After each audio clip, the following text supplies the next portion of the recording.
The Fiancé's Secret, a secret billionaire romance, written by Kimberly Montpetit, narrated by Cassie Rowland. Chapter 1. Standing at the plate-glass windows of her office, Jasmine Cervantes stared down at the lunch-hour rush of Midtown New York City. Shoulder-to-shoulder crowds hurried along the sidewalks in a twisting mass of people, grabbing sandwiches or pizza for lunch. Taxi drivers stomped on their horns and bus brakes squealed while belching black smoke into the air. Watching Times Square from the 14th floor on 5th Avenue was always a bit surreal, and today was no exception. Jasmine had worked for standing ovation honeymoons for 3 years now, and gazing down at fascinating Manhattan from her corner office never got old. She often had to pinch herself that she was here in the bustling and exciting city that never slept. After all, she was just an ordinary girl from Denver. Planning honeymoons for mega-wealthy newlyweds wasn't a job Jasmine even knew existed until she met an acquaintance of a friend who was looking for a young, energetic woman with an MBA and a penchant for weddings. After 2 interviews with Mr. Wilson, one of the vice presidents, Jasmine was hired. Of course, Jasmine didn't have personal experience with weddings or honeymoons, but this was the next best thing while she waited for the man of her own dreams to show up. If he ever did show up. She was already 32, and her dream man was proving to be quite elusive. She wanted her very own leading man, like out of a Jane Austen novel, but Darcy or Colonel Brandon had yet to reveal himself. "Hello!" She wanted to shout into the shadows of her dateless life. "I'm right here." At the moment, she'd take any date, although a date where the man got the gumption to do the calling and asking, and paid for it with the funds out of his own wallet because he was gentlemanly and interested in her, was most coveted. Jasmine was sick to death of hanging out with groups where everybody went Dutch and then went home to the same old life. Despite the gorgeous plate-glass windows of her corner office, a wave of homesickness swept through her chest. She wasn't longing for Denver snowstorms or the awful commute on I-25. Hailing a taxi in New York was infinitely easier than spending hours on a freeway. Even walking multiple blocks to her apartment wasn't that bad. But Jasmine wasn't sure exactly what she was homesick for. A quieter life? Not really. Her wild and crazy Hispanic family? They could certainly keep her on her toes, but they drove her ridiculously senseless most of the time. Her mama's home cooking on the weekends when she wasn't at her medical clinic? Absolutely yes. Maybe all she needed was one simple day without a to-do list a mile long that never got accomplished. Or the constant jet lag from traveling around the world on exotic honeymoons to make sure every tiny piece of minutia was perfect for her demanding clients. She had just returned 10 days ago from an Australian honeymoon with 2 multi-millionaire adventurers who ran a highly successful real estate company. Backpacking in the outback, snorkeling on the Great Barrier Reef. She didn't get to do those exotic activities because she was on the phone constantly making sure it all happened for them. The phone on her desk suddenly rang, breaking her reverie. Startled, Jasmine snapped the pencil she'd been holding between her fingers. After banging her hip into the corner of the desk, the towering files teetered. Jasmine snatched up the phone with one hand while rescuing the papers that slithered to the floor. The caller ID glared at her. Ava Bellamy. For the 5th time today.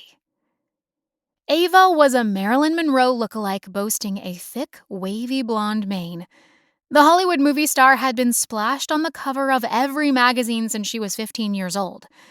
Ever since she'd been discovered, Ava had been touted as the most beautiful girl in the world.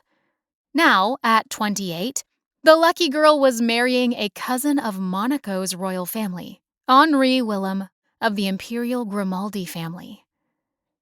Jasmine wondered if Mr. Henri Grimaldi was a good kisser. Or was it just his millions that Ava enjoyed? But even if you were a millionaire or a billionaire, wouldn't you still want to marry for love? She pressed a palm to her temple, a headache coming on. This was her current high-demanding client, and as the wedding and honeymoon approached, her days at the office existed at a high-octane level. Quickly, she said, "Standing ovation honeymoons, Ms. Cervantes speaking." Ava let out a tinkling laugh. "After all we've been through, aren't we on a first-name basis yet?" "All we've been through?" Jasmine echoed, her stomach gnawing with hunger. It was almost 2 and she hadn't had lunch yet. Maybe that's why she had a headache. But Ava's honeymoon was still a couple of weeks away, and the actual honeymoon was usually the most headache-inducing aspect of her job, even with careful, meticulous planning. She had to create the most perfect honeymoon ever for Ava and Henri. Ava's words. But of course, the most perfect honeymoon ever was Standing Ovation Honeymoon's motto, even if it meant accommodating crazy requests for their clients. For Jasmine's last couple, she had to hire a construction crew to renovate the hotel suite to the rock star's eclectic tastes. He was a fanatic of the color purple. "Have you got a pen?" Ava said now, plowing into the reason for her call. "I'm ready." Jasmine made her voice warm and friendly, as if she had all the time in the world for her most favorite client. Not. "Would you like an update on the morning's tasks and calls?"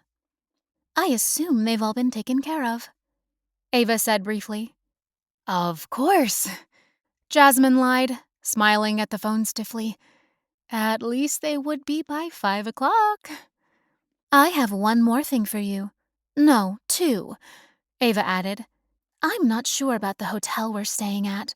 "It's one of the local historical mansions," Jasmine quickly assured her, thinking of the hoops she'd had to jump through to get it.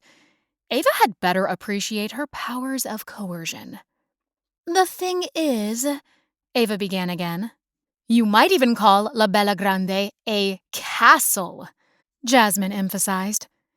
"That's what I assumed," Ava said, as if it didn't need saying.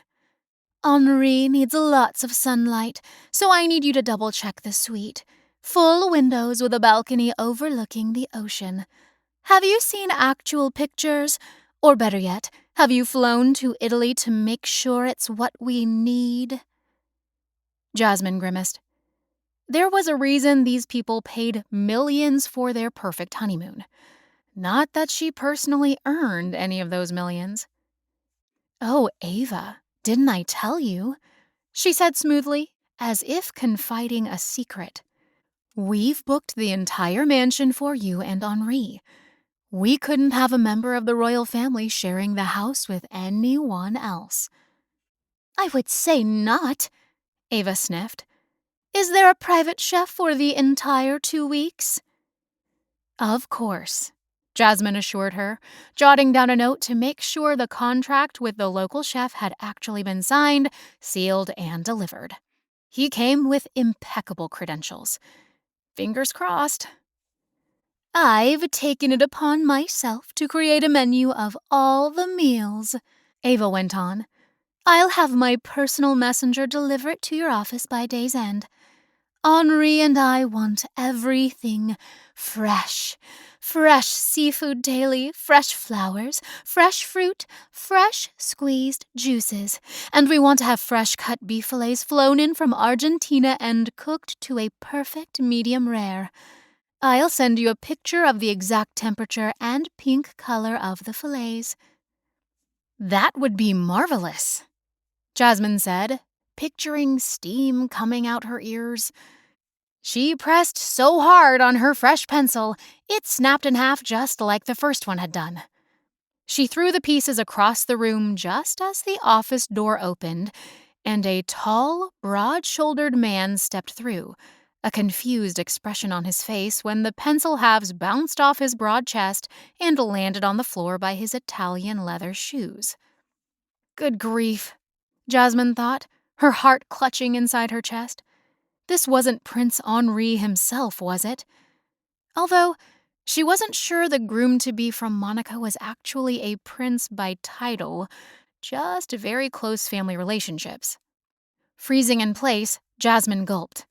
Ava, you didn't happen to send your fiancé over to my office, did you? Of course not, came the curt response. Why in the world would I do that? We don't run errands or make personal calls to the people we hire. Her nerves were literally on edge as Jasmine snapped her fingers at the strange, uninvited man in an attempt to shoo him out of the room while she made murmuring noises into the phone to appease Ava. Where was her assistant? How could Karen have sent someone into her office without informing her over the intercom? Nobody was allowed into her personal office without an appointment and without notification from her assistant in the outer office. This was a very secure and professionally run complex, and the strict protocol was a matter of privacy and safety. Crazy thoughts ran wildly through Jasmine's mind. The strange man had completely thrown her off, especially while she was in the midst of her highest importance client. Now the man was staring at her, his eyes fixed on her face in a most peculiar manner, sending waves of bewildering attraction through her. Jasmine's heart stuttered. The man was probably the most gorgeous male specimen she had ever seen. He was tall with wide shoulders and a chest as broad as a football field under that green, crisp dress shirt that matched his perfect green eyes. He had a physique like an athlete. Maybe that's why she immediately thought of football. But he didn't have the heavy bulk of a linebacker. No, she thought. He was all charming quarterback like Tom Brady, except so much better looking than Tom Brady of the Patriots and 8-time Super Bowl player.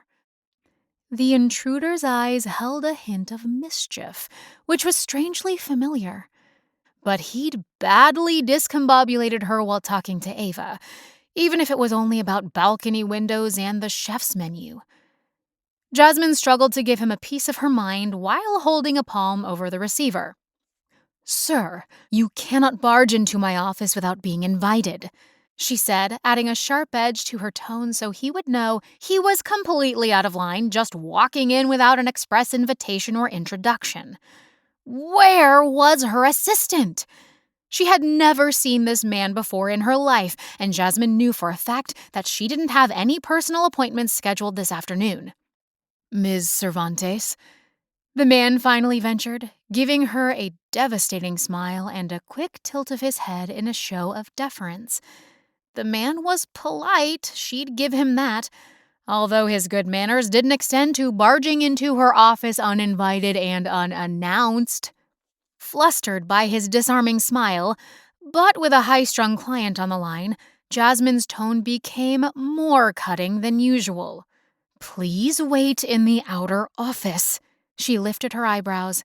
Now, please. What? Ava screeched on the other end of the phone. How dare you? Not you, Miss Bellamy, Jasmine quickly said, her face burning.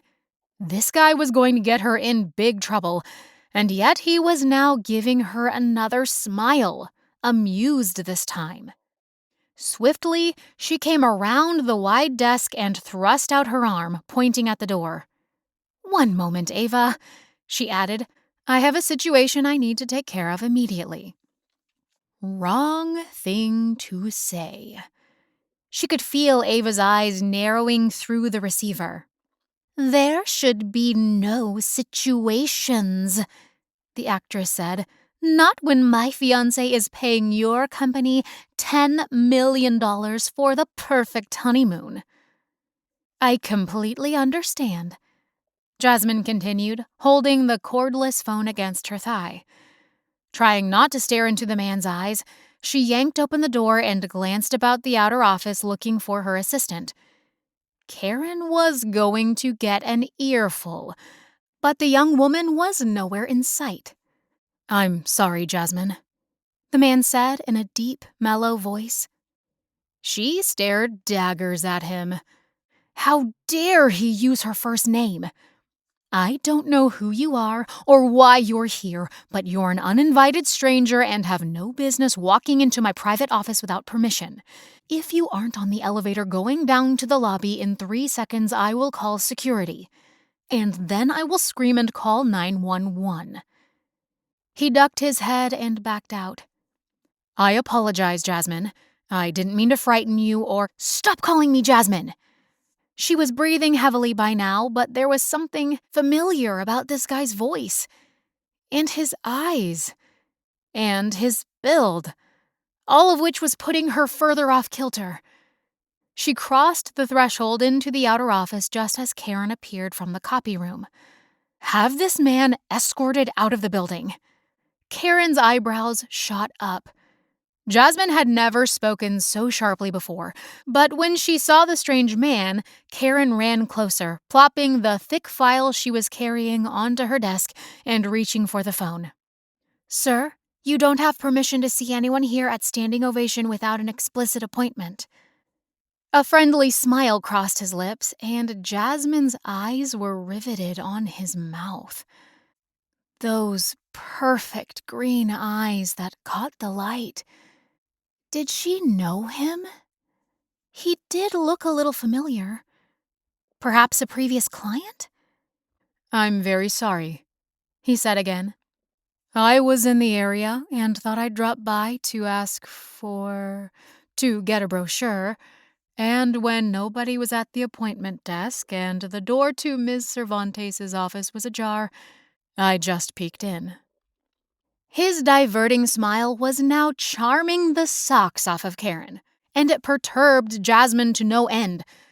Was the guy a con man? "We don't have brochures," Jasmine said coolly. "We deal with each client personally and confidentially." Oh, why was she bothering to explain? Turning on her heels, she marched back into her office and slammed the door, lifting the phone back to her ear. "I apologize profusely, Ava. I'm so sorry. We had a situation with a stranger coming in without an invitation. That can always be a security concern, and you know how much we value the security of our clients. It's something we never skimp on." She paused, waiting for Ava to interrupt. But there was silence on the other end. Ava had hung up on her. Muttering a groan, Jasmine tried to call her back. This could cost them dearly, not just in expense, but in a dozen new demanding requests and headaches. Letting the phone drop onto the desk, Jasmine pressed 2 fingers to her temple and decided to send Karen out for the biggest Coke she could find, vowing to call Ava Bellamy back later, after she had calmed down. When Karen appeared at the door, she spilled over with apologies. "I never expected someone to show up in the 5 minutes I was down the hall, Miss Cervantes." "I understand. These things happen." "He didn't look like a serial killer," Karen tried to joke. Jasmine tried to laugh too. "I'm not sure serial killers wear Armani suits, but one never knows. It could make an excellent disguise. By the way, did the man leave a card? Is he interested in booking a honeymoon with us?" Jasmine rose to follow her back to the outer office sitting area. Karen shuffled things around on her desk. "Gosh, he left too fast, but there's a business card here by the phone." Jasmine took the card and scanned the information in the beautiful gold-stamped letters. Instantly, her heart shot into her throat. "What?" she stammered. Jasmine dropped onto the foyer couch, her brain racing a million miles an hour while she stared at the business card in disbelief. Troy Thurlow, Vice President of Dreams, the cutting-edge company where every dream becomes reality. International Sales Officer for Western Europe, London to Athens. 1-720-555-1212. The man she had just yelled at was Troy Thurlow? The Troy Thurlow from back home? Jasmine shook her head slowly. That was impossible. Chapter 2. Instead of using the elevator, Troy Thurlow took the stairs down the 14 flights of the Flatiron Building and pushed through the door onto East 23rd, where the triangle-shaped building grazed uptown at the corner of 5th and Broadway. His heart was pounding as he glanced north toward the Empire State Building, admiring the architecture of the unusual angled corner of the building he'd just walked out from. He didn't get to go to New York City very often. It wasn't in his normal sales area, but every once in a while, they had an extremely wealthy client who insisted on speaking personally about the acquisition of a piece of art or antique furniture, although that was usually Britt Mandeville's specialty. But down in Louisiana, Britt and his wife Melody were expecting their first child any day now, so Troy volunteered to stop in New York on his way back from Spain and meet with the clients. The art collector had bought an old Victorian-era fixer-upper and stumbled upon 2 newspaper-wrapped 19th-century paintings in their Brooklyn attic while tearing out termite-riddled roof trusses. Troy still needed to actually view the paintings for himself, but he'd contacted one of his European art dealers who said that he probably had an interested buyer already. Perhaps even 2 interested buyers, which might lead to a bidding war or an auction. Except that the potential art buyer was away on his honeymoon, organized by Standing Ovation Honeymoons.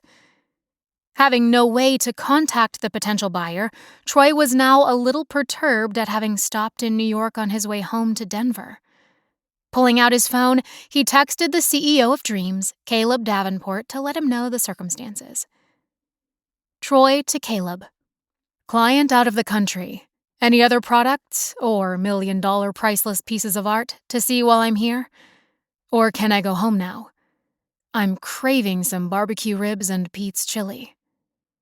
Troy grinned and hit send, then leaned a shoulder against a light post on 5th Avenue. His brain was going 100 miles an hour after walking into the offices of Standing Ovation Honeymoons. Jasmine Cervantes. Who would have thought? She was the last person he'd ever expected to see in that corner office. Heck, she was the last person he'd ever expected to see anywhere in Manhattan. What was she doing in that plush corner office as if she owned the place? Dressed to kill in a gray pencil skirt and red blouse that matched the red bare-toed high heels she'd been wearing. Troy had noticed her thick dark hair piled on top of her head, like a film beauty from the early 20th century, wisps and soft curls falling about her heart-shaped face. Yes, he'd noticed. Noticed every single inch of her. And she still took his breath away. Ever since he had first seen her their freshman year in high school when he ended up next to her in math class. Back then, Jasmine had been soft-spoken, but with a wicked sense of humor and dark, thoughtful eyes that penetrated his soul. Jasmine hadn't seen him for the first few seconds when he walked into her office since she'd been so absorbed in her phone call. It sounded like a high-stress client. Troy had taken those moments to soak in the sight of her, at the same time experiencing a punch in the gut of shock. Shock to see her again, in the flesh, and awe that she was even more beautiful than ever. Jasmine hadn't made it to their 10-year high school reunion, almost 4 years ago now. He'd looked for her at the reunion dinner at the Hotel Monaco in downtown Denver, searched the huge ballroom, asked around, but nobody knew what had happened to her or what she had done after high school. A knot formed in Troy's throat. Every cell of his body was screaming to run up those 14 flights of the Flatiron Building and burst into her office again. Just like Kira Bancroft had been for his best friend Caleb, Jasmine Cervantes was definitely Troy's girl who got away. The girl he'd never stopped thinking about over the past 14 years since the night they graduated in their blue robes. Jasmine had flung Troy one of her dazzling smiles before disappearing into a crowd of graduates and hugging families, snapping pictures and chattering excitedly. Why hadn't he asked her for her contact info? Why hadn't he ever asked her out on a date, period? Nerves, fear, feelings of inadequacy to be seen with the prettiest girl in his class. Oh, they'd been in the same large group of acquaintances, sometimes in the same bleachers section for basketball games. Never for football, of course, since he was on the football team. But a couple of times he got yelled at by Coach for daydreaming when he was actually searching for her in the stands, wanting a glimpse of that cloud of dark hair. He'd sneak peeks at her during class and search for her in the cafeteria during lunch period. A few times he got up his courage to slide into the far end of the table with his sandwich and carton of milk, eavesdropping on her conversation with her friends. The last few years had been tough in more ways than one, especially when he had given up hope of ever seeing her again. He'd made too many mistakes, decisions he'd regret for the rest of his life. Troy shook his head while he watched the streetlights turn red, then green, then red again. He must look like a fool standing here in the middle of Midtown, crowds surging around him. Crossing the street at last, he found a coffee shop and ordered a smoothie with all the healthy stuff added to it. He took a corner table by the window to watch the Flatiron Building in case Jasmine walked out the front doors. After an hour, he realized he was a bigger fool. Even if he saw her, he couldn't just walk up to her. She'd think he was stalking her. He should have stayed right there and told her who he was, but Jasmine looked so spooked to have an intruder walk into her office, he didn't want to frighten her, or her assistant. She obviously didn't recognize him. Maybe he could telephone tomorrow and set up an appointment. Not that he was planning a honeymoon, of course. That possibility felt a million years away. But Troy hoped he could convince someone at Standing Ovation Honeymoons to give him the emergency contact number for the potential art buyer who was overseas on his honeymoon. The man would be quite upset if he lost the chance for the 19th century Van Gogh that had suddenly come on the market. Troy knew one thing for sure. He had ended up in New York on his boss's whim. But now, he was supremely happy that his hunt for the art collectors had given him the sight of Jasmine Cervantes after all these years. Except, what did he do now? Chapter 3. Ms. Cervantes, are you okay? Karen asked. You look like you've seen a ghost. Jasmine put a hand to her hot cheek, gripping Troy Thurlow's business card in her other fist. Maybe I have seen a ghost, she whispered, her voice stuttering. Where did he go? Who? Him. Jasmine held up the card, her skin prickling hot and cold. Troy. Mr. Thurlow, I mean. The man I just kicked out of my office. You know him? Karen widened her eyes, as if not quite sure what to believe. I used to. In high school, if you can believe it. A very long time ago. So long ago, I didn't recognize him. Not with that body. And sexy 3-day beard. Oh my. He's delicious, don't you think? That's the understatement of the month, Karen agreed with a grin. So, you dated him back in high school? Give me details. A blush rose up Jasmine's face. She hesitated, gossiping about a man to her assistant, but she had to know where Troy Thurlow had come from out of the blue. And where he had gone. Disappeared, actually. There was no use trying to run after him, especially not in her high heels. He was probably long out of the building by now. He and I attended the same parties. She went on, the old memories coming fast now. We had classes together, mutual friends, game nights at someone's house, or a group movie night on Saturdays. I always wanted him to ask me out, but I think he was a little shy. Mostly he was at football practice or playing at the Friday night games. When he wasn't hanging out with his best friend Caleb. Two geeks on a computer. Football player and a geek. Those two images don't exactly go together. Right? Jasmine laughed. But he was smart and nice. I don't know Caleb's family story, but there were rumors his dad was in prison, and Troy watched out for him. Kind of protective, I guess. They were inseparable. A true friend, too? Karen mused. Why on earth didn't you snatch him up years ago? My family wanted to match me up with one of the boys in the Rivera family down the street.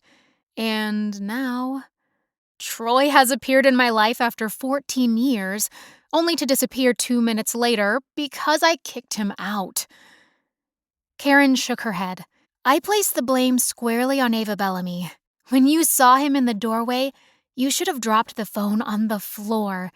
Ava has her prince and her $10 million honeymoon. The least she can do is let you flirt with a hunk of a man for 5 minutes.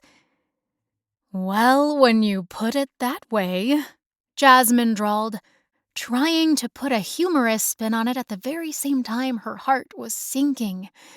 She might never have a chance to see Troy again. You do have his number right there in your hands, Karen reminded her. I can't call him. He never actually left a message. But he left his card. At your desk, not mine. Karen waved a hand as if to make Jasmine's protestations disappear. That's just silly. You're the executive here, I'm just your assistant. He wanted to see you, although he never said why. Maybe he suddenly got called away. Maybe he'll be back. You're optimistic. Guess we'll just have to wait and see. I don't think he knew it was you in that office, Karen went on, as if thinking out loud. He was probably here to ask about standing ovation honeymoon services. Jasmine bit at her bottom lip. Which means he wanted to inquire about a honeymoon. Which means he's getting married. Which means I'm suddenly very depressed. Oh, Jasmine, Karen said softly. I'm sorry. Jasmine tried to shake herself. She was being silly. It was all eons ago, and we were teenagers and never actually dated, so it means nothing. I never dreamed he'd end up in New York City. It's all merely a coincidence. Jasmine forced her words to sound light and carefree, despite a tiny twinge of regret rising in her throat. She and Troy Thurlow would never be, and it felt like a permanent loss she might never get over. Go ahead and take off if you need to, Karen. I'm going to organize my notes from Ava and then head out of here. I'm exhausted. Oh, I still have phone calls and some filing to do, her assistant said, settling back at her own desk. It was almost 6:30 before Jasmine completed the nearly impossible job of organizing her notes into a fresh spreadsheet. Only the 5th spreadsheet for Ava so far. Might be 10 before she was done. Planning 1,000 details for a 2-week honeymoon overseas was nothing short of a miracle, and yet she always managed to pull it off at the last minute. When a honeymoon contract and trip was finally finished, Jasmine had to sleep for 3 days straight. She was so exhausted. Mr. Wilson, the VP, was in the process of hiring another honeymoon planner. At the moment, there were only 5 of them, not including the support team like Karen. But business was growing fast. Tomorrow, She'd begin putting Ava Bellamy and her Prince Henri's itinerary into a document for them to take with them. Things were finally coming together. Her stomach rumbled and her hair fell out of its pins, falling into her eyes. She blew the strands off her face, shutting down her laptop. She was insanely hungry. Hunting for the shoes she had tossed off when she'd been on the phone with the airlines, Jasmine tugged them back onto her tired feet.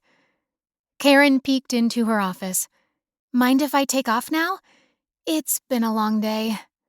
I didn't realize you were still here. What's on the docket for Monday?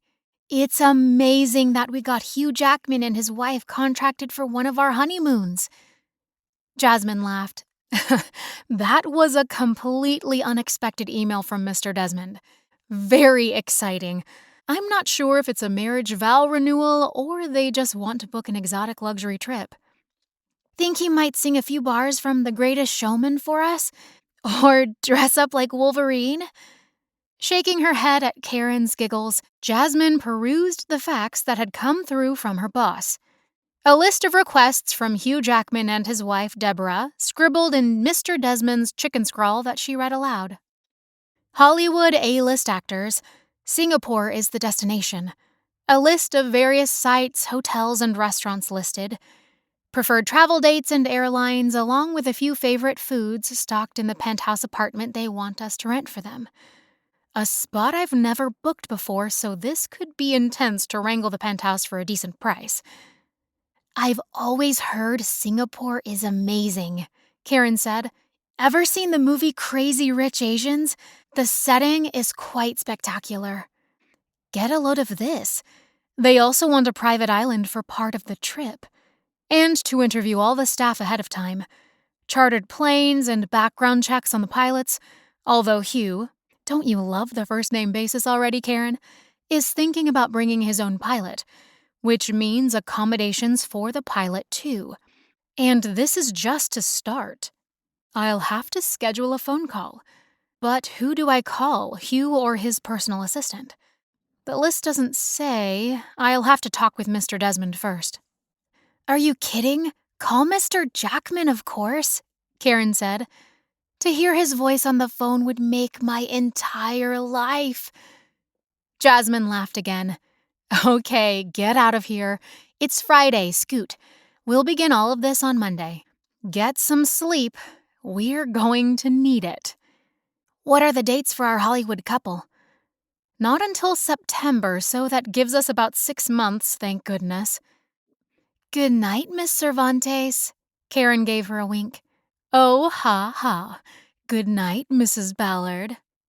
Karen was a newlywed herself of about a year, and they often teased each other with proper names since the VPs demanded it. Professionalism was paramount, especially if their wealthy clients had a personal office appointment. As soon as Karen was gone, Jasmine rose and stretched, her spine cracking. Maybe she could book a massage for Saturday. Her job was often 24/7, but usually she got a long break between honeymoons if she traveled on location to work behind the scenes. Gathering her handbag and light jacket, Jasmine paused at the windows to gaze at the city lights flickering on in the early evening. New York was so pretty at night, but seeing the lights always made her a teensy bit homesick for the mountains of Denver. Ever since that gorgeous hunk of a man had barged into her office, Troy Thurlow had been in the back of her mind. His appearance was surreal. She practically had to pinch herself. Had he known who she was? Did he recognize her from high school and that she wasn't just some executive at standing ovation honeymoons? Her name wasn't actually on the door, but there was a nameplate on her desk, although he hadn't gotten that close when she charged across the office toward him, snapping her fingers. Was he there for a honeymoon? Or her? Jasmine was tempted to call her parents in Denver and ask some pointed questions, but that was silly. She and Troy hadn't seen each other in 14 years. Her parents wouldn't know who she was talking about. But wow, The man had been dressed like $1,000,000, and his close-cropped facial hair was sexy and perfectly trimmed. His eyes had gazed into her face with curiosity and maybe a little bit of appreciation. Even at the end of a long day when her makeup was eaten off and her hair dragging. There had been a slight cock of his head. Maybe she had been familiar to him too. Jasmine shook her head, trying not to think about him. Troy had just entered the wrong offices. Maybe he was a first-time author looking for Macmillan Publishers on the 12th floor and got lost. Pulling the blinds across the setting sun that slanted through the picture window, she pictured her cramped and claustrophobic New York apartment. All 800 square feet of it. It was then that Jasmine realized the reason for her melancholy earlier. The one thing she was missing in her life. Friends. She'd had a lot of close friends back in high school and college, but she had missed her 10-year high school reunion due to a honeymoon trip to Bora Bora 3 years ago. She had hoped to meet up with her old friends at the reunion, but it wasn't meant to be, and now the high school reunion was nearly 4 years ago. Most likely, the people she'd hoped to see at the reunion wouldn't be at the 20th. Numbers cut in half every decade. People moved away, like she had. Were busy raising families. Jobs had become more stressful. High school became a distant memory. Of course, her besties, Callie and Mila, had posted loads of pictures from the reunion all over Facebook and Instagram. The pictures of dressed-up old classmates laughing and dancing had made her a little homesick. Texting with her old friends, or an occasional Skype session, just wasn't enough. And she hadn't yet made the kind of close, share-everything friends here in New York. Everyone was too busy with their careers or networking at the bars and lounges. A scene Jasmine hated. And boyfriends. Ha! Most men these days weren't interested in anything longer than a few months, let alone a permanent, life-building, family-raising kind of relationship. Jasmine pushed against the edge of her desk with her palms and blinked back the sudden onslaught of tears biting at her eyelids. "Stop feeling sorry for yourself," she ordered aloud. She had an exciting job and lived in an exciting city. Tonight just had to be another popcorn and movie night. Which meant a movie at the theater, not at home in her claustrophobic apartment with a couch so tiny she couldn't even stretch her legs. There was an old theater, Cinepolis in Chelsea, and that's where she stole away at least once a month. The dark theater and huge screen was the only way to watch a film. Besides, they had updated the seats into amazing loungers with a personal table for snacks and drinks. She could even put her feet up without disturbing the person in front of her. An hour later, Jasmine had dressed in a pair of soft, comfy leggings and cozy sweatshirt, wearing thick black socks under her black boots, and curled in a center seat in the rear of the theater. Occasionally, Cinepolis had classic movie nights, and the late-night showing was Ruth Wilson and Toby Stephens in Jane Eyre, one of Jasmine's all-time favorites. Over 3 hours of spooky drama, romance, and superb acting. Plus mesmerizing Mr. Edward Rochester. Who could be better? Munching on Cinepolis's gourmet popcorn, Jasmine leaned back in the cushy recliner just as a man bumped her elbow climbing into the seat next to her. "Pardon me, I'm so sorry," he said in a low voice. "Almost spilled my drink, but managed to keep it from sloshing all over the both of us." "Shh." Jasmine automatically hushed him, giving a quick glance. Her heart shot straight into her throat. It was dark, but not too dark to make out the features and dark, wavy hair of the same man who had barged into her office earlier that afternoon. Staring hard, she reached out to put down her popcorn, and completely missed the movable tray. Popcorn spilled all over the floor.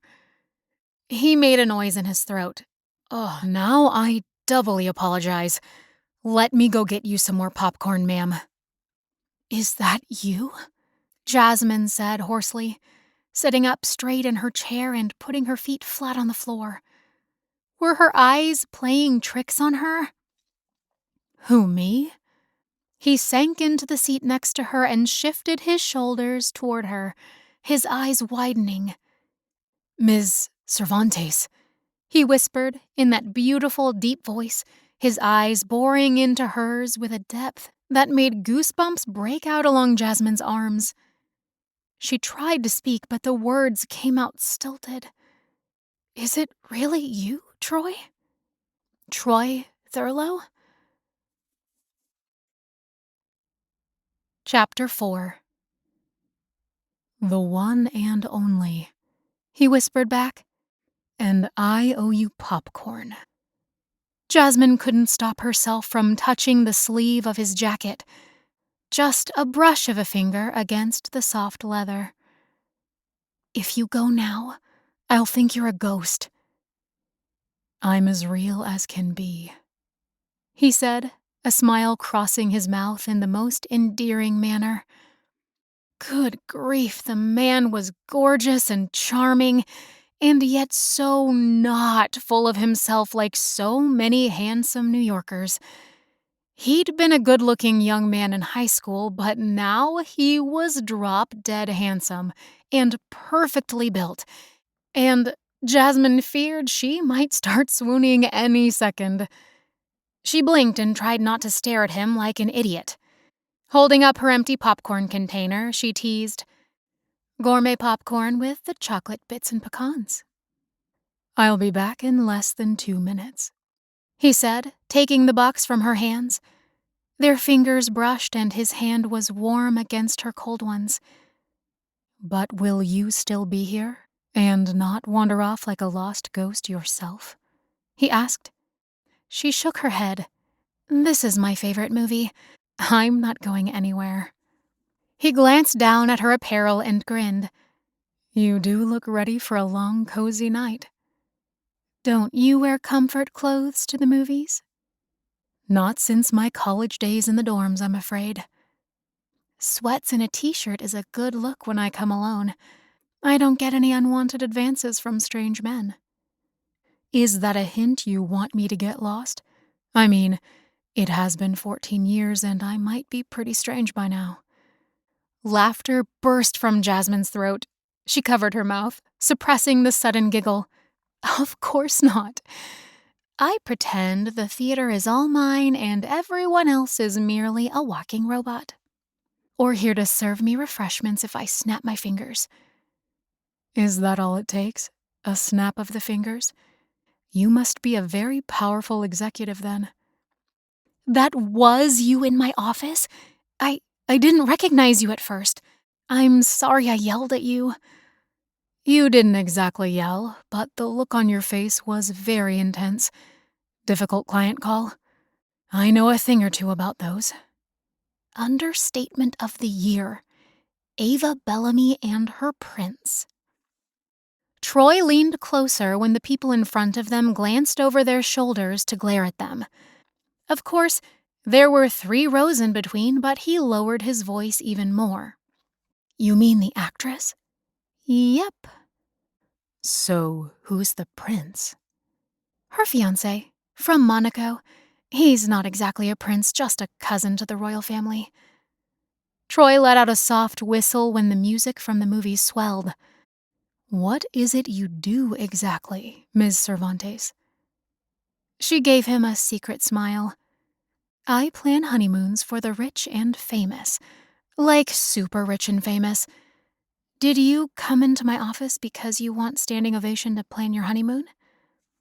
Jasmine hated asking the question, but she had to know if he had a fiancé or a girlfriend. Or she might burst into 100 pieces from curiosity, followed by hopeless melancholy knowing that a boy she used to secretly love was already taken. "My honeymoon? No, no." How did you end up in New York in my office? That can't be a coincidence. We're a long way from Denver. I'm on my way back home from London, actually. And Caleb, do you remember Davenport? Tall geek, like a lumbering bear. You two were best friends, right? I found your business card on my assistant's desk after you left. Did you recognize my name at all? Or had you forgotten me over the last decade? I remembered, she said coyly. You played hooky from our 10-year high school reunion. I was out of the country working at the time. Doesn't your boss give you vacation time? Not when you're in the South Pacific overseeing a honeymoon at $10 million a pop. Is that all? He pursed his lips in a joking gesture. Huh, cheap honeymoon. She swatted his arm. Right, like you could afford what standing ovation does. Maybe I could, Miss Executive. His green eyes gazed at Jasmine, a mischievous smile playing on those amazing lips of his. Her eyes widened. You're joking, aren't you? I never joke, but then talking about money is awkward. Sorry, Jasmine said. Money is this big thing with my family, so I guess I'm not that shy about discussing it. And dreams must pay you well. If that's a hint to spill my secrets, Troy joked, then yes, dreams pays very well. You even wear designer casual clothes. Hey, I have a rip starting in my jeans right here at the knee. The couple 3 rows ahead turned to shush them again. Sorry, she hissed back. Take it outside, the older man said. Troy lifted an eyebrow. Should we? Take it outside? Jasmine whispered back. I'll let you pick out your gourmet popcorn personally.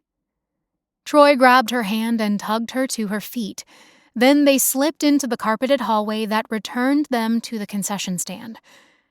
100 sensations shot through Jasmine's body at the feel of Troy's hand in hers. Big and warm and strong and sensuous all at the same time. She'd always wondered what it would feel like to hold hands with Troy Thurlow. The memories rushed at her, as if high school was only yesterday. His hand in hers was 100 times better than she used to fantasize about when she was 16. Now she was almost twice that age, and yet Troy had never disappeared from her mind, although she had tried to forget about him. They were almost to the popcorn counter when he gave her a sideways glance. Are you okay, Jasmine? I'm perfect. Why? You have an interesting look on your face. She was tempted to brush off her feelings, but then decided to throw away a bit of her normal caution.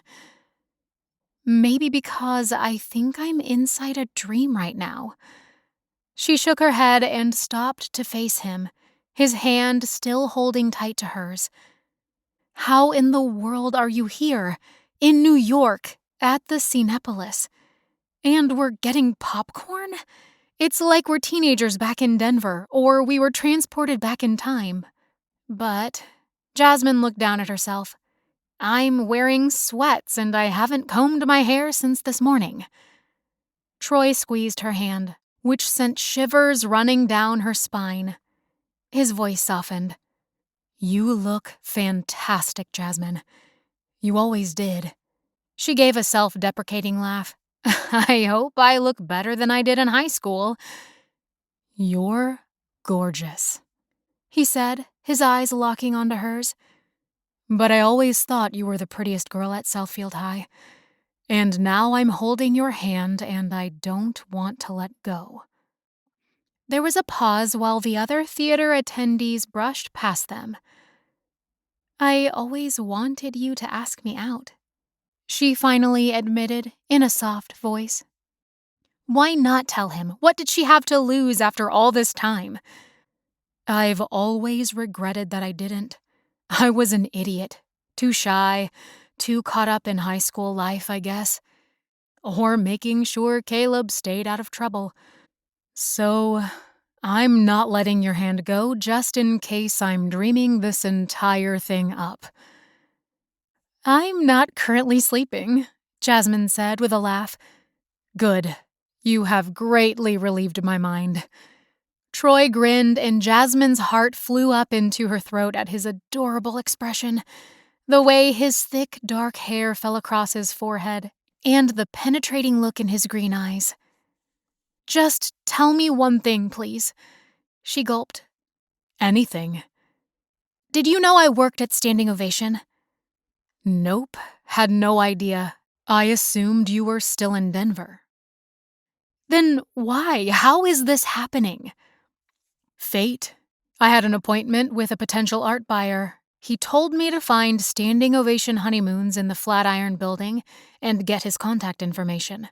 I think he's on a month-long cruise and it's tricky to get a hold of him. Plus, he's a paranoid kind of guy who didn't want to text or email his phone number or email address. Maybe he's not just filthy rich, but some kind of mafia boss. Laughing at that, Jasmine choked a little. It was hard to breathe right now. Troy's eyes were making her dizzy. Are you telling me the truth? You're not making this up? Cross my heart. I've actually only ever been to New York one time before, a few years ago on a long layover. I only had time to walk Times Square, eat sloppy pizza on the street, and head back to JFK for my overseas flight. How long do you have for your current trip? I could make you walk 80 floors to the top of the Empire State Building, or rent a boat and paddle around the entire island of Manhattan. I think my climbing stairs days ended at high school graduation. But if you're game, I am, he said with a laugh. And I have the distinct feeling you're putting me on with boat rentals. Even if they let people rent a boat, it would probably take us 2 days to canoe around Manhattan. They laughed together for a moment, and then Jasmine sobered, gazing at him. This is surreal, Troy. Like we're standing in the foyer of Cinepolis on a movie set. It almost doesn't feel real. You're sure you're not a director for Candid Camera or some other TV show? Another set of hot tingles meandered slowly down Jasmine's neck. Sparks were definitely flying between them. No, not mere sparks. Fireworks had exploded inside her heart and soul.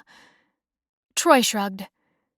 I'm just a boring executive who has to travel way too many miles every month. I have now trained myself to fall asleep instantly in an uncomfortable airplane seat, even if it doesn't recline. And the only boating I've ever done is a gondola in Venice a few years ago. I did a semester abroad during college in Italy, and my current honeymoon clients are going to the Amalfi coast of Italy. Very nice. Do you get to go with them to fetch and carry? Haha, not with them, but I definitely will be going to take care of any emergency, major or minor. Attend to their every whim, and generally make sure they get their $10 million worth. When do you have to leave? In a few weeks. I'm glad you're not running off tomorrow, but about that gourmet popcorn, he added with a slow drawl. Shall we get you some more and get back to Jane Eyre? Of course, Mr. Rochester, Jasmine said, bumping his shoulder as they got in line. Hey, I'm not at all like Jane's grumpy, growling boss from the movie. I'm merely getting into the mood of the story. After all, I think we just missed the first 30 minutes. Then Jane and Edward have barely met. The first part of the story is when Jane is a child and barely survives Lowood School, and her evil cousin and aunt. Jasmine was astounded. You actually know this movie? Did you doubt me? Troy teased again. I grew up with a mother who watched old movies, so I know them all. She schooled me in the classics, including all the old Cary Grant and Audrey Hepburn. And she taught me to dance by watching Fred Astaire and Ginger Rogers. I love all those too, The dancing and singing in the rain always boggles my mind, and I love Cary Grant and Audrey Hepburn in Charade. You've seen Charade? Troy asked.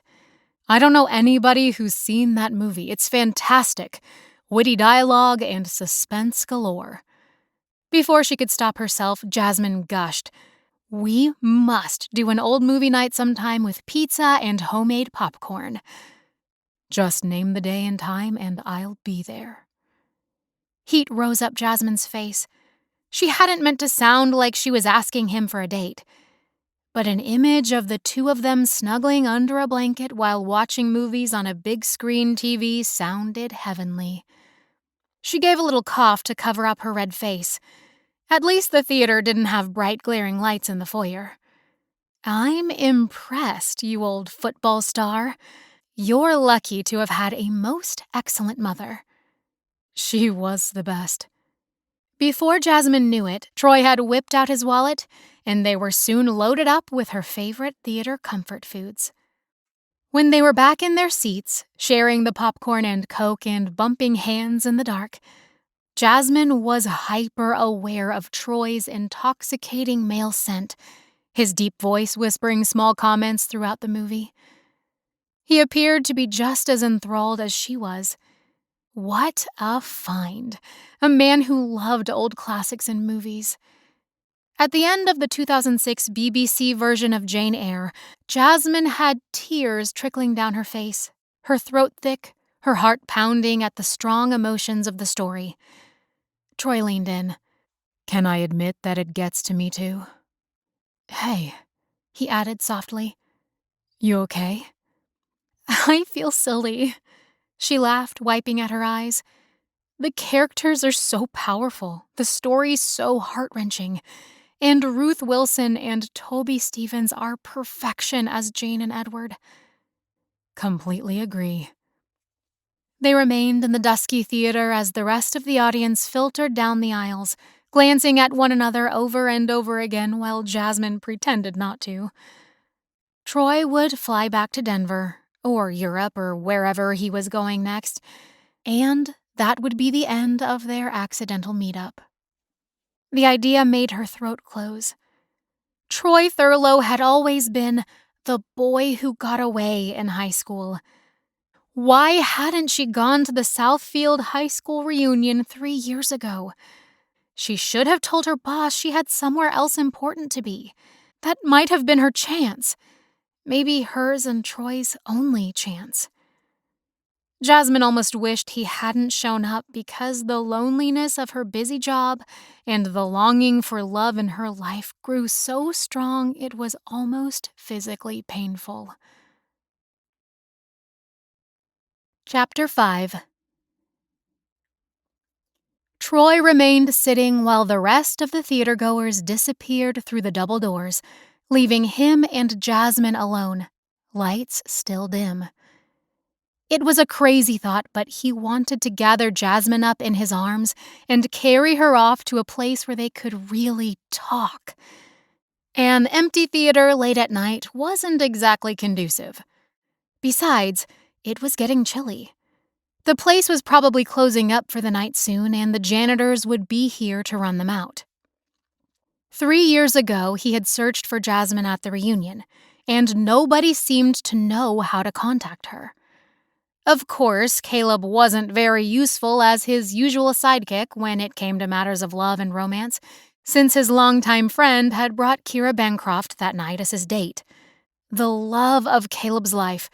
And somehow, the pathetic dude managed to get sweet Kira to fall in love with him. Still, his old friend and now CEO and boss of Dreams wasn't unsympathetic. Troy had really screwed things up after the high school reunion was over and done. Not with his job, of course. Dreams was more successful than ever, and they were all living lives that dreams were made of. Literally. With an income that could buy literally anything. Exclusive vacations, dream homes, yachts, planes, and influence. If Jasmine knew the rest of his past, would she be interested at all? Or would those mistakes make her run far, far away? It was an answer he didn't want to know. Professionally, his career was demanding, exciting, and fulfilling.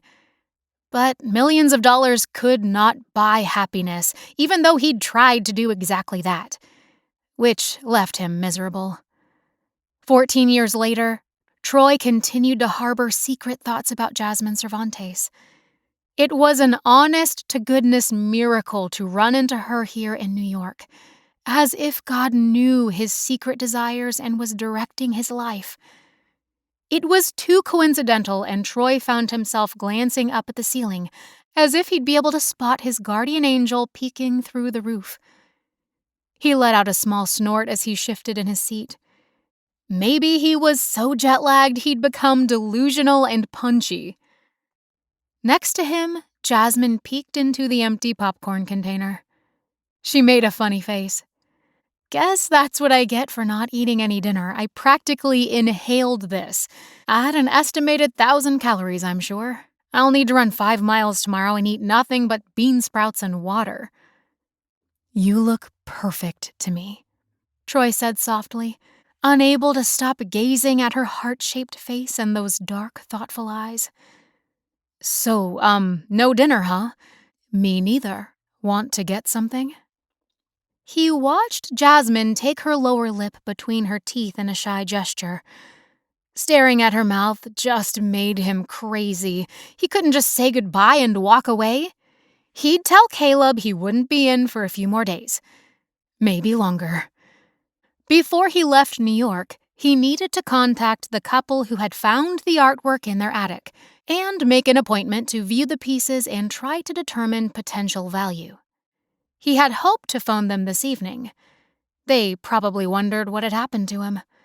He'd call first thing in the morning, including an art appraiser. Troy wasn't eager to return to Denver, even though he'd been away from home for a month now. He thought about his empty, cold condo. It was 5,000 square feet and beautifully furnished, but it could wait. When she didn't say anything for a few moments, Troy quickly added, "Hey, you're probably tired after a long week. I'll walk you home, or hail a cab for you, or accompany you on the subway, however you get home. It's probably not safe to walk by yourself, right?" There was a soft expression on her face. "You're used to Denver. New York isn't bad, as long as you know what streets to avoid. But when I go to a late movie, I usually take a taxi directly to my apartment." "Is it very far?" "Couple of miles." "A nice midnight stroll if it wasn't so cold outside." She nodded. April is still a bit chilly.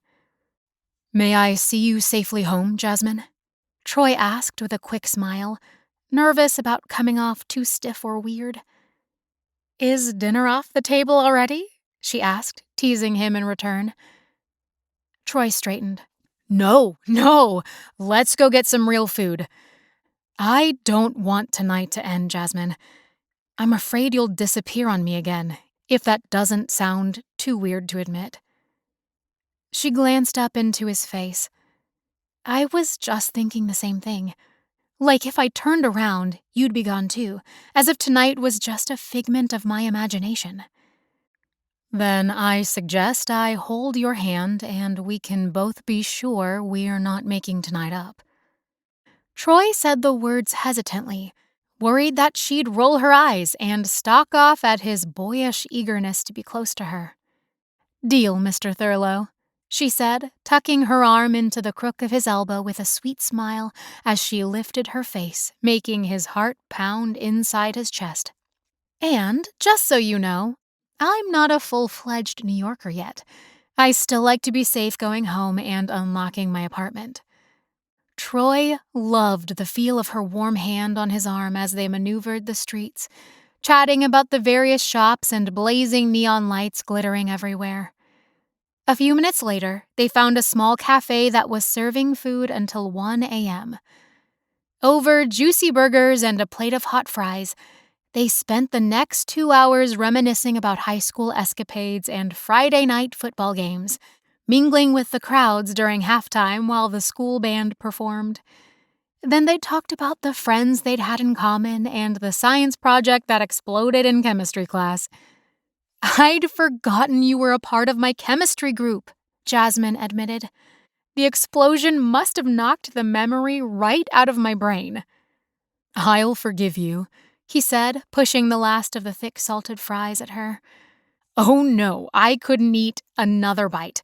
I'll be waddling home as it is. Hardly, Troy said, his voice going quieter while he gazed at her across the table. You are even more stunning than I remember, Jasmine. Hey, I finished growing up and grew out of my bad skin and greasy hair. Those words never described you. You have a bad memory then. Nope, I saw your yearbook picture at the reunion. My picture was on display, really? Everybody's were. And those that attended brought a current picture to hang above the old ones so we could figure out who was who, although it wasn't too hard. Caleb Davenport was voted the most changed. I still can't imagine him and Kira Bancroft married, with a child, and one on the way. Jasmine lifted her eyebrows. Wow, I never would have predicted that back in high school. Talk about opposites attract. How did that even happen? Caleb's the one that grew out of his zits and greasy hair. Ah, I see, she said, shaking her head. But I still don't get it. I remember Kira as being majorly talented at the piano, concert pianist potential. We ran into her waitressing at Rossi's in downtown Denver. Before that, she attended Juilliard for a year, then came home when her father had a bad accident. Oh, gosh, now I remember. My parents told me how horrible that was. Devastated the entire family. And Kira, does that mean she never became a concert pianist? I've just been away so long, I'm completely out of it. But why her? For Caleb, I mean. Troy gave a shrug, but his eyes met hers, knowing that he wasn't just referencing Kira and Caleb, but his own feelings, although he spoke nonchalantly. That's because Kira was the girl who got away. The girl who got away? Jasmine echoed. I don't get it. Do you mean Caleb had a crush on her in high school and 10 years later, boom, they're happily married? Maybe even 8th grade, Troy chuckled. Yup, he had it bad. A few of the rest of us did too, had crushes on particular girls. Jasmine placed her chin on her fist and leaned forward. I think I'm beginning to figure this out. So, all of you Southfield High boys who created your fabulous company called Dreams had a girl in high school you were secretly in love with? He glanced away and then back at her face. Something like that. A girl we lost track of or never saw again. A girl we still think about and wish things were different. Maybe all of the above. Interesting, Jasmine said, her lips quirking into a devilish grin. Her lovely heart-shaped face and incredibly sexy mouth drove Troy straight through the roof. When she leaned across the table to touch his arm, his entire body sizzled. The Jasmine Cervantes of right now was even better, even more of everything in every single way than he remembered. It was astonishing that the real-life woman was better than all the memories he'd harbored for so long. She fiddled with the straw in her soda, her expression pensive, as if a question hovered on the tip of her tongue, but looking uncertain, as if she wasn't sure if she would ask it. When she looked up at him again, her voice had gone soft and uncertain. Who's yours, Troy Thurlow? Who's your girl who got away? Chapter 6. Troy smoothed his hands down his jeans in a nervous gesture, giving Jasmine a wicked grin in return. Hey, that's not a fair question. Please just tell me it's not Adele White, she said, referring to their very bossy, very gossipy senior class vice president. Troy let out a laugh, ducking his head in mirth. When he lifted his eyes to capture hers again, Jasmine shivered from her toes to the top of her head. You are wicked, Miss Honeymoon Planner. I'll let you have 3 guesses, but only if you stay with me for dessert. There's dessert? But it's almost 1 in the morning. I won't be able to sleep. Pretend we're still in college. You don't work Saturdays, do you? Is tomorrow the weekend? Wow, it is. You're right. Shows you how brain-dead tired I am. You've been working too hard if you've lost track of what day it is. You need a gooey chocolate dessert with strawberries, or cheesecake, or a big fat cream puff. Jasmine laughed. You sure do know your desserts, buddy. What can I say? My mom was a good cook. I see. So, what makes you think I've been working too hard, despite losing what day of the week it is? That phone call I interrupted in your office was kind of a big clue. She rolled her eyes, wondering what Troy must have thought of her pacing her office floor and throwing a broken pencil, all while snapping her fingers at him and seething through her teeth at Ava Bellamy while she tried not to yell at her client. Maintaining my composure with big ego stars or billionaires is a task of monumental proportions. That hard, huh? You have no idea. Or is there something you need to tell me? She asked in a teasing voice. No, not at all. Troy glanced over his shoulder and the waitress brought over their check. He pulled out a glossy, all-black credit card, and Jasmine tried not to gulp at the sight of it. It was a silvery gold J.P. Morgan Palladium card.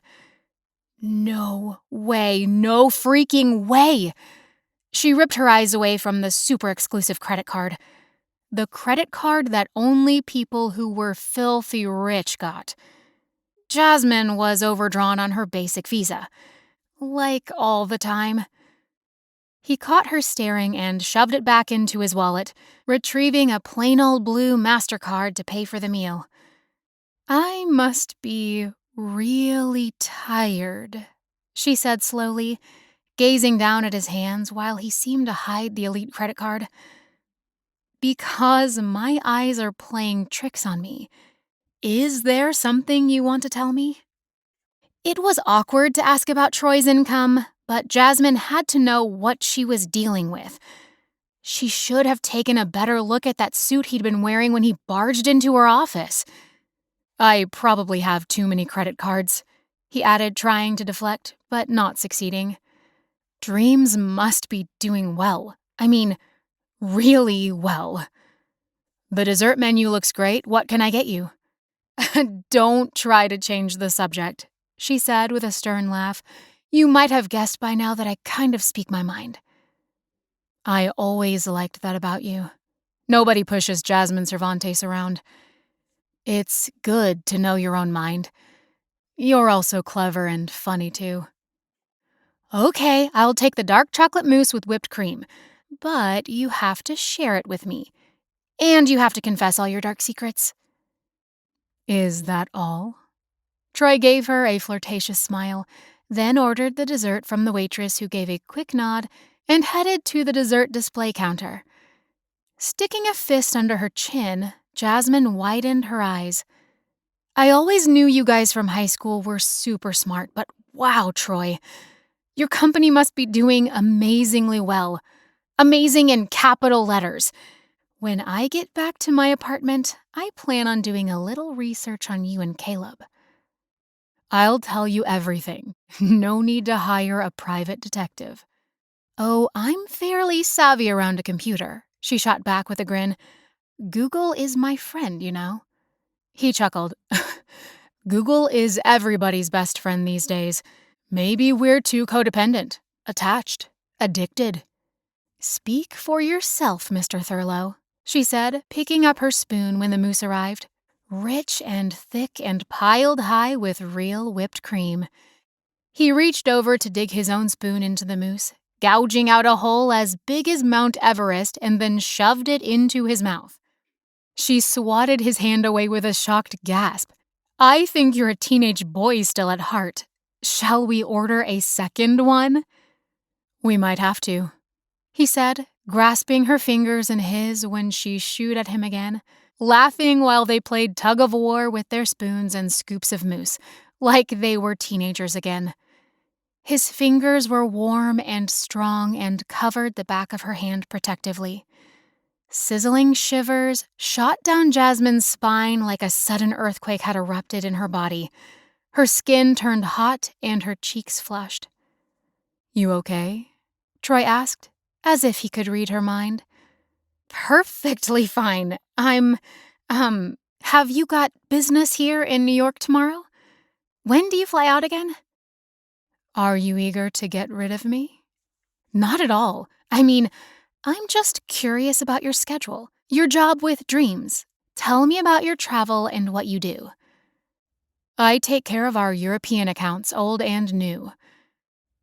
"I knew that, from your business card.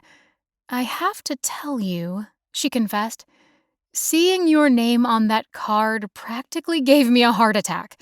I mean, in a good way, of course. I seriously never thought I'd see you again. Denver is a long way from the East Coast. So is Europe."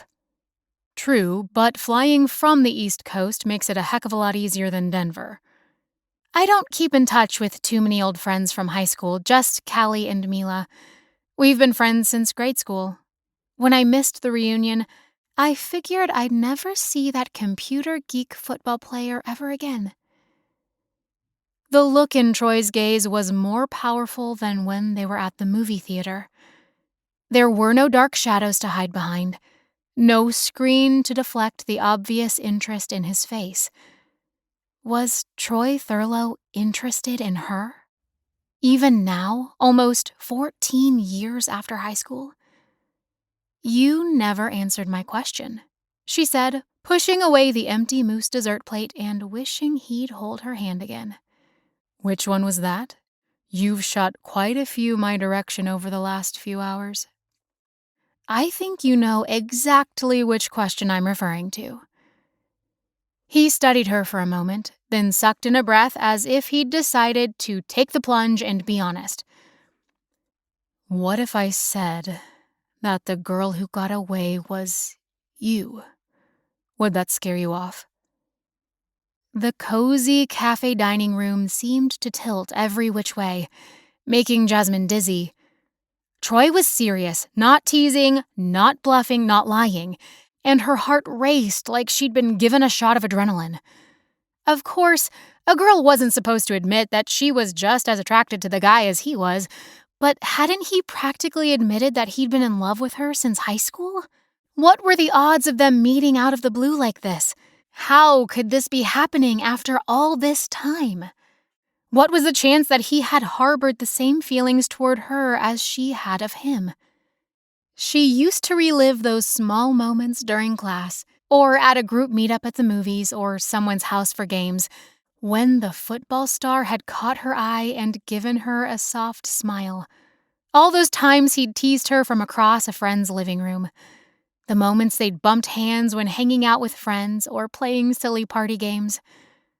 Or that one time she'd gone to a high school dance and he'd actually asked her for the very last dance, as if it had taken him all night to get up his nerve. She'd been disappointed he hadn't asked her earlier, while at the same time completely thrilled that he had led her out to the dance floor for that final, slow dance. And because he was tall and she was tall, they fit so perfectly together. She remembered how broad his shoulders had been, even for a high school boy. Must have been all that football tackling and pressing weights in the PE building. "Hey, Jasmine," Troy said softly across the table. He'd caught her daydreaming and she started, lifting her eyes to stare at his strong jawline and the soft, dark hair curling around his ears that she was tempted to reach out and touch. His eyes on her face gave her shivers. It was disconcerting. Troy and his magnetic presence was definitely throwing her off balance. The nearness of Troy used to send flutters shooting through her body, and yet they had never taken the chance when they were teenagers. Now here he was, in the flesh, more beautiful and gentle and mesmerizing than ever. Earth to Jasmine, he repeated, touching her hand. You sort of disappeared on me. Have I said something wrong? I guess I was lost in the past. Don't laugh, but I was remembering that time when you asked me to dance at the spring fling, our senior year. You remember? He sounded surprised. Do you remember? Every single moment. What's happening here? Jasmine asked in barely a whisper. Did you come to New York to purposely find me and then pretend it was an accident? Troy frowned. I would never pretend. It's been so many years, it seems too good to be true. I'm just as discombobulated as you are, Jasmine. That's an interesting word to use, she teased. Somehow you read my mind. Maybe we're on the same wavelength after all. Troy laughed, but he never took his eyes off hers. Promise me this isn't some kind of setup by Caleb or one of your other friends or coworkers.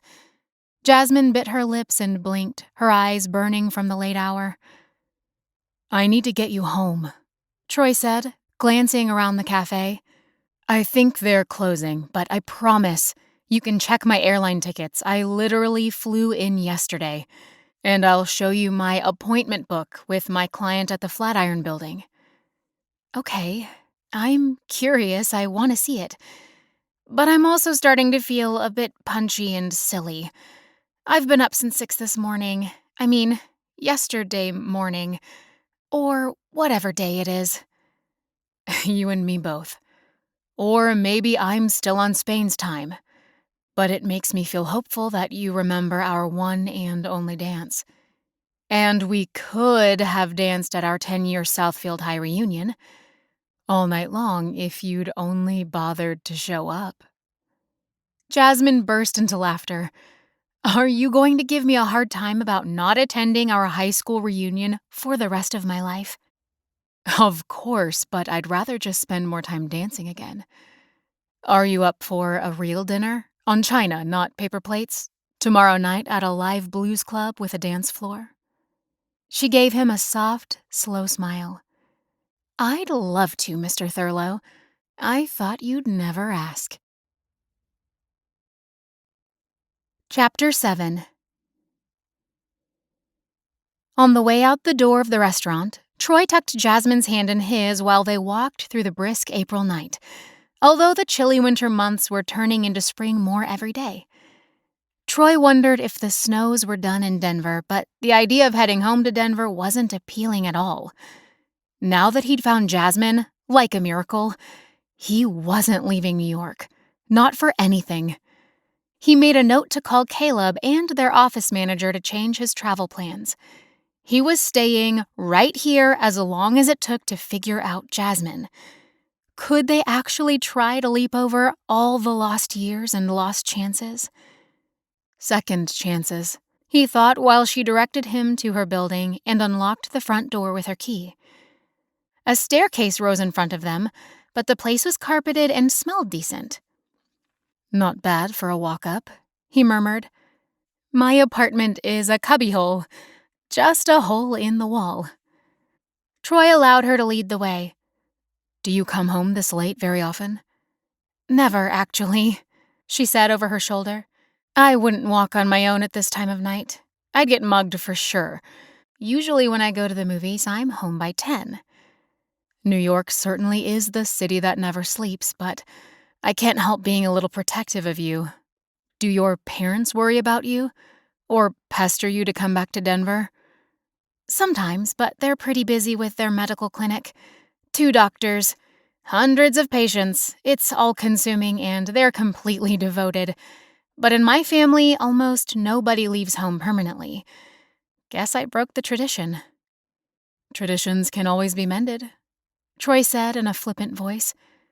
She turned around to face him when she reached an apartment door at the end of the 3rd-floor hallway.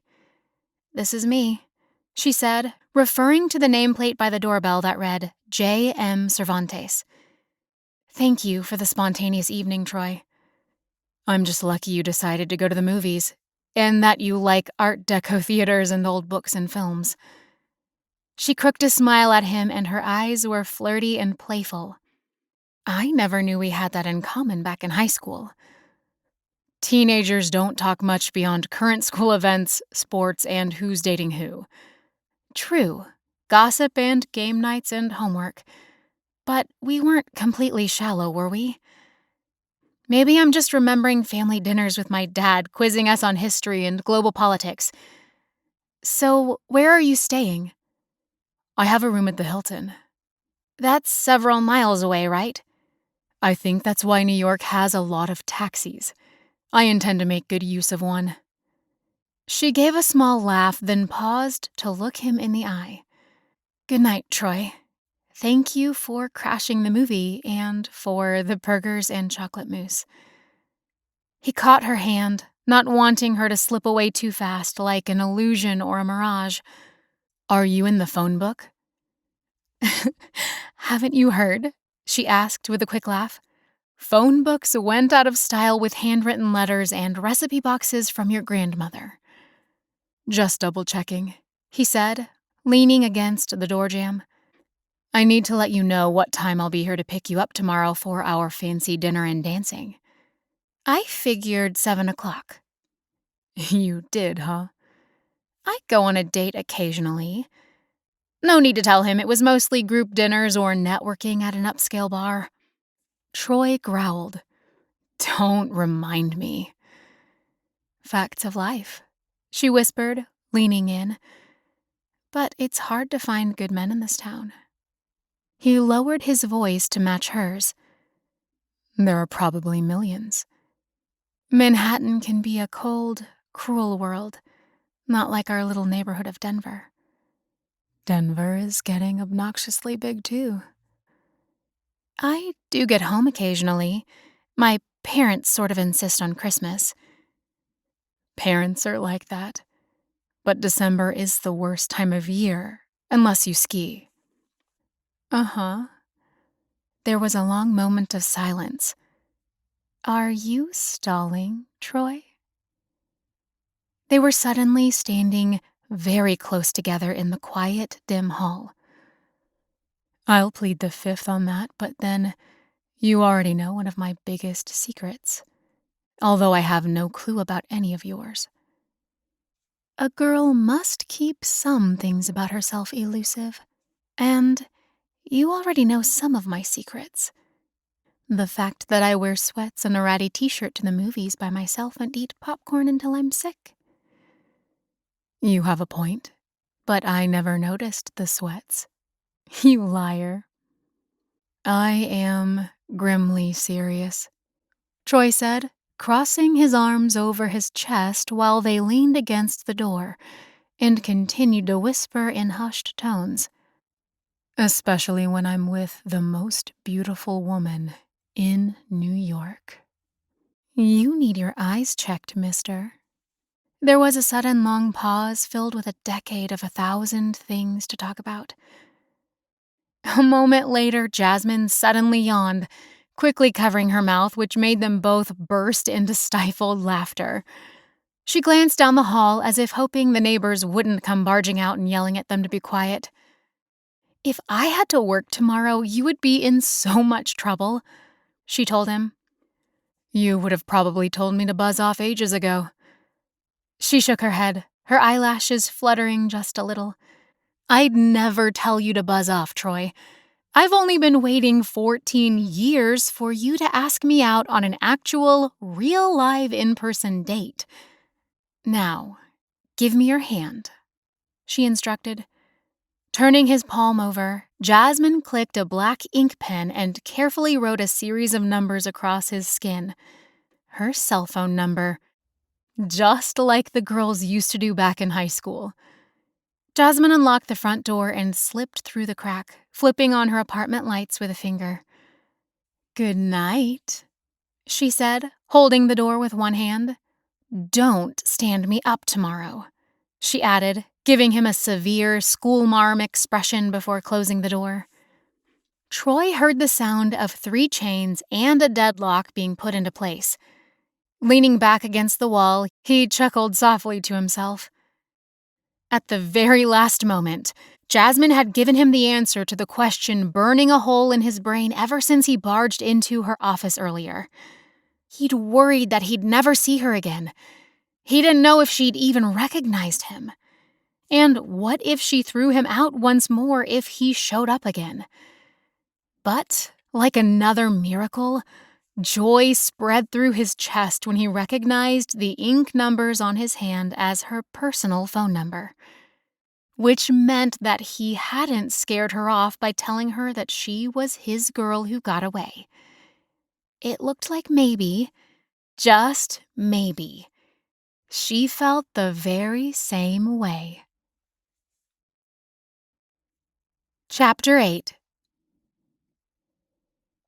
When Jasmine dressed for bed, she felt intoxicated, drunk with Troy's magnetic presence, along with the powerful emotions he had evoked in her all evening. Life had turned on a dime. The last several hours had been fun, flirty, and beguiling. On top of that, Troy's strong hand holding hers was the best thing that had happened to her in a decade. The memory of his warm skin on hers, the tightening of his fingers as they walked the few blocks to her apartment. He'd kept her protected and close, especially when a couple of unsavory men staggered in and out of doorways. The memory was still tangible and physically intense, as though Troy Thurlow had imprinted on her body and soul in 100 ways. The warmth of his voice sent shivers running through her. His boyish, enigmatic smile was contagious, and those beautiful green eyes were like a window into his goodness and kind heart, lifting her like an untethered balloon into the sky.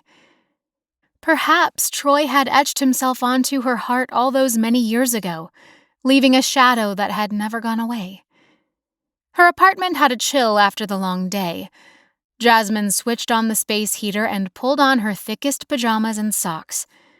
Once she had brushed her teeth, she dove under the down comforter and then stacked a pile of pillows under her head. Turning on the TV for company, she looked at her cell phone, hoping against hope to get a message from Troy. And her wish had come true. He had wasted no time in texting her. Troy, you're a good sport to put up with me dragging you around the city, Jasmine. Eating all your popcorn, forcing answers to questions you don't have to answer. I already miss your mysterious eyes and amazing smile. Tomorrow we'll catch up on the last decade and dance under the stars. I just hope you haven't had too many lives I've missed out on. You're very romantic, Jasmine whispered. Despite such a long day, she was suddenly so very not tired. Her mind kept churning over the events and conversation of the evening. That shocking surprise when he showed up at the movies, after the shock of him standing in her office, gorgeous as a magazine model. Her fingers hesitated over her phone. Then she wrote, I've only had one life. How many have you had, mysterious man? The popcorn was for a good cause. You can always buy me more. It's too quiet in this apartment now. I haven't had a good conversation that wasn't solely about work for much too long. Although I must figure out prima donna Ava Bellamy tomorrow, even if it's the weekend. Unfortunately, the woman has my cell phone number because Italy is coming closer. 3 weeks. Troy. Italy. I almost forgot. Is the trip that soon? Jasmine. Have you ever visited? I spent a semester in Rome when I was a sophomore and adored it. I always swore I'd go back, but with college and working, I've just never fulfilled the dream. Troy. I'm in Italy quite often for work, but never a vacation. Sounds like we're both sorely in need of time off. Jasmine. Is that a hint? I don't vacation with men I'm dating. That's strictly for permanent relationships, ones that involve an altar and a ring. Troy, you're very direct, Jasmine, but the way you say things makes me laugh. Sly girl. Jasmine, hope I didn't scare you off. Troy, nope, just remembering how quick-witted you were. Jasmine, if Ava calls me at 0600 hours, I'm toast. Troy, do rich people get up that early? Jasmine, LOL, not on party nights. Ava tells me it's due to all the early calls for costume and makeup on the movie sets. On weekends, she runs 5 miles. Troy, she sounds disciplined. Jasmine, she keeps a tight schedule because she's OCD. Troy, does her prince know that? Jasmine, I hope so, otherwise he's in for a rude awakening. Did I tell you my vice president just signed contracts with Hugh Jackman and his wife for a second honeymoon with standing ovation? I think they've been married something like 25 years. I love that. Troy, you're a romantic then. Jasmine, I'm surprised you know that word and its meaning. So many men do not. Troy, I'll prove you wrong. Jasmine, ha! With that innuendo, I will say goodnight before I turn into a zombie. Troy, uh-oh, will I be safe dancing with a zombie? What would happen if I'm tempted to kiss you? Jasmine, I might have to rip your brains out. Good night, Mr. Thurlow. Troy, sweet dreams, zombie girl. When Jasmine clicked out of the conversation, she sighed at the slew of emails that had come through on her phone during the evening, including a few other text messages, but she'd deal with all of that tomorrow. At the moment, she spread her arms out across the bed, her fingers dangling over the edges of the mattress, and stared up at the ceiling. She touched her mouth when a smile crossed her lips. Rolling over, she punched the pillow and powered down her phone. Had life or fate given her a gift? Or a fresh, broken heart when Troy was sure to leave for Denver in a few days and she'd never see him again?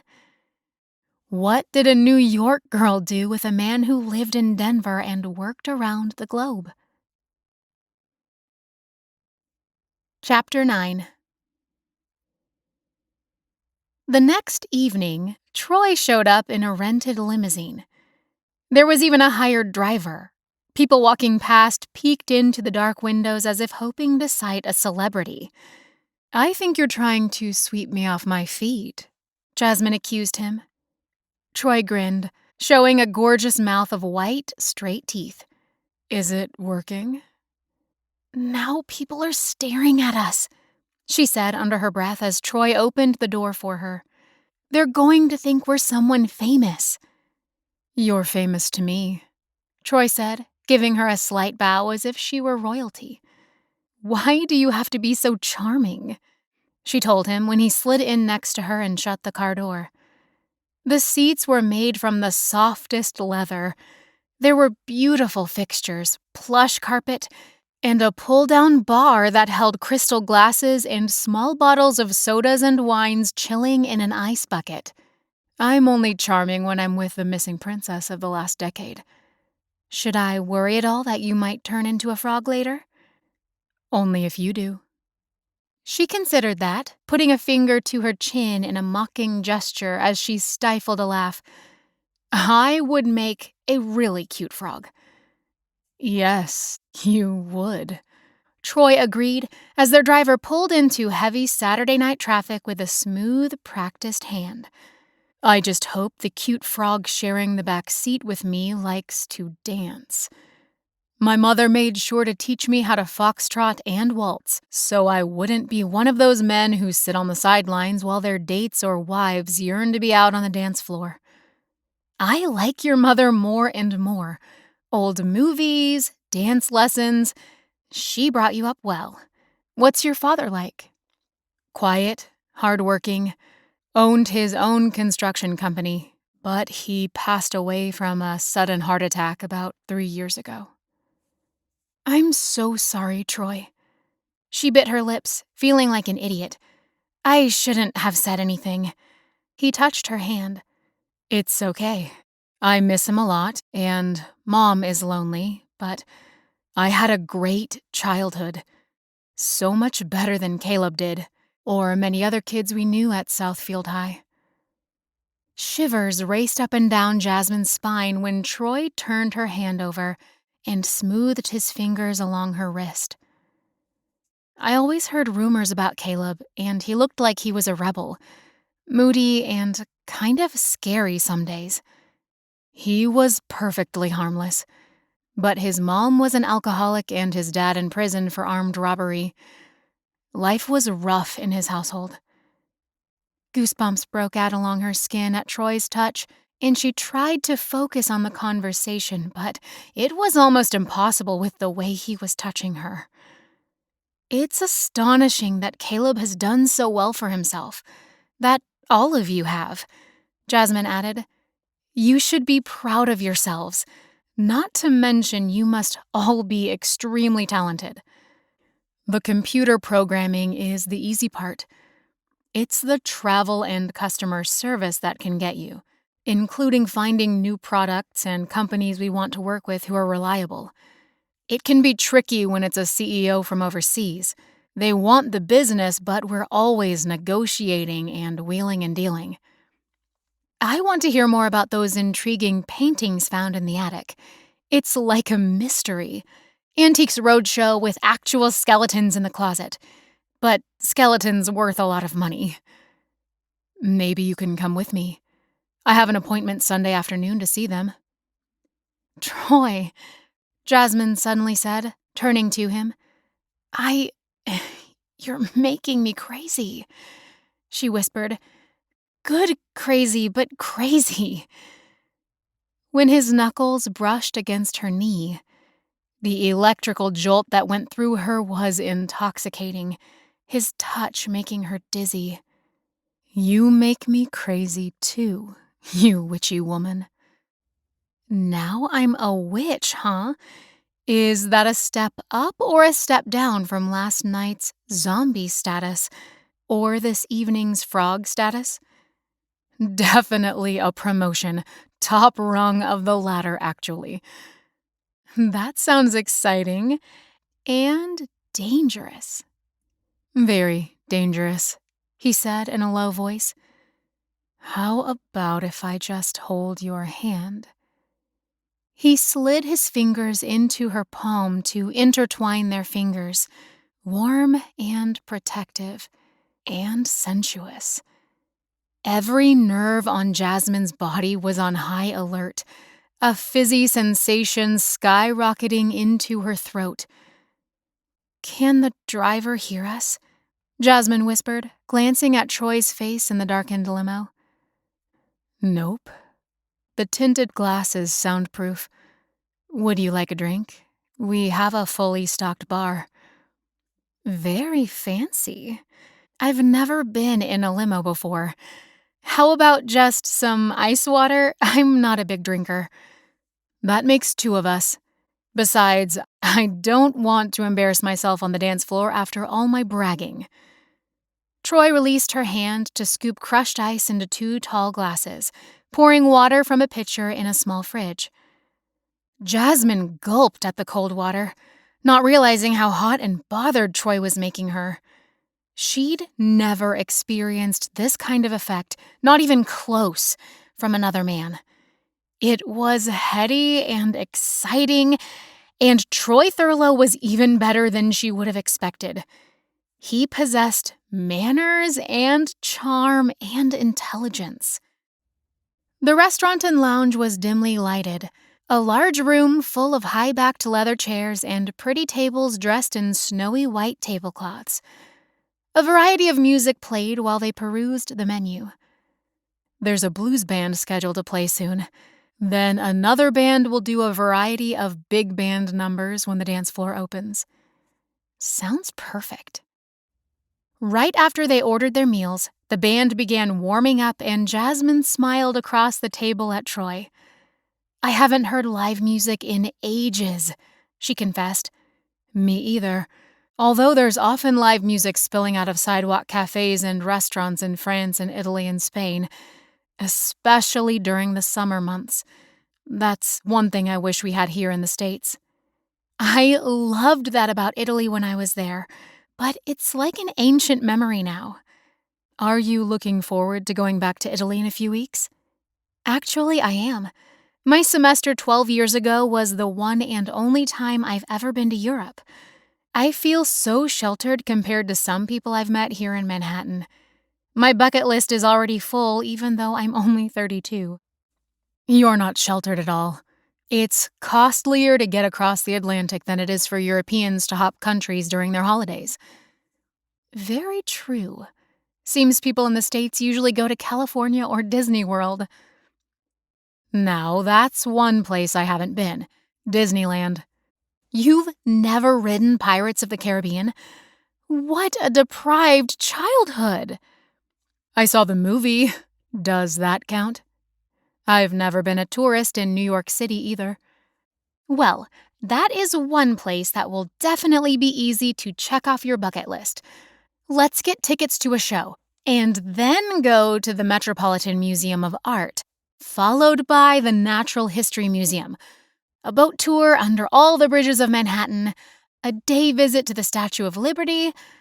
"Are you asking me out on a date, Jasmine?" Her face flushed. "Actually, I've only done part of those myself. Work does keep me busy, and when I'm not working 12-hour days, I'm catching up on my sleep." "Me too. Let's be tourists together." "When do you fly back to Denver?"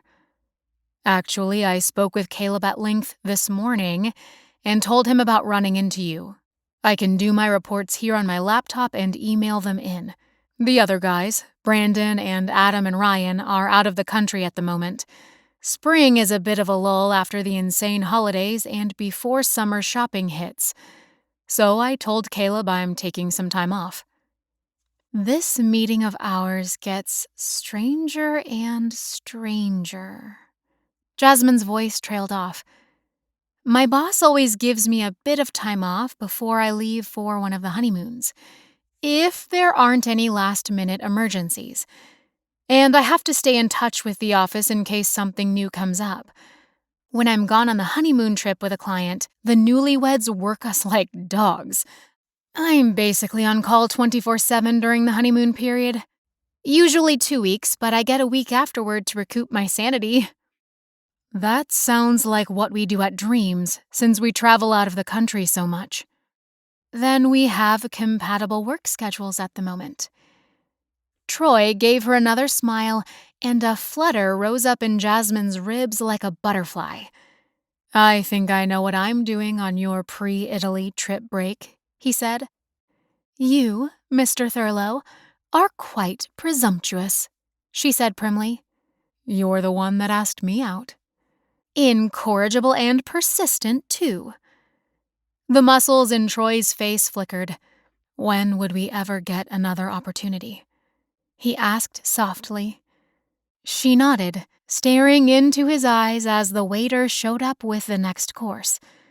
A flurry of salads was deposited as their appetizer was whisked away.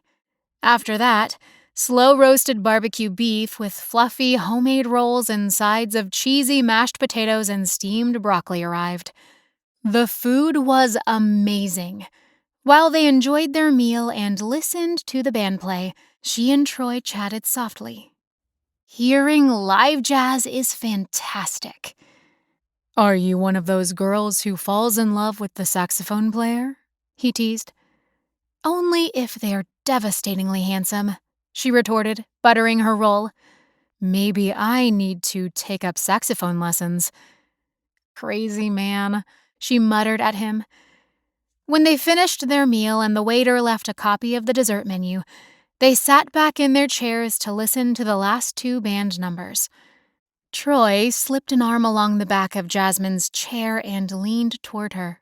She loved his aftershave, the scent of his musky shampoo, and the sound of his low voice murmuring comments about the music while they listened. "Want dessert?" he whispered.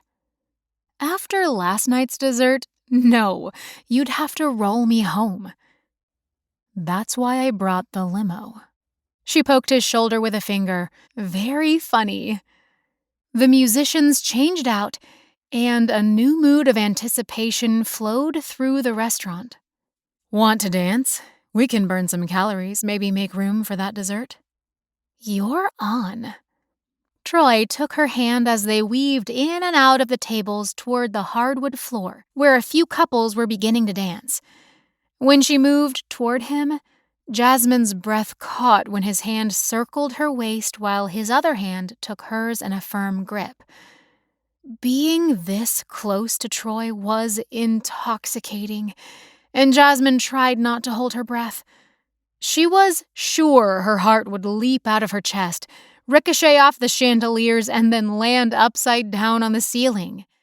His arms and shoulder muscles under the dark brown jacket were larger than she expected. Football muscles in a lean 6'3" frame. Troy's chest was hard and strong under the crisp blue shirt and tie. The man probably had six-pack abs too, perhaps a home gym as well. Which made Jasmine wonder what his house looked like back in Denver. Did he own a home? How rich was this guy? "Tell me about your parents," Troy asked, as if reading her mind. "I have no idea what your family is like. We always saw each other at other friends' homes or at school." "My parents are workaholics, but then most doctors are. They're passionate about their patients and almost always on call.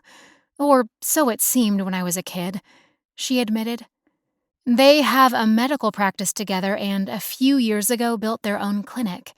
Mom's a physician's assistant and Dad's a pediatrician by specialty, although it's really a family practice. His patients don't ever leave when they grow up, they just bring their children to him." "I like that. Generations of a family. Your parents would get to know them really well. Kind of like a kindergarten teacher who has a student and then 20 years later finds themselves teaching the kid's children." Jasmine nodded. "Exactly. Right after high school, I worked in the clinic for my dad, filing papers and running errands until I started college. MBA from Colorado University, if you're wondering." "That was my next question. Makes sense with your job. But I'm curious. Do you have a thing for honeymoons?" Jasmine swatted his arm. "What's that supposed to mean, Mr. Thurlow?" "It's an interesting company you work for. Honeymoons for the filthy rich." "Ditto to you, I should say." Troy gave her a knowing smile and waited for her to continue.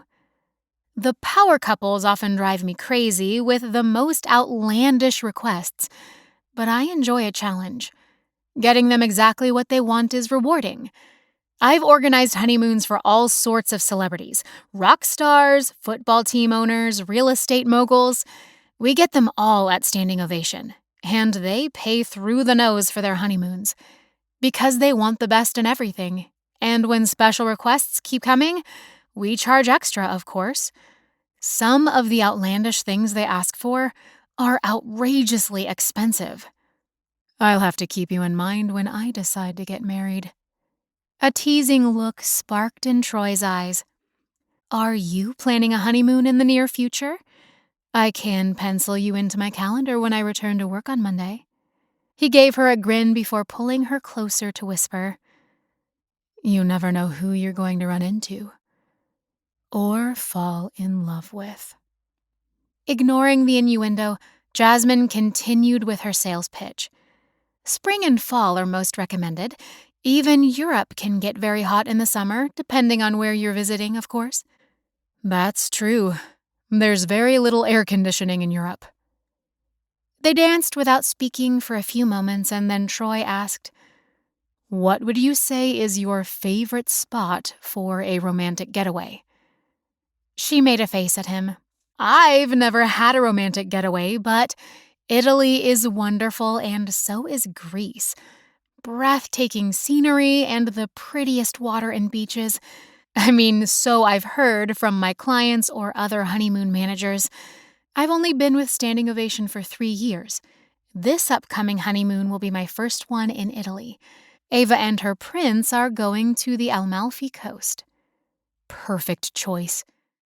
You must visit the Blue Grotto. It's like an exotic dream. A cave with luminescent water. Sounds perfect. I've already got them booked on an exclusive yacht for a few days up the coast with an excellent captain. Speaking of perfect, being held in Troy's arms was perfection. Both thrilling and safe at the same time while they moved from one dance number to the next. "Are you getting tired?" Troy asked. "I could hold you, dance with you, all night." "Good catch," she said, giving him a flirtatious smile. "I believe you promised dessert. All this dancing has made me hungry again, believe it or not. Shall we share one again?" When she nodded, Troy led her off the dance floor, signaling to the waiter who took their dessert order. "Since you're so good at planning itineraries, why don't you take me on that personal tour of New York? You pick the day and time, and I'll pick you up." "You're really going to stay on here and hang out with me in New York?" Troy cupped a hand against Jasmine's face, sending shockwaves through her limbs and her heart into the stratosphere. "The more time with you, the better," he said. Chapter 10. An hour later, Troy dropped Jasmine off at her apartment and saw her safely inside. He determined not to come on too strong or too fast and scare her off. He'd keep things friendly, with a few excuses for romantic moments, such as going out dancing or holding her hand. But every time he touched her, Troy thought his heart would stop. Why had he ever let his fears stop him from pursuing a relationship that was more than casual friends? In reality, he'd been so seriously interested in her that he'd scared himself off. He wasn't going to let that happen now that he'd been given a second chance. Troy hoped he didn't blow it, like he'd done 3 years ago. After Jasmine's no-show at their class reunion, he'd dated girls who were only interested in his money. It was no secret that he was wealthy due to the success of dreams. He'd made stupid mistakes, like being taken in by women who couldn't care less about him personally, just the status of wealthy, which included invitations to fancy dinners or events. Did Jasmine not realize how huge dreams was? Or maybe she didn't care one way or the other, and if that was true, she was better than he'd ever dreamed. When he got back to his hotel room, a buzzing sound came from inside his jacket and he pulled out his phone. "Caleb, any updates on your decision and flight arrangements? No rush, mostly curious. Although, when you get a chance, let's talk about our upcoming quarter and some merchandise I discovered in India from some new vendors." Troy, "I've decided to stay in NYC. Okay with you? I'll look at the Indian stuff on the private website pages and we can talk by phone in a few days." Caleb, "Were you serious when you said you bumped into Jasmine Cervantes from Southfield?" Troy, "Dead serious." Caleb, "Thought you were joking. Spill it, man. How is she? What does she look like these days? You had the worst crush on her. Thought you were going to mope all through college." Troy, "Take high school and multiply it by 10 or 20, and that's Jasmine.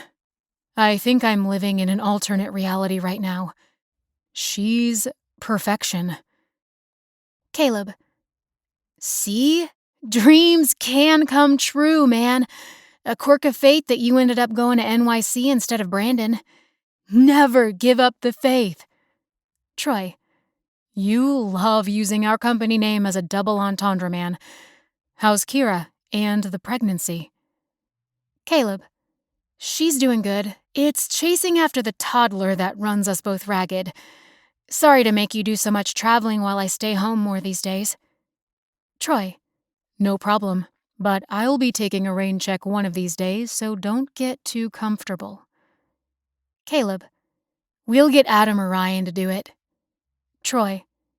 Would you be okay with me going to Italy for a few days? Caleb. Ha!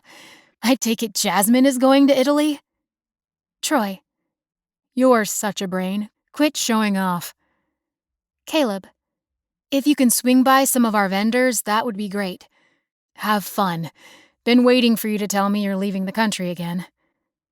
Troy. You never know who you're going to run into. Caleb. Or fall in love with. Chapter 11. Taking off from work a couple hours earlier than normal over the next week, after informing her boss that she had company in town, Jasmine and Troy did New York proud. East River tours, hiring a sailboat on the Hudson, leisurely strolls through museums, enjoying a variety of Broadway shows. Then it was the ballet one night with meals in the Village and Little Italy. Delicious Greek food on 42nd Street. Loaded hot dogs from a street vendor when they were racing to catch the subway. One evening, they hung out on top of the Empire State Building, a fierce wind whipping them to bits while they laughed at each other. Crazy hair day, Jasmine said with a laugh, her hair whirling like an out-of-control kite around her head. Troy winked at her. I predicted that you were a witchy zombie girl. You've got it too, dude, she retorted, running her fingers through his thick, wavy hair to make it stand up straight.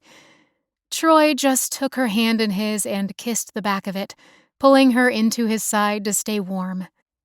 They took so many trains and buses, taxis, and subway rides, Jasmine lost count. The two of them hiked miles in sneakers while wearing windbreakers against the spring chill, and backpacks filled with snacks while they explored bookstores, analyzed plays and movies and world events, and discussed the history of the city with another bookstore customer who turned out to be a Columbia University professor. Then it was Favorite Things Day. Food, art, music, holidays. Central Park needed at least 2 days. A music day with a battle between 3 bands featuring local artists. Food consisted of tacos or burgers or fried chicken in baskets with thick fries and piles of ketchup. After strolling the sidewalks, they crossed the grass and curled up on a park bench to people watch and tell stories about their college adventures and dorm life. At the Metropolitan Museum of Art, they spent most of their time on the Egyptian collections, going back in time and trying to imagine what it would be like to be part of the royal family, or go on an archaeological dig. The day they got stuck in a traffic jam after 3 fender benders in a row, they jumped into a different cab and entertained their new driver by singing with the radio. Jasmine didn't think she'd laughed so hard in years when their driver jumped in on the choruses with an off-key voice. You should have joined the high school choir instead of playing football, she told Troy. Seriously, your ears must not be working correctly. I'm dead serious. Jasmine widened her eyes. Troy settled back against the cab seat, turning to gaze into Jasmine's face. My mother made me take piano lessons so I can read music. I took piano too. Kira and I had the same teacher when we were 14, I think. While I could barely play Furelise, that girl was ready for the stage. The following week was Jasmine's work trip to Italy, so Troy came up with a perfect way to end their time together by taking a train to Atlantic City in New Jersey. They ate a bag of saltwater taffy on the boardwalk, wolfed down burgers at the Hard Rock Cafe, then strolled barefoot in the sand, jeans rolled up while chasing waves until they were soaked and freezing, even though the month of May had finally arrived. Salty and sandy and damp, they took a taxi to the Atlantic City hotel Troy had booked, with a private room for Jasmine. Troy had been a perfect gentleman.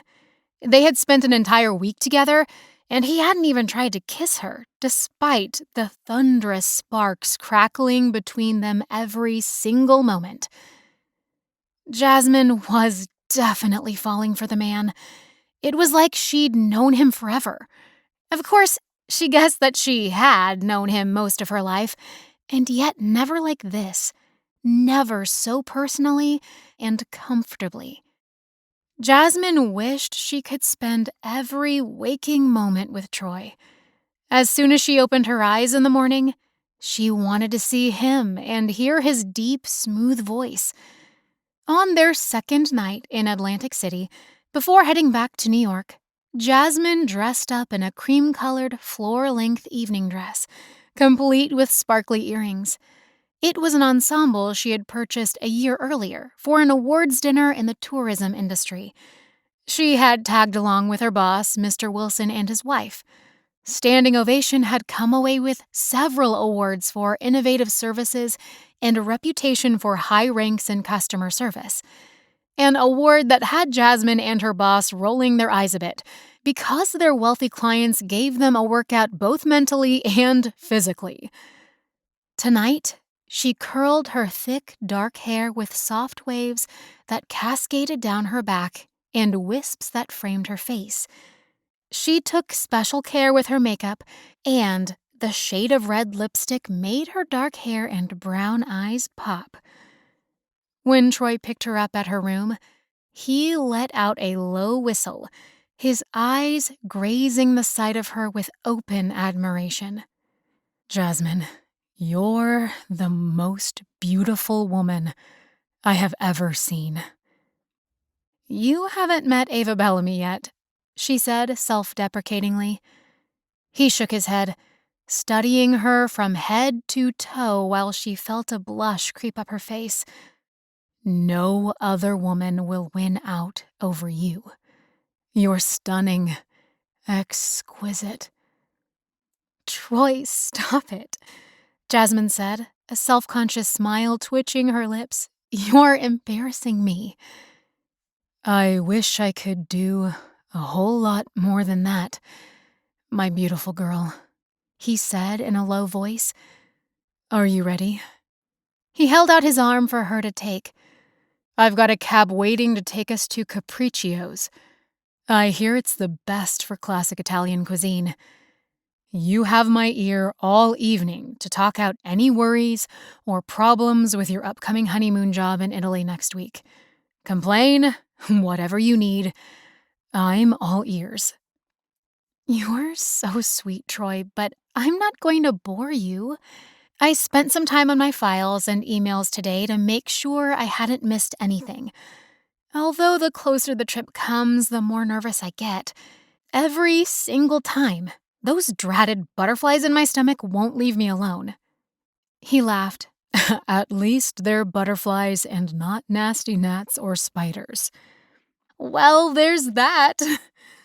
"Hey, I get edgy and anxious every time I meet a potential new vendor."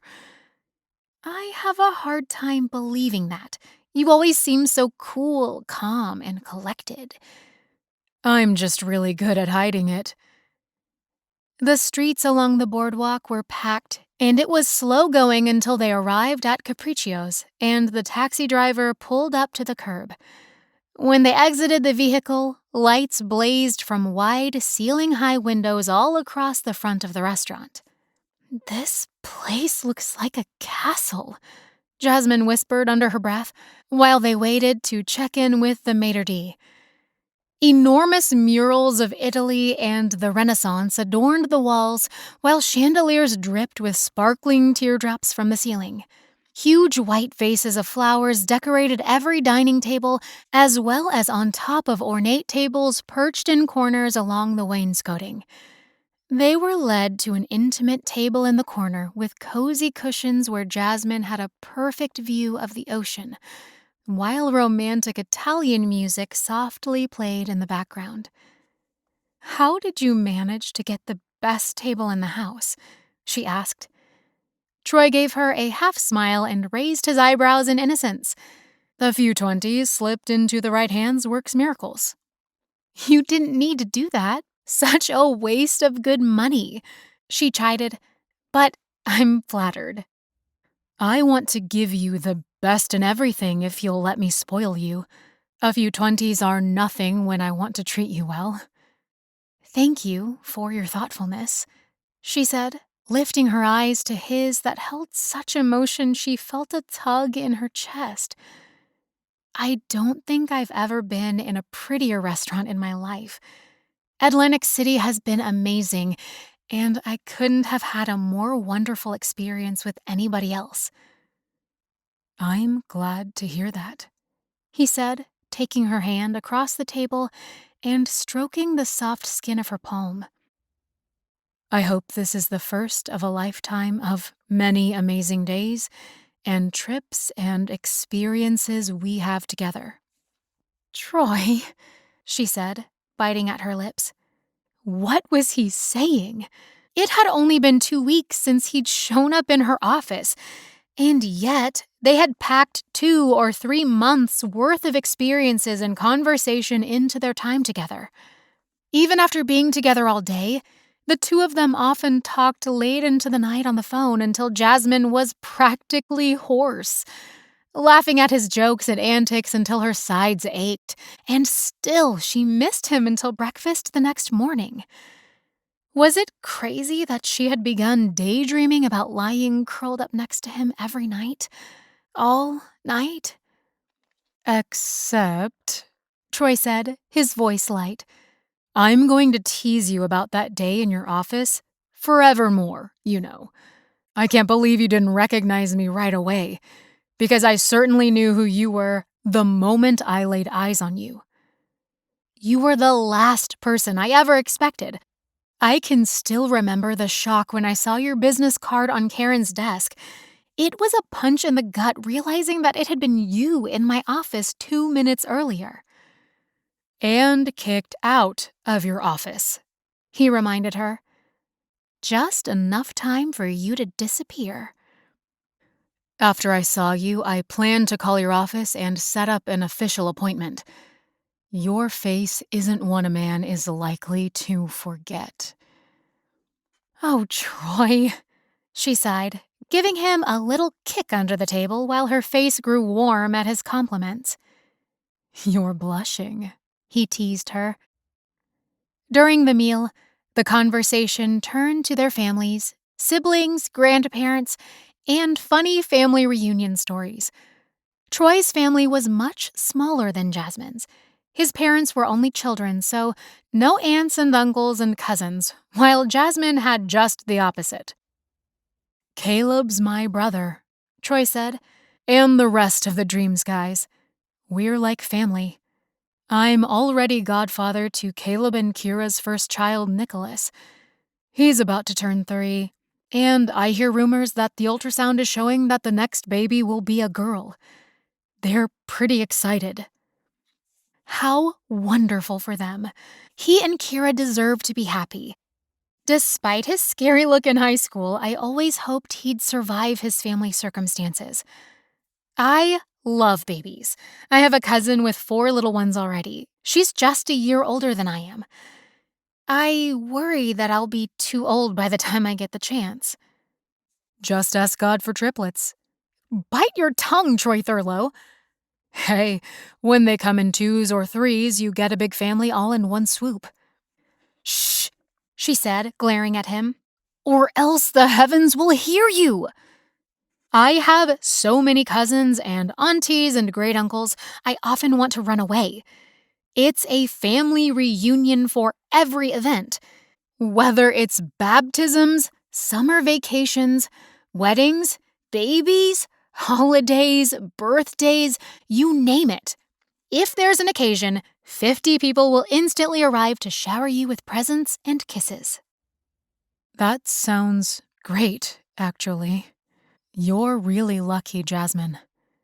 She gazed into his face and saw the genuine longing in his eyes. She was blessed, even if her family often drove her crazy with their gossip and hovering interest in everyone's lives. After dinner, they strolled the beach. A silvery moon sparkled across the water, leaving long streaks of silver. Waves softly rushed to the shore. The damp sand underneath Jasmine's bare toes was cool and refreshing after the warmth of the restaurant, while her high heels dangled from her other hand. Troy's arms slipped around her shoulders, and Jasmine leaned into his broad chest. This man made her feel safe, protected, exhilarated, and, yes, electrified. "I have a confession to make," she said now, kicking up the sand with her toes. "You... confessions?" Troy seemed to suddenly tense as if unsure of what she was about to tell him.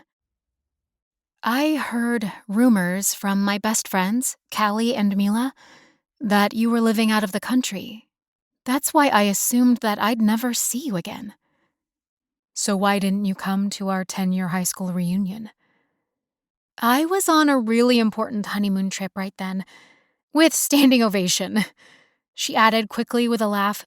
"Not my own." Troy chuckled, and she thought she saw his jaw clench a little, making Jasmine hope that he didn't like the idea of her being with another man on a honeymoon. "I figured that's what you meant." "October in the South Pacific is very nice. That's when the reunion was, right?"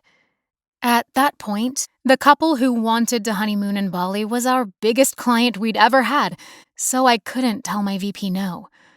"I didn't think your important job would allow you to come back to the States just for a high school reunion, so I'd miss seeing you there even if I'd had the chance to attend. Plus, Callie and Mila said they'd heard rumors that you had a girlfriend. Or a wife, or something." Troy seemed to stiffen. "I didn't have a wife or girlfriend at the reunion. I guess our lives weren't meant to cross right then. I wasn't living out of the country exactly. Just extended business trips that sometimes kept me away for a few months. Especially at the beginning of the founding of Dreams. Back then, we were hustling like crazy, all of us keeping insane schedules." "That makes sense. Assumptions are often not true. Isn't that human nature?" They paused at the shoreline, warm waves tickling Jasmine's ankles.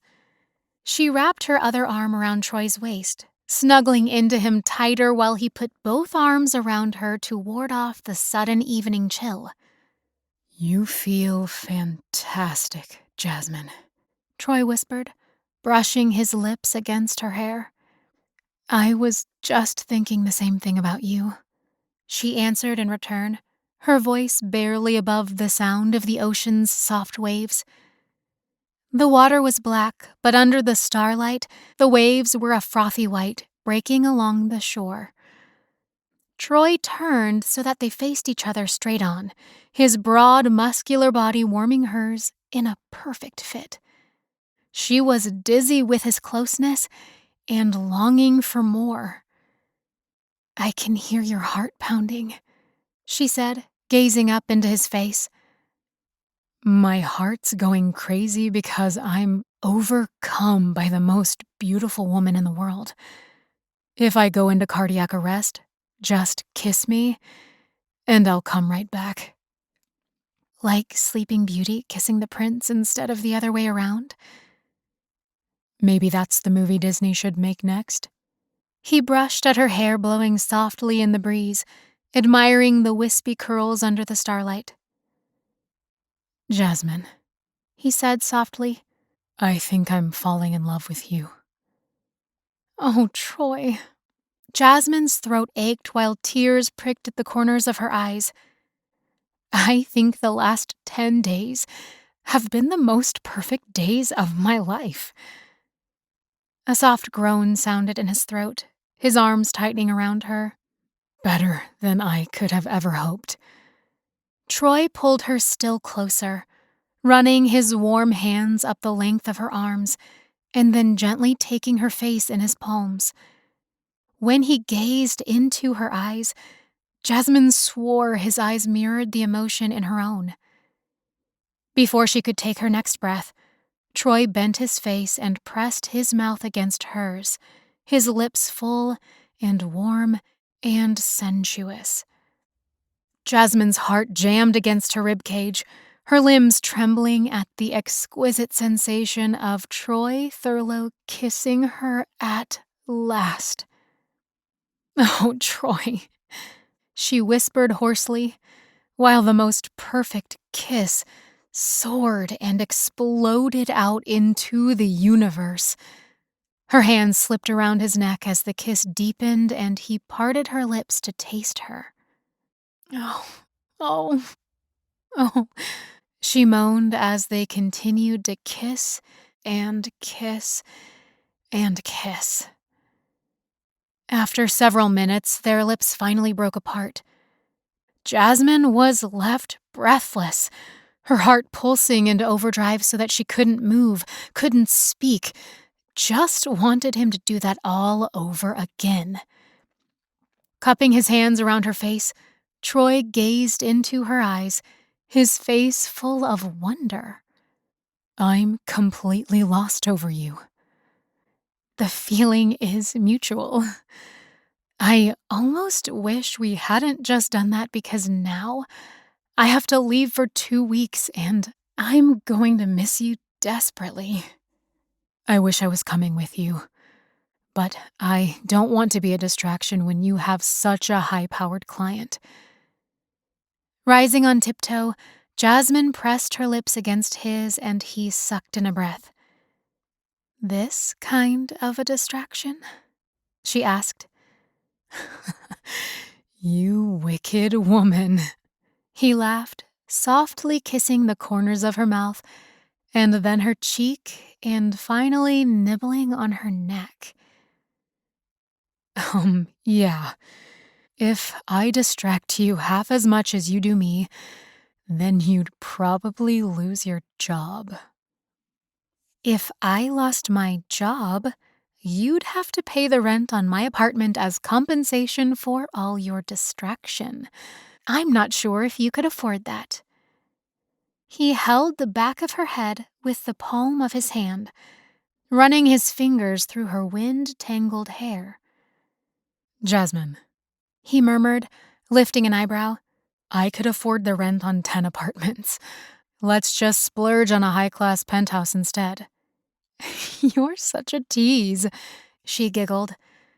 When he didn't respond with any comeback, Jasmine pulled back to look him square in the eye. "Wait, you're serious, aren't you?" There was a long pause, and then she murmured, "Wow, just wow. But I don't want you to be filthy rich. I want you to be just like me, comfortable but still struggling to make regular deposits into a 401k. I am like you.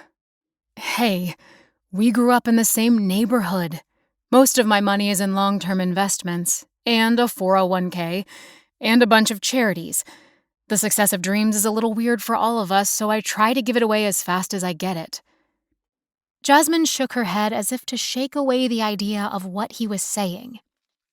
"We'll keep it our little secret," she hissed in a dramatic whisper. "If my papa, my grandfather, knew, he'd be asking for a loan every month." Troy let out a belly laugh. "Believe me, there's more than he could ever dream of asking for. But he sounds like a real character." "Oh, he is. I hope you can meet him and my Nana sometime soon. But after my trauma with Ava Bellamy and her prince is over." "That can be arranged. But right now, I'm going to kiss you again because your lips are all I can think about." Emotion surged in her chest when Jasmine stood on her tiptoes and pressed her lips against his once more. She loved the scent of him, the way his arms felt around her, holding her powerfully yet tenderly. A moment later, they were sinking onto the sand, kissing on their knees while the moon sank slowly in the midnight blue sky. Seconds later, they were lying together in each other's arms, still kissing while the surf pounded, making Jasmine feel completely intoxicated with the sheer beauty of this man. "Look up, Jasmine," Troy murmured against her ear. When she opened her eyes, Jasmine stared up at a sky full of millions of twinkling stars. The world was beautiful and wild and incredibly perfect. They lay on the soft, still warm sand, admiring the handiwork of the heavens for a few long moments, before Troy finally picked her up in his arms and carried her back to the boardwalk, setting her back on her feet. Jasmine's muscles quivered crazily, and her legs had turned to jelly as she tried to steady herself after the deep emotions of the night. She was swathed from head to toe from the power of her feelings for Troy. "Until tomorrow, my gorgeous girl," he told her when they got back to the hotel. "We'll take the train to New York in the morning, and both of us can get back to work." Jasmine gave a small sigh, wrapping her arms around his neck. "Too bad life isn't a never-ending vacation." "That's what honeymoons are for," he said with a saucy grin. The implication in his words was loud and clear, but mysterious and secretive at the same time. Troy kissed her one last time until Jasmine finally broke away and slipped into her hotel room. She threw Troy a sultry, secretive smile before she closed the door, took 3 steps inside, and then swooned straight onto the queen-sized bed with a blissful sigh. Chapter 12. May is the perfect month to honeymoon in Italy, Jasmine assured Ava into the mouthpiece of her cell phone after her plane landed in Naples and was taxiing to the gate. "That's why we chose it. Balmy days, not too hot, but not too chilly. The beaches will be lovely, and best of all, the heavy tourism doesn't begin until June." "I'm determined that everything be absolute perfection. I assured Henri that I would plan it all down to the finest detail." "And you have, Ava, you have." Inwardly, Jasmine sighed, knowing that she had planned every detail. But that's what her job entailed, and she was happy to do it, especially because a honeymoon that came off without a hitch and had rave reviews from their clients usually netted her a bonus from Mr. Wilson. He had trained her to be a stickler for detail. "Where are you, Jasmine?" Ava demanded. "I don't see you anywhere." "I took a commercial flight, and you're in the private aircraft area of the airport, but I'm on my way to you." "Is the photographer here yet?" "Yes, he's on the tarmac, waiting to take pictures as you disembark." "Let me know when you're next to the photographer.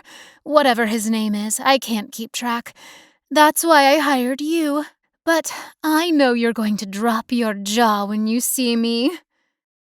"Okay," Jasmine said, whatever that cryptic response meant. With Ava, she never knew for sure. Ava had already hung up.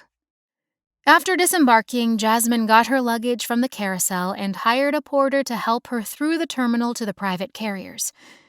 She had a thick folder with a detailed daily itinerary, maps, phone numbers, and reservation numbers for the mansion they were renting, as well as the restaurants, tours, and parties Mr. and Mrs. Henri Grimaldi were booked at, or had been invited to. Naturally, since Henri was sideline royalty, their presence had been requested at all kinds of events and teas and dinners, from the coast to Naples, and even an evening in Rome at the governor's mansion. Jasmine had spent many weeks going through all the invitations and consulting with the engaged couple on which ones to accept and which ones to decline. "Here we are, miss," the porter said, "and I believe that's the plane you're meeting." "Thank you, sir."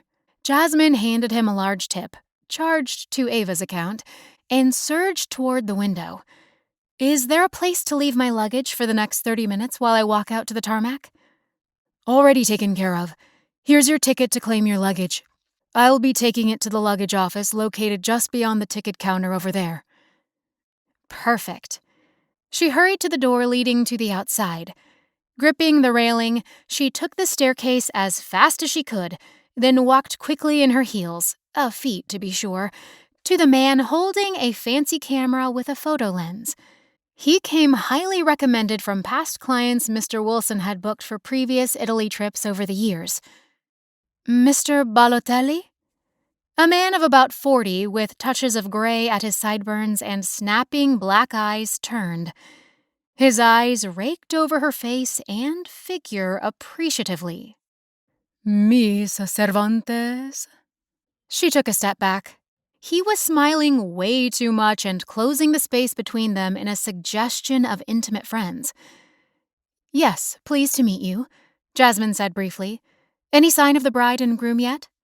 The pilot has turned off the engines. I believe the doors will open soon, he added in a thick Italian accent.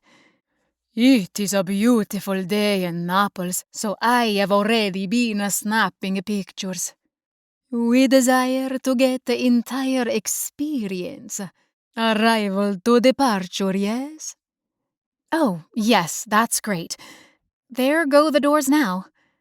Despite her own plane being a little late, she made it before Ava appeared on the jetway.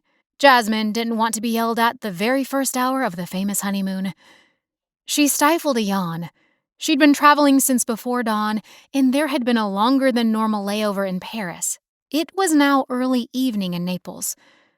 Suddenly, a bevy of photographers and journalists rushed the tarmac, as if there was an emergency or the airport had put out a call for Italian photo albums. It was weird. Who are they? Jasmine asked Mario. He gave her a sideways grin. The local newspapers and the online magazines. People, bridal rags, etc. Jasmine was perturbed, her annoyance level rising. You mean the paparazzi? I specifically spoke with the airport to ask for a private arrival and no media. Somebody lied. No lying, Mario told her. They leak it to the press. For cash bribes, I presume. You are a very smart woman, as well as beautiful. Jasmine tried not to roll her eyes. She planned to email Mr. Wilson and tell him his infamous photographer was a shameless flirt. Next, he'd be asking her to dinner. The plane doors opened, and a staircase was rolled in front of it. A couple of stewards came down the steps, and then, suddenly, there was Ava at the door, Henri tall and impressive right behind her like a shadow. Jasmine let out a choked cough. Leave it to Ava to make a grand entrance. The woman was dressed in the most flouncy, fluffy, bow-laden white wedding dress she had ever seen. It actually reminded her of Princess Diana's dress from the 1980s, with big bell sleeves and so much lace and trim it must have weighed a ton. Why was Ava wearing her wedding dress? She and Henri had been married in Monaco the previous evening with a state dinner and full orchestra and dancing at the palace. Not this morning. Dumbfounded, Jasmine stared as Ava came down the airplane steps on Henri's arm, who was dressed in a suave black suit that fit him like a glove. Wow, the man was handsome. In a very beautiful way. Slicked black hair and sharp nose. She noted that he made small, princely gestures and head tilts. It was almost amusing, like every mannerism had been practiced 1,000 times before. Well, it probably was, since he was a child. Even a cousin of the royal family had to adhere to protocol. But it was also sweet that he was indulging his new bride in her obvious fantasy of the paparazzi splashing her gorgeous face and wedding dress on the cover of every magazine and newspaper around the world. Boy, the pressure is on, Jasmine muttered to herself. The lace train of Ava's gown was 10 feet long, and it slipped down the steps of the staircase like a flowing waterfall. The photographers were having a field day. There were hundreds of light bulbs going off, and it was a wonder Ava and Henri weren't blind after just 5 minutes. The actress was the picture of perfection. Flowing blonde tresses all the way down her back, humongous diamond earrings. A small glittering crown was attached to the veil, and she wore her white stiletto heels like they had been personally made for her. Which was probably true. Ava smiled prettily and laughed and curtsied and clung to Henri's arm possessively as he gave his new wife adoring looks. A crowd of airport personnel had halted their tasks to gather around and gawk and cheer. "Your presence in Italy ain't a secret now, honey," Jasmine said under her breath, "even if you wanted it to be." Mario Balotelli sidled close to Jasmine. "Beautiful couple are they not?" he said with a sly wink. Jasmine gave him a half-smile. "Stunning." "Ah, looks like they are about to depart." "This is my cue," Jasmine said. "Scusami per favore." "Bella donna, mio amore." Jasmine gritted her teeth. "I'm not your amore, Mario, so cut it out." He spread his hands. "I was going to take you to see the sights of Naples and the best restaurant on the coast of Italy." The way he said it was as if she had insulted him, but those sad puppy dog eyes weren't going to soften her resolve. He knew exactly what he was doing, shamelessly flirting. "Thank you, but no thank you," she said firmly. When he began to protest again, Jasmine held up her hand. "No, no, no," I said. Leaving the growing pack of photographers, she hurried to the private limousine that had finally pulled up. The rented vehicle was here to drive Henri and Ava to their castle on the Amalfi coast. She would follow in a rented car which was waiting for her at the Hertz rental desk inside the airport. At least there was still daylight to drive down the coast and find her way to her own hotel. Quickly, she pulled out her phone and texted Troy. "I miss you like crazy. 24 cameras and journalists waiting at the airport, but Ava secretly loves it. She's in her wedding gown, so I think she alerted the paparazzi personally." Troy, "You've got your hands full. I don't envy you." Jasmine, "How's the art deal going?" Troy, "Made a terrific deal, and this couple may have more stashed away in the corners of the sheds in the rear of the property. It's a lucky day for dreams." Jasmine, "Only lucky because they have you. And I'm envious you're going back to Denver, and I'm stuck here for 2 weeks." Troy, "I miss you more than crazy, beautiful girl. Waiting almost 3 weeks to kiss you is going to be painful." Jasmine, "Ditto." "Uh-oh," Jasmine muttered when Ava's head began to swivel back and forth as a panicked look crossed the actress's face. The famous bride gripped Henri's arm tighter, and she searched for Jasmine while the paparazzi surged forward in a tight circle. A few of them even had microphones that they tried to shove into the newlyweds' faces, shouting questions in rapid staccato. Henri tried to tug his bride away, but it wasn't working, while he desperately tried to maintain his cool and continue smiling.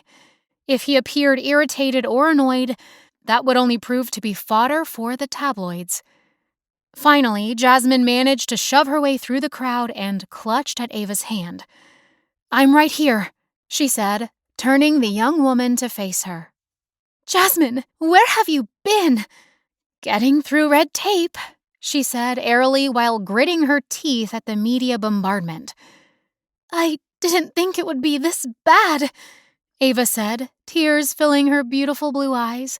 Her makeup was flawless and her skin porcelain and picture perfect.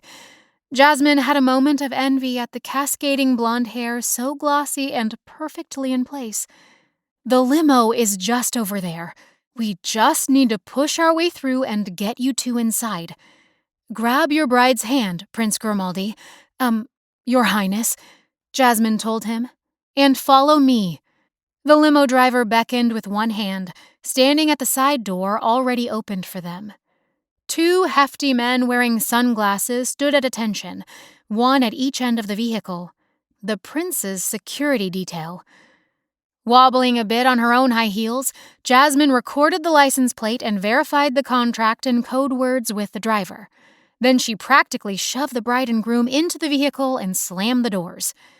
The Royal Secret Service got into another vehicle and followed the shiny black limousine across the tarmac to a gate in the high fence at the far end. The paparazzi hurried for their own cars to follow the newlyweds, but the limo and secret police were way ahead of them. Tires squealing, they were gone within 3 seconds, a blast of dust trailing behind. "Phew," Jasmine said. "Now to get down to the coast and to my hotel."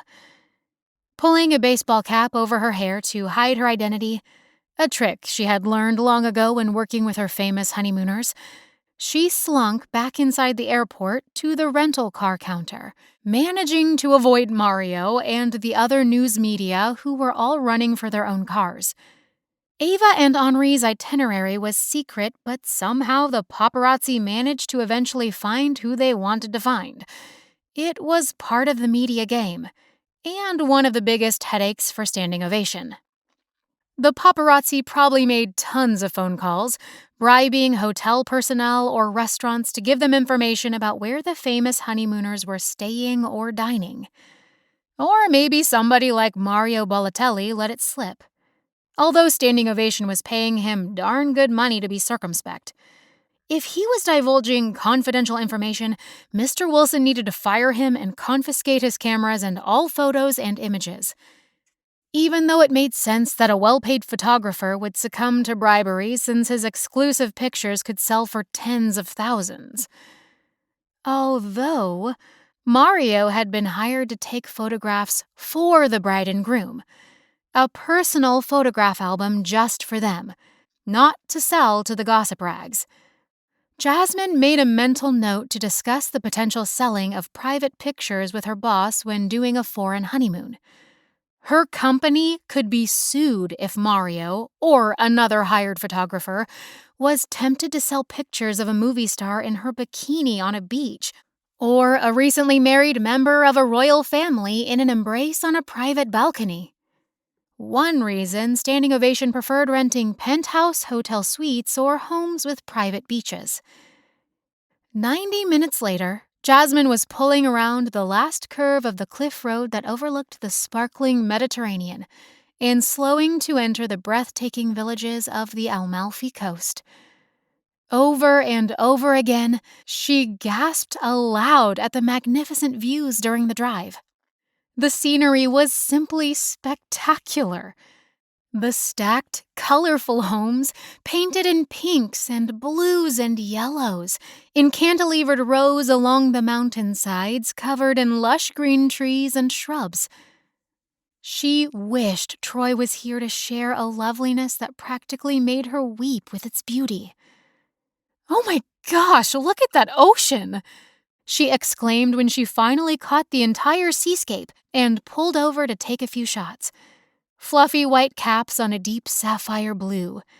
She wanted to snap every single mansion with rows of windows perched high on the cliffs, stop at the charming cafes and shops, or the open fruit and vegetable markets where enormous fat lemons were piled 10 feet high. "Now, that's incredible," she whispered a little while later after jumping back into her rental car.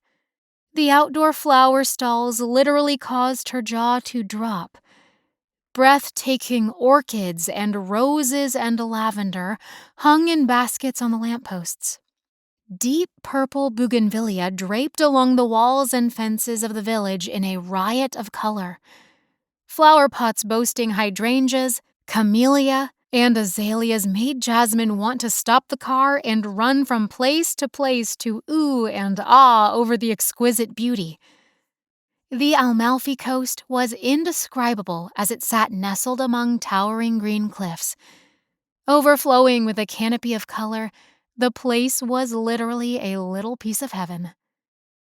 Suddenly swerving to avoid an oncoming car on the narrow, winding road, Jasmine figured she'd better find her hotel and get out and walk so she didn't accidentally drive off a cliff. The last of the evening daylight was dwindling by the time she unpacked in her room on the third floor. There was even a balcony overlooking the ocean side. Leaning over the railing, Jasmine watched couples and families, elderly people and children enjoying the warm spring evening. When she checked her phone, she was relieved to see that she didn't have a single text message from Ava or Henri. Well, she shouldn't be getting messages. They had just gotten married last night, after all, and their only thoughts should be of each other. If she had just walked down the aisle with Troy, well, let's just say she wouldn't be calling anybody, or whining about room service, or bugging her honeymoon planner about their tickets to the Blue Grotto. She would be kissing Troy until they both exploded. Jasmine sank onto the queen-sized bed, suddenly realizing what she was thinking about.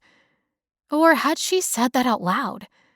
Thoughts of Troy never left her for more than a few minutes anymore. She was daydreaming about the man all the time. Now, she imagined a candlelit dinner at that cute restaurant down the cobblestone street, followed by a stroll on the beach like they had done in Atlantic City. Lying on a beach blanket, kissing until their lips were bruised. Wow, this is going to be the longest 2 weeks of my life, she said, trying to get a grip on herself. As if he'd read her thoughts, the phone rang and it was Troy himself. "Hello, sweetheart," came his deep, gorgeous voice that sent shivers all over her body. "How's it going? Did you survive the plane ride and the eccentric newlyweds?" The paparazzi were out in droves. Crazy time at the airport, but I managed to whisk them away with my superpowers. Oh, the royal security detail helped a little bit too. Troy's chuckle made Jasmine miss him even more dreadfully, if that was even possible. "I think it might be a really good thing that Henri has his own personal security here," Jasmine added. "Might save me a few headaches." "Well, I hope they enjoy their honeymoon and leave you alone for a couple of days, so you can have some quiet time to explore without running errands every hour for Ava." "How do you know Ava Bellamy so well?" Jasmine asked with a laugh. "Intuition, nothing more, my love." Jasmine flopped back on the bed. "I wish you were here to take me to dinner. It's no fun eating alone." "I thought you liked getting away from crazy, crowded New York and having a vacation." "It can also be lonely, especially when a girl has a new boyfriend." A second laugh came through the phone, and Jasmine's longing for him intensified. "I didn't know I'd moved up a category from friend to boyfriend." "Well, the title is yours if you want it," Jasmine said airily. "But the offer only comes once. Take it or leave it." "I'll take it, my witchy girl. And you can't give it away to anyone else without my permission." Jasmine arched an eyebrow, even though he couldn't see her expression. "Is that so?" "You'd better believe it," Troy growled through the phone. "I want to see your face. I miss you so much already." "Well, I'm about to meet my new clients. We're scouring through the shed tonight, and I'm in my grungy jeans and t-shirt with holes." "You wouldn't meet a client with rare, original paintings looking like that. They have to believe you can sell them for a big paycheck." "You're so smart. You caught me out." "Be honest. You're wearing a three-piece suit, right?" "You sure we're not on FaceTime right now?" Giggling, Jasmine rolled over on the bed, staring out the balcony's glass doors to the setting sun splashing reds and oranges across the horizon. "I may never want to come home," she said in awe. "Maybe I'll move to Italy." "You'll break my heart if you never come back home to me," Troy said. "What do you mean?" Jasmine said with feigned indignation. You won't fight for me? I never said that. You'd better explain what you mean then, Mr. Thurlow. A girl needs to know these things. When you get back home, I'll show you. Is that a promise? You'll just have to get your gorgeous self back to New York and find out. Oh, you... Jasmine broke off. Uh-oh, Ava's calling. Already? Thought I'd have at least one night to myself. It's basically their wedding night, right? They've only been married 24 hours. If it was you and me, I'd be locking the door for the first 3 days and not letting you out of bed. Troy's words caught Jasmine off guard. If it was the two of them on their honeymoon? The idea of it caused Jasmine's face to turn hot. But I'll need room service. Lots of yummy room service. Troy's laughter exploded through the receiver once more. Oh, I promise you'll have the best room service ever. Okay, gotta go. Tell me all about the art later tonight. She hung up when her phone started buzzing. It must be something big since Ava wasn't texting a request. She was calling in person. Jasmine Cervantes speaking. What took you so long to answer? Ava demanded. I was talking to my family to let them know I had arrived safely. Oh, well, Ava sniffed a little. I'm sending you a list of things we need for this evening. We're a little busy over here. Okay. Jasmine rolled her eyes. Send me a text. It's coming right now, Ava said airily. Are you enjoying the castle we found you? Jasmine couldn't help asking. She'd spent a lot of time finding that place and then bribing the owners for the dates they wanted. It is lovely, thank you, but not exactly a castle.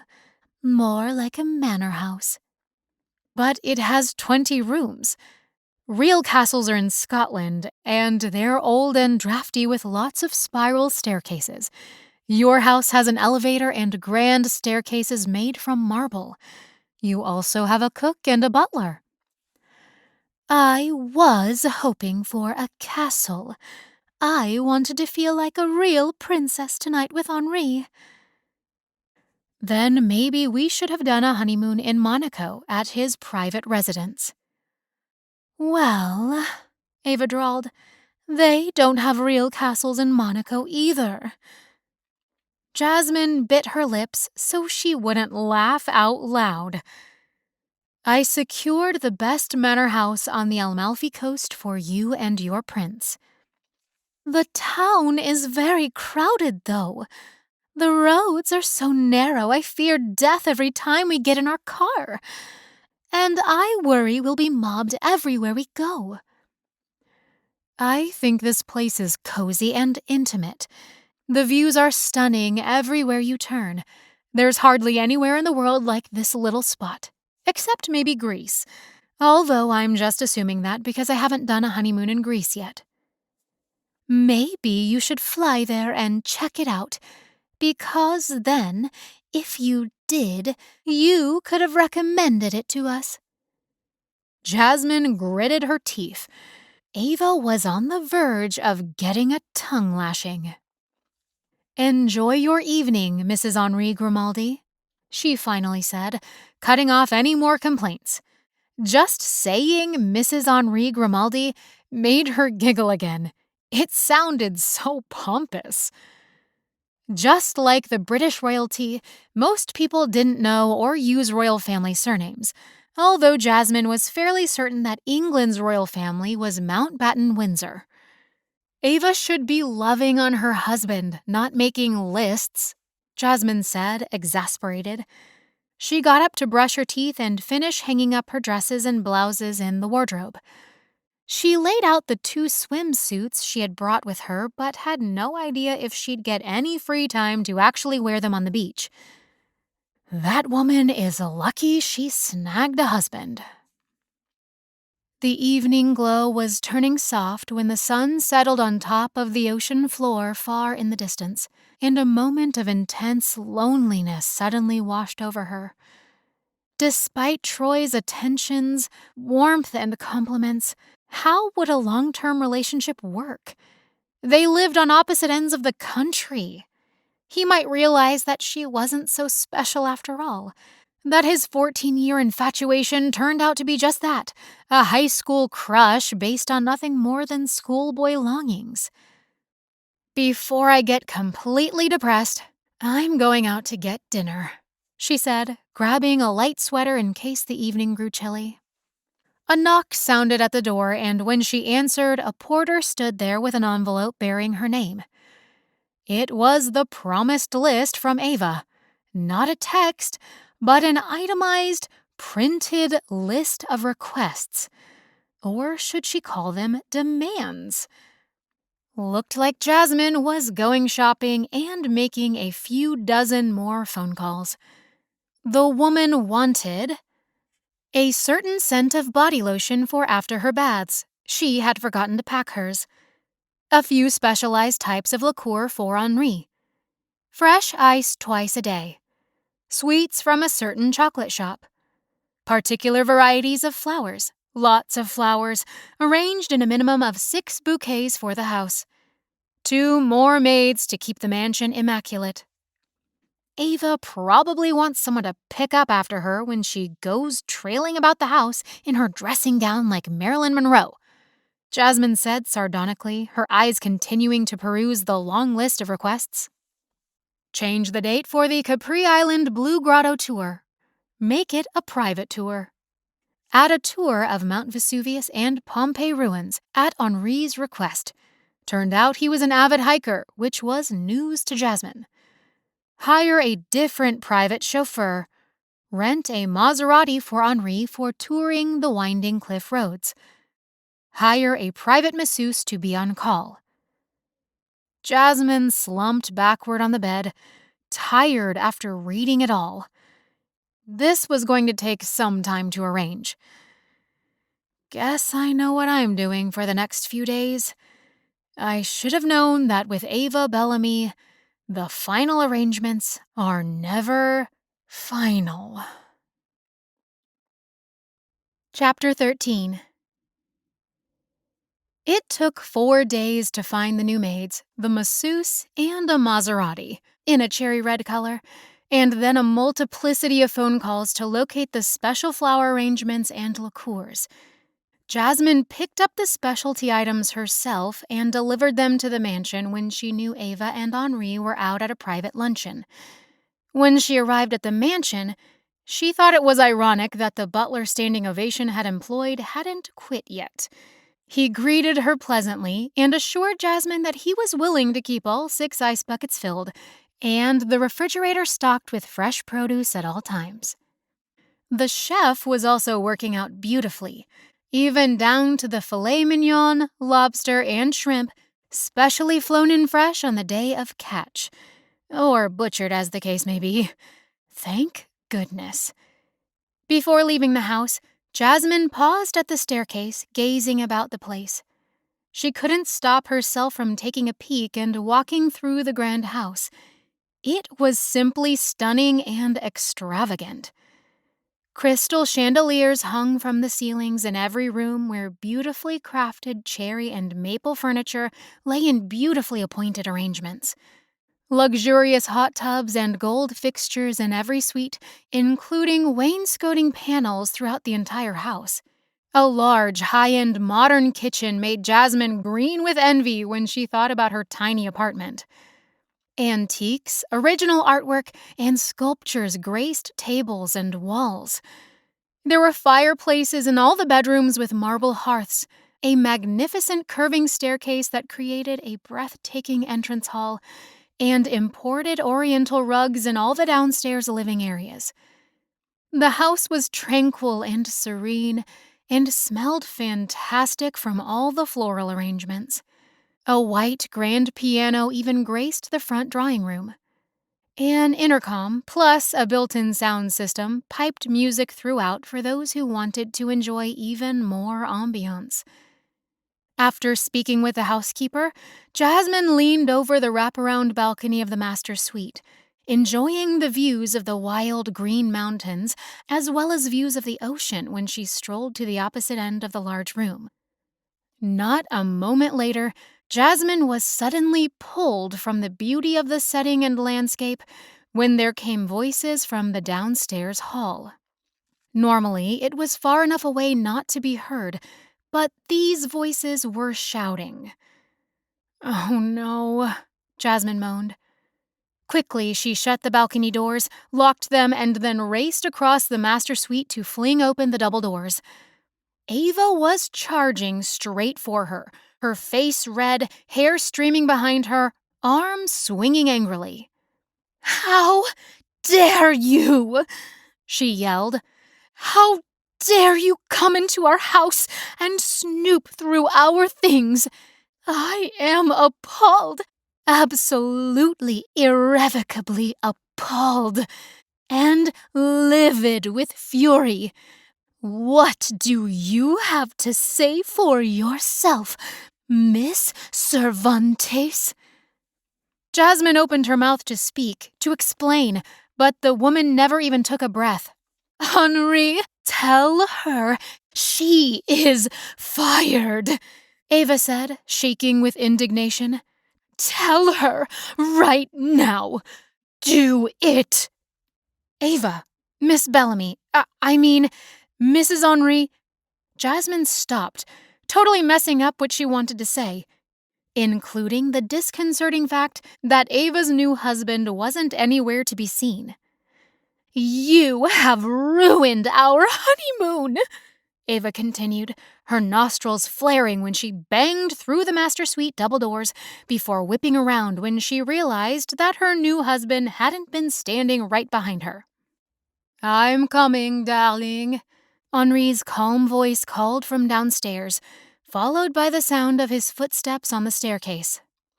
"Ava, please," Jasmine said, speaking as quickly as she could before the woman cut her off again. "Allow me to explain. I always check out the house for my clients after a few days have gone by. We want to make sure the chef and butler and maids are doing their jobs, find out what is needed regarding food or tours or entertainment. I was just dropping off the wine and scotch and making sure the beef shipments had arrived intact. I was also going to leave a note to let you know that the masseuse would be here this afternoon at 4 p.m. and will be able to come every day if you need her. That will be between the two of you. I also changed the tours and tickets, and here are the keys to the Maserati. In cherry red," she emphasized. "I believe I have completed your requested list." "Henri!" she screeched again as he appeared in the doorway. "She was in our bedroom, our private space. That is completely unacceptable." Jasmine held up a hand in her defense, not allowing herself to be cowed by this ungrateful, selfish, petulant woman. "I brought up the requested personal items. In fact, I made a special trip to Naples to find them." Inside, she was steaming too. Jasmine had done everything, absolutely everything, Ava had wanted, but it never seemed to be enough. "We paid good money for standing ovation," Ava said, as if she hadn't heard a single word Jasmine had said. "I want a new coordinator, Henri. Call up the president of Standing Ovation and tell him." "Darling, I will. Of course I will. I have his number right here." Henri indicated his inner coat pocket. Whether he actually did have it on him personally, Jasmine would have been surprised, but perhaps he was just trying to placate his new wife and calm her down. Henri led Ava over to an easy chair by the balcony doors. Laying a gentle hand on her arm, he spoke in a low, soothing voice. Ava turned her face away, ignoring Jasmine. When Henri finished, she jumped up, threw open the balcony doors, and stomped outside, slamming the doors behind her and moving out of sight to the end of the railing so nobody could see her. Jasmine quickly moved toward the hallway. There was no way she was going to stay inside the bedroom alone with Henri. She turned around to face Ava's husband as she continued to walk backwards to the staircase. "I apologize profusely, sir. Standing ovation tries to accommodate every request, every need, and every comfort for our honeymooners." Yes, I know. Ava likes perfection itself. One of her wedding gifts to me was planning this perfect honeymoon. She loves to travel and has never been able to do very much world traveling with her acting career taking off so quickly. This trip meant something particularly special to both of us. Well, of course, we are celebrating our marriage too. Henri's Monacan accent was unusual and mesmerizing. Jasmine hoped he would keep talking and take the level of stress and tension down in the house. He was a good diplomat for his country. "I assure you I place no blame on you, Miss Cervantes," he went on. "You have done a remarkable job fulfilling every dream for my darling Ava. But she also had some rather bad news a little while ago, and that has contributed to her stress, I'm afraid." "I'm so sorry to hear that. Is there anything we can do? Can I contact someone, make any new arrangements?" "Not at the moment, but I'll keep you informed. Her father is in the hospital with a presumed heart attack. He's in surgery, and the doctors are keeping me informed. Ava wanted to come up to the room and have some privacy and make some calls, and when she saw you up here from the gardens below, it set her off, unfortunately." "I completely understand, and I'm so sorry to hear the news about her father. I'm sure Ava is very worried. It also explains why you arrived earlier than I expected. I try never to be here making inspections and inquiries that would overlap your presence." He nodded and gave her a small smile. "We returned from our day trip of the garden tours earlier than planned, but the doctors think Ava can speak with her father later tonight. With the time difference between Italy and New York, it will work out well." Once Jasmine got outside again and was climbing into her rental car, she took several deep breaths of relief. Thank goodness Henri had been there to calm the situation. She had sympathy for Ava, knowing her father was very ill. Of course the stress had set her off. Being inside the house of her honeymooners when they returned from an activity had never happened before. One of the biggest rules Standing Ovation maintained. It was embarrassing and unfortunate. The stress level of the second honeymoon week had just ratcheted up tenfold. For all of them. Jasmine could easily foresee that more changes and accommodations were coming down the pipeline that she would have to navigate. "Get ready," she muttered under her breath. Her hands shook as she stuck the key into the car's ignition. If only she could have another vacation away from work.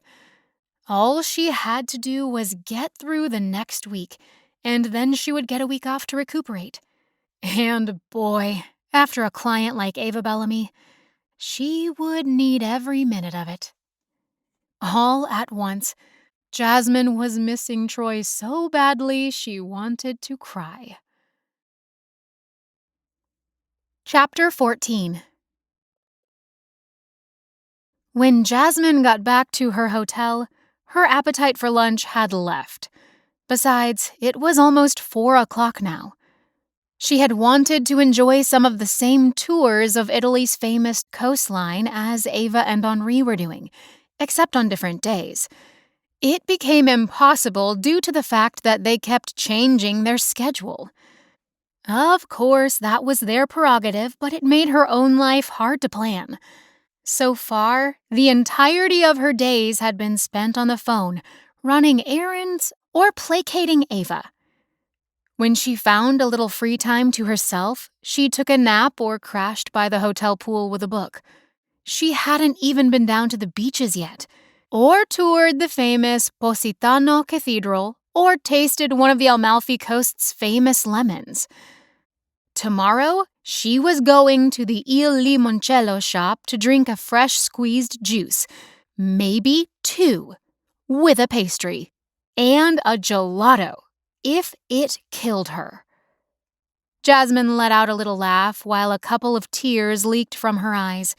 She sniffed and grabbed a tissue to mop herself up. It was stupid to bawl like a teenager that had just been told off, but that's exactly how it felt, no matter how nice Henri had been. With Ava's father in the hospital, would they cut the entire honeymoon short? That was Jasmine's biggest question at the moment. The health crisis was terrible and unfortunate timing, especially after all of Ava's own work planning and fretting, not to mention her own. Of course, her own time and stress didn't matter to a bride. In fact, it didn't even exist, actually. Jasmine was merely a pawn for Ava to order around. That was the funny and kind of pathetic part. The other not-so-funny part was the worry about what Ava would say to her boss, Mr. Wilson, and the other VPs at her company. She could get fired. Maybe it would be better if she quit first and looked for new employment. It was tempting to grab her laptop and do some online job searching just in case. The situation wasn't her fault, but Ava might demand standing ovation refund half of the honeymoon cost, or they might refuse the final installment. It would be a loss of hundreds of thousands of dollars, if not a couple million. Plus, the lost wages and business for the local people here in Italy, which was also unfortunate. Standing ovation would probably make good to the local people, just to be able to keep goodwill with all of the vendors again in the future. But boy, that would be costly. There went any potential bonus for her to get a bigger apartment, too. But worse would be losing her job if this canceled honeymoon cost the company too much. The idea of getting fired was depressing, but a little bit of relief swept over her at the idea.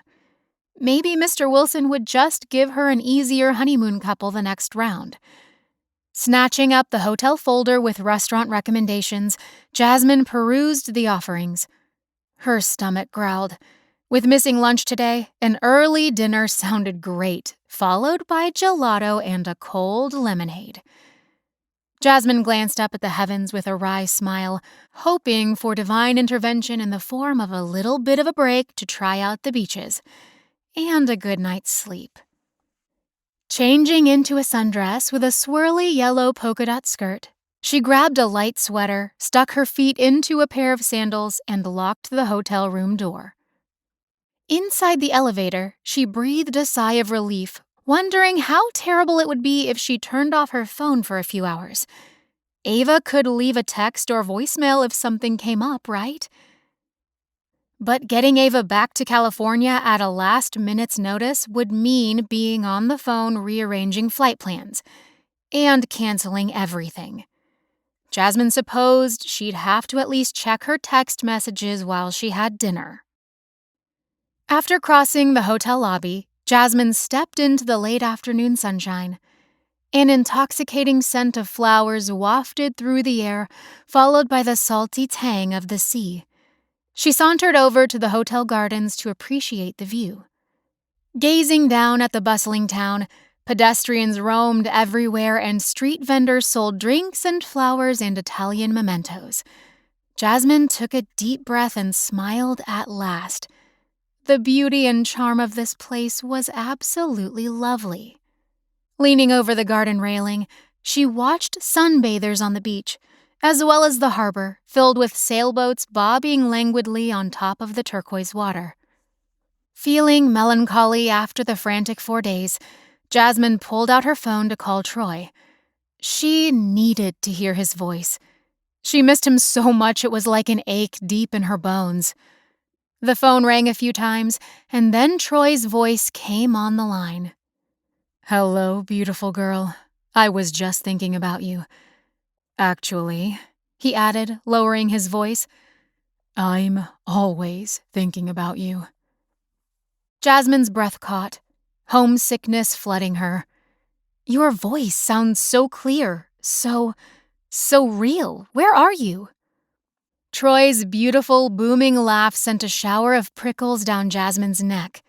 She whirled on her heels, and then dropped her phone to the grass in shock, because Troy had just appeared before her very eyes, crossing the last steps of the brick patio like a mirage.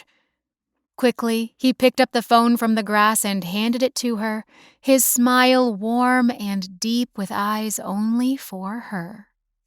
"Troy," she breathed, "you're here." He was real, in person, in Italy, right before her very eyes. Emotion gathered in her eyes while the man she'd been missing so dreadfully scooped her up in his arms and twirled her around. "Oh, Troy!" she cried out, flinging her arms around his neck. He was warm and solid and here in the flesh. "What are you doing here?" she choked out. "Where did you come from?" "I was just heading into the hotel to ask for your room number when I saw you standing here all gorgeous in yellow. I couldn't run fast enough." But, Jasmine spluttered. "You're here, in Italy, with me. Why? How?" "Why? Because you're here, silly girl," he said, cupping her head to hold her close while speaking softly against her hair. "You flew all the way to Italy to see me?" Tears pricked at Jasmine's eyes. "That's crazy. That's amazing." He pulled back to look at her. "Why wouldn't I come for you? I care about you." He brushed a finger against her cheek, at the tear that had slipped from her eye. "And I see that I got here just in time. What's going on, other than Miss Ava running you ragged?" Jasmine laughed at herself, wiping her face. "I'm just tired is all. She's not doing anything new, although her father had a heart attack and she and Henri may be leaving early. It all depends on the surgery and the doctors, so we're all in limbo." "That's too bad. I'm sorry to hear that." Troy pulled Jasmine against his chest while he sat back along the railing. "Wow, you feel amazing. I was missing you something bad, but now that I'm here, I realize just how bad it was." Leaning into him, afraid that he might disappear on her, Jasmine nodded. "I can't believe you flew all the way here, at the last minute, and arrived right when I'm having a nervous breakdown." "Exhaustion can do that to you no matter who you are. My work gets me sometimes, too." "Bet you don't stand on the grass in Italy and weep in front of the world," she said with a weak laugh. "Can't say that I've ever flown to Italy to have a good cry," he gently teased. "But I once put my fist through a hotel wall after a client suddenly reneged on us and we lost a huge contract." "How big was the contract?" $5 million. Jasmine's eyes widened. She gulped. "What?" That might sound like peanuts to some big companies, but Dreams was in its infancy at the time, and we had some huge loan payments due. Thankfully, we found some new clients pretty quickly to fill the void. "So who fixed the wall in your hotel room? Did they kick you out or call the police?" "Nope. We paid to have it fixed and then gave the hotel a contract on our hotel app with bonuses. They were very happy. I now get perks and free rooms once in a while." Shaking her head, Jasmine let out a long, drawn-out sigh, her breath ragged like a hiccup after all the emotions of the last few days. "So what's on your schedule tonight?" Troy asked, his eyes holding hers in a gaze that sent 1,000 emotions exploding from the top of her head all the way to her toes. I can't remember. You have me discombobulated. All I know is that I'm starving, haven't eaten all day. Well, maybe I had a bagel this morning in my room while on the phone. I know a good restaurant within walking distance. Will you be my date? You've been to the Amalfi coast before? She frowned at him and stuck her hands on her hips.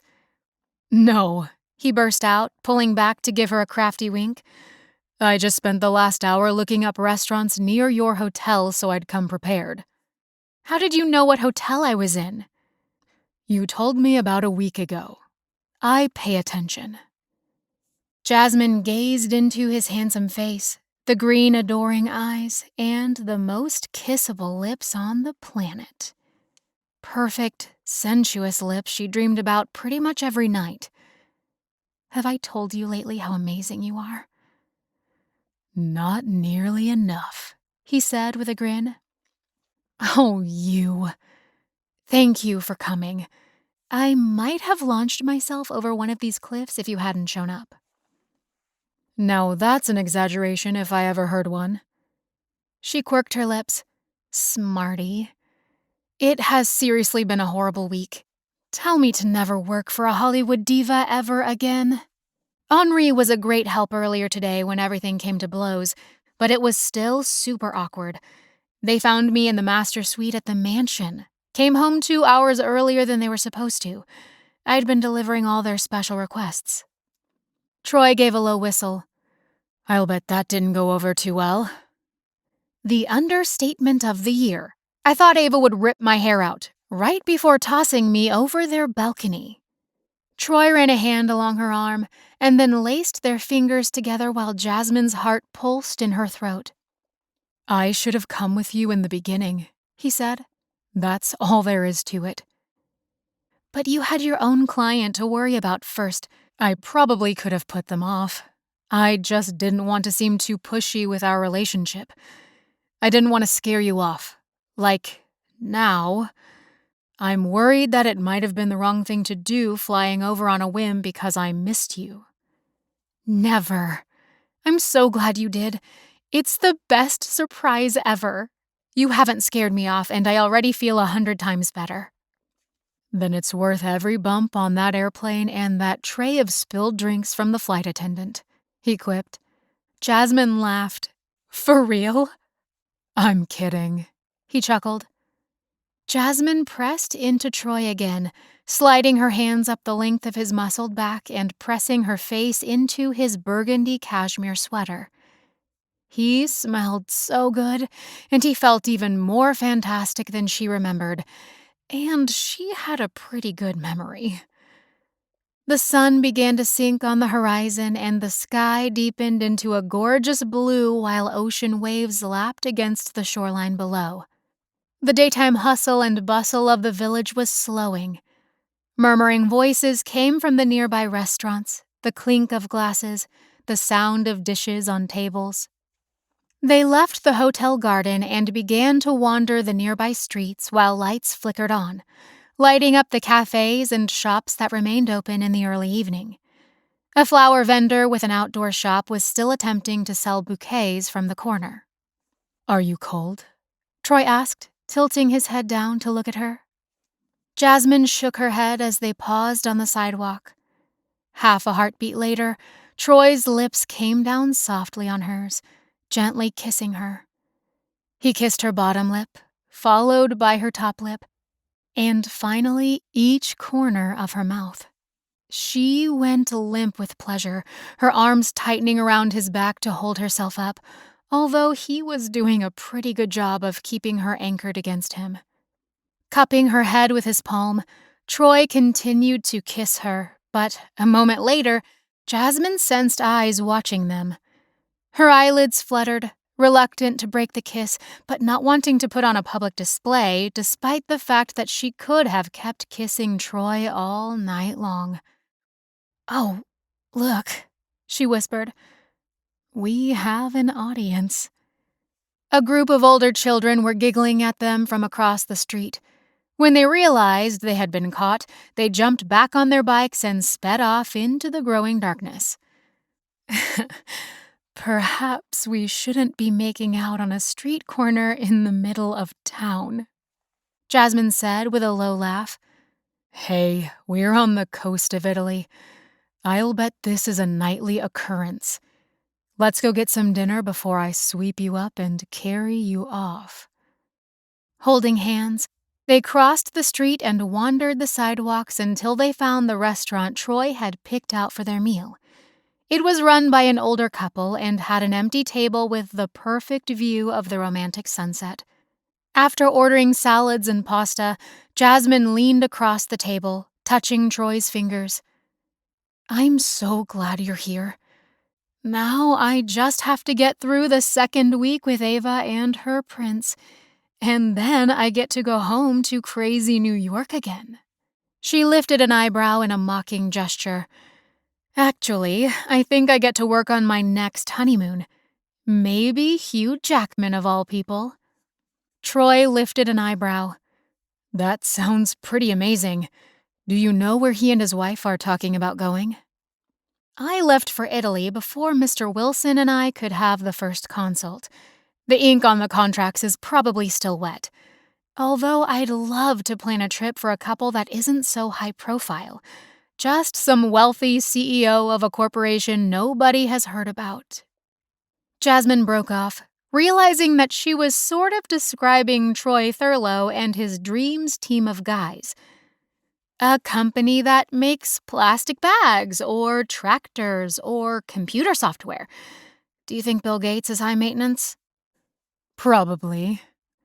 Troy watched her with amusement while he mixed the oil and vinegar for their salads. My time is yours for as long as you want it. I'll help you with your high-strung clients and keep you sane. And we'll swim in the ocean at midnight, eat fantastic food, and do some more kissing. At least I hope that gets penciled into your agenda. Jasmine's voice turned soft. I think I can add you to a few of my empty slots. I'm on a mini vacation myself, after a lot of weary traveling the last year. I'll follow you anywhere you want to take me. Jasmine shook her head. Since I'm up to my eyeballs with Ava and her prince, she shot back, you create our personal itinerary. Surprise me. Surprising you will be the easy part, he promised. Chapter 15. After dinner, Troy took Jasmine's hand in his while they crisscrossed the sidewalks and curving roads that hugged the towering cliffs. Then they took several staircases down to the Positano Harbor beach. A few other strollers were out, listless waves flickering across the damp sand. On the way down to the sea, they passed the Positano Cathedral with its illuminated gold bell tower against the dark skies. Jasmine could smell the flower gardens as they passed. We'll take a tour of the cathedral tomorrow if all goes well with Ava, Troy said. Kicking off her sandals, Jasmine swung her shoes in one hand as they strolled through the soft sand, passing boats of all shapes and sizes in the harbor. Only a few were anchored in the small bay, floating out on the darkness, deck lights bobbing under the night sky. This reminds me of our trip to Atlantic City. It almost seems like a dream. This place isn't quite real, is it? Troy agreed. I think it was Steinbeck who wrote that Amalfi is a dream place that isn't quite real when you're there, but becomes more real after you have gone. That captures this little piece of heaven on earth perfectly. And I'm impressed by how well read you are, Mr. Thurlow. He cracked a grin. I try to keep up. There was a narrow causeway above the beach that led into the harbor about 1,000 yards. Standing on top of it, Jasmine glanced backward at the glowing town and the black cliffs under starlight. The Positano Cathedral sat right in the middle of town, but mere steps from the sea. When a breeze picked up, Troy brought Jasmine close to his side, his arm around her shoulders while she leaned her head against him. You know what I want now? She asked. I promised myself that before the day was over, I was going to drink a limoncello and eat gelato. Guess I have my orders for my lady then. Let's go find a cafe. No sooner had they reached a quaint little cafe than Jasmine's phone began to blow up. Where are you? Ava texted. I've been trying to reach you for an hour. This is the first text I've received, Jasmine wrote back. Ava, I've been calling your hotel room. It's late. Thought you must be in the shower. Jasmine, I'm not in my room, I'm out. Ava, why? Jasmine, my evenings are my own, Ava. It was time to be assertive. Ava, you never delivered our tickets to the Blue Grotto when you were in the house without our permission. Are they lost, or did you forget to arrange that?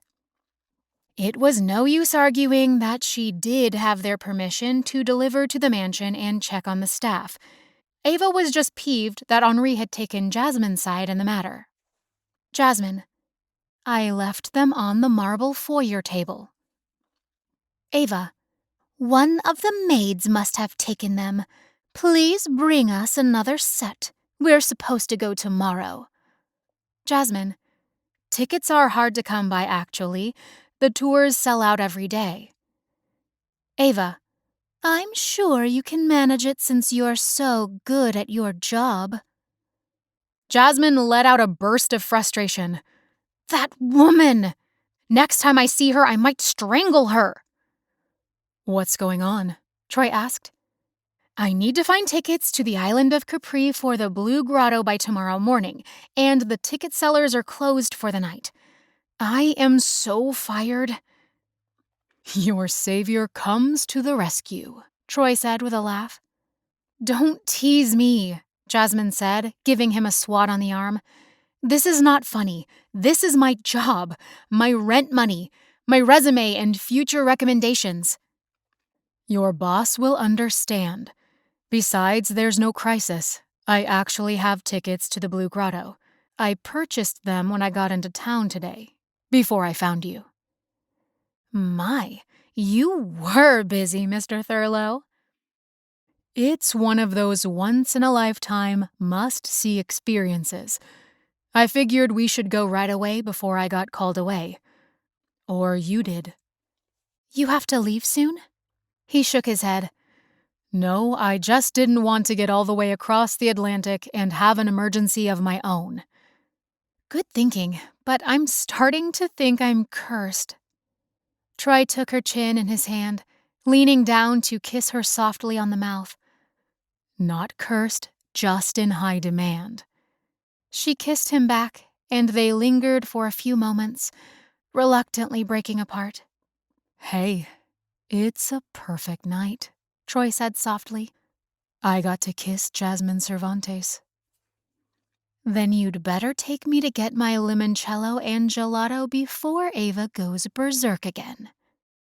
Your wish is my command, Troy said, grasping her hand as they climbed the stairs back to the main street. Quickly, Jasmine texted Ava. Got tickets. Ava, I knew you could. Please bring them in the morning at the dock. We're going to bed now. Jasmine, hopefully that is a vote of confidence in me, Lady Grimaldi. There was no response, but maybe that was a good sign, especially when the gelato was creamy perfection itself and the limoncello fizzy, lemony, and sweet. On the way back to her hotel, Jasmine said, We have to do that again. I'll put it on our agenda. Jasmine put a hand on her hip. Do you have a secret secretary stashed somewhere, Mr. Thurlow? Nope. I keep my own itinerary and calendar. But our secretary back in Denver does the books and invoices. Thank goodness. We're computer geeks, not accountants. I'm finding that computer geeks are a pretty fun addition to my life. He winked at her as they entered the hotel. I could say the same thing for honeymoon planners. Small table lamps were lit in the foyer sitting room, but Jasmine suddenly stifled a yawn. Am I boring you already? Troy teased. Not at all. It's just been a day, believe me. A week. Well, make that a month. I know, sweetheart, Troy said, embracing her when they arrived at her door on the 3rd floor. I'll meet you in the morning downstairs. Wear sneakers or deck shoes because the boat could be slick. And bring a sweatshirt in case it's windy out on the island. I'm determined to get my hands on another set of tickets. "You're amazing and very resourceful," Jasmine told him, standing on tiptoe to kiss him goodnight. He spanned her waist with his hands, gripping her hips to pull her closer. "Is that a compliment, or are you mocking me?" "I'd never mock you," she said, batting her eyelashes. "Now who's being incorrigible?" "Just kiss me," Jasmine said softly, "before I disappear into the night." By morning, Ava and Henri's honeymoon had turned into a disaster. A frantic call woke Jasmine at 6 o'clock. At first, she couldn't figure out what the buzzing noise was. When she answered, Ava was wailing on the other end of the line. "Good heavens, what's happened?" Jasmine said quickly.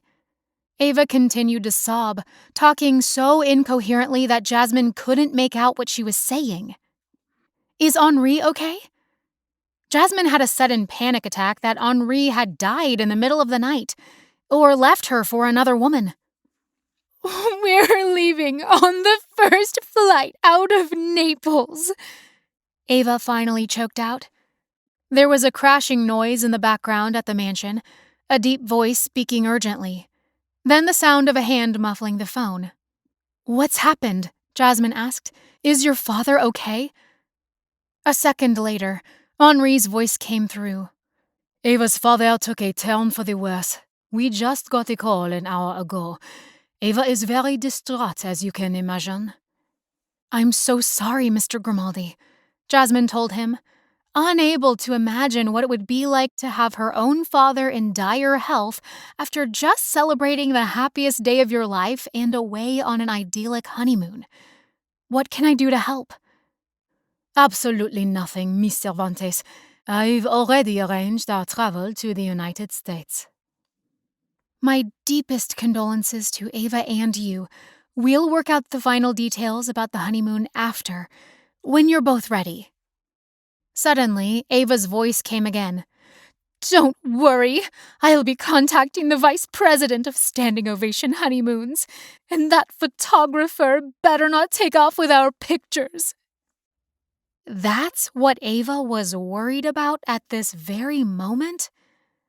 Well, of course she was. That was part of her personality and character. "I'll contact Mr. Bolatelli this morning and retrieve his digital files. I'll encrypt them and send them to you as soon as I can, Ava. I'm very sorry about your father again. I'll pray that all will be well." "Thank you," Ava said crisply, and then the phone went dead. "Phew," Jasmine said, falling back against her pillows. Poor woman. Poor Henri. She wasn't sure who she had more empathy for. She was sorry they hadn't been able to finish enjoying their fabulous honeymoon. It wasn't fair to a newlywed couple, and Ava had worked really hard on making everything as perfect as possible. Jasmine closed her eyes for a moment, trying to regroup after being woken up out of a deep sleep. Actually, a deep dream about Troy. She took a moment to relive some of the better moments, then glanced at her cell phone. It was time to get going. Oh, wait. The Blue Grotto was off for the newlyweds. "Oh," Jasmine said in the next breath, "Troy and I will use the tickets." Quickly, she texted him. "Don't purchase more tickets this morning. Ava and Henri are on their way to Naples to fly home. Her father is worse. All other trip plans are immediately canceled, but I'll meet you in an hour for breakfast. Will you still take me to the Blue Grotto?" Troy's response was quick. "We'll make an entire day of it. Picnic on the island, the works. Leave it to me." "Jasmine, are you the trip planner now?" She had almost written honeymoon planner, then caught herself. Honeymoons were now synonymous with her entire life. Would a honeymoon ever be synonymous with Troy? Everything about Troy was 1,000 times better than she had ever dreamed it could be. And, all at once, Jasmine knew deep in her heart that she fervently hoped he felt the same way. Chapter 16. True to his word, Troy had packed a picnic hamper with fresh bread, meats, cheeses, sparkling cider, and small, pretty cakes from a bakery, including plates and napkins. How he did these things so quickly amused and amazed Jasmine. When she expressed her astonishment, Troy gave her a wink. "I'm a man of many talents." "That's what I'm learning." He gave her a lingering kiss and whispered, "Good morning, my lady. I have a taxi waiting to take us to the pier where we meet up with the boat that will take us out to the island." Troy's lips were warm and soft, his aftershave sweeping over her in a scent that was intoxicating. "If we stay here any longer," she whispered against his lips, "I fear what might happen." His eyes locked onto hers. "Don't tempt me, my beautiful girl," he said in a low voice. She smiled up at him, grabbing her day bag of beach towels and sunscreen. "We'll miss our boat." "I suppose that would be a tragedy," he agreed. "But I hope there's more kissing in our near future." An hour later, they were on the ferry, cutting through the deepest sapphire blue water Jasmine had ever seen. The day was perfection itself. Standing at the bow, Troy ran slow fingers through Jasmine's hair as it whipped about her face in the breeze. His touch was sensuous, and she shivered in delight while his arms wrapped around her waist, his chin on top of her head as they gazed toward the island of Capri. Less than an hour later, the ferry docked. Instructions were given as to where to catch the boat that would take them on their Blue Grotto tour. Since there were so many people there to see the caves, there were specific boarding times. And Troy had the very last time slot. "We won't miss the ferry going back to the coast if we stay for the last tour of the day?" Jasmine asked. "Nope, they'll wait for us. Some people even choose to stay overnight. There are restaurants and hotels and even a chairlift to the top of Mount Solar." Jasmine shielded her eyes to gaze up to the highest peak of the island. That sounds great. When they took the trail up one of the sloping hills, Troy reached for her hand. "I've planned our entire day, although we won't be spending the night, of course." She grinned. "That's good. I didn't bring my toothbrush, although I did wear my best shoes for hiking these hills." "I would have warned you. First on the docket is the chairlift to the top of the mountain, then a lounge chair and drinks on the beach. Although the beaches are rocky, so you might want to keep your sneakers on for climbing around." "Ooh, I like it. We can goof around like kids all day. After lunch, we'll make our way back to the beach for the grotto tour. Can you paddle a small boat?" She gave him a look. "My father and my papa took me fishing every summer, and we used to go camping all the time in Colorado. And yep, we had a couple of canoes." "Huh, that's right," Troy said, a teasing tone in his voice. "I keep forgetting you're not a true blue New Yorker." "Hardly, as you well know, you Southfield High alumnus." Laughing at the face she was pulling, Troy tugged her closer while they continued the hike, reaching the chairlift line not long after, and handed over their tickets to the agent for a double bench seat, of which there weren't many. After climbing onto the chair, Jasmine swung her dangling legs, gasping at the view as they moved up the side of the cliff. A deep green forest spread below them on one side, and the city spread out on the other, sloping straight down to the Tyrrhenian Sea. "The view is spectacular," Jasmine breathed, a catch in her throat. "I had no idea how pretty Capri is, or how big the city is for such a small island. Oh, look at all the boats and yachts on the waterway down below, by the cliffs off the side of the island. And most of the town is nestled in the trees and foliage. Absolutely magical." She turned to Troy, pointing out all the sights, but he was gazing at her and smiling at her delight. "Yep, completely spectacular," he repeated. "Troy, pay attention." I am completely and utterly focused." She laughed and he leaned in to give her a quick kiss, which sent up cheers from a few of the other folks on the chairlift behind them. Too soon, the operator at the top of the mountain called out, "Anacapri." "That's us. Wait until you see the town of Anacapri. You're going to love it," Troy told her, scooting off the seat to help Jasmine jump off. Over the next half hour, they meandered around the island's mountain trails, snapping pictures and then stopping for a drink at the La Canzone del Cielo cafe, including sharing a quick sandwich to tide them over until dinner. Opting to walk back down the mountain slope instead of the chairlift, they followed the sign for the Cetrella Hermitage, which was a tiny chapel that was once a mountain retreat. Luckily, the small church was open and they could walk through and stand on the gorgeous cliff terraces overlooking the sea.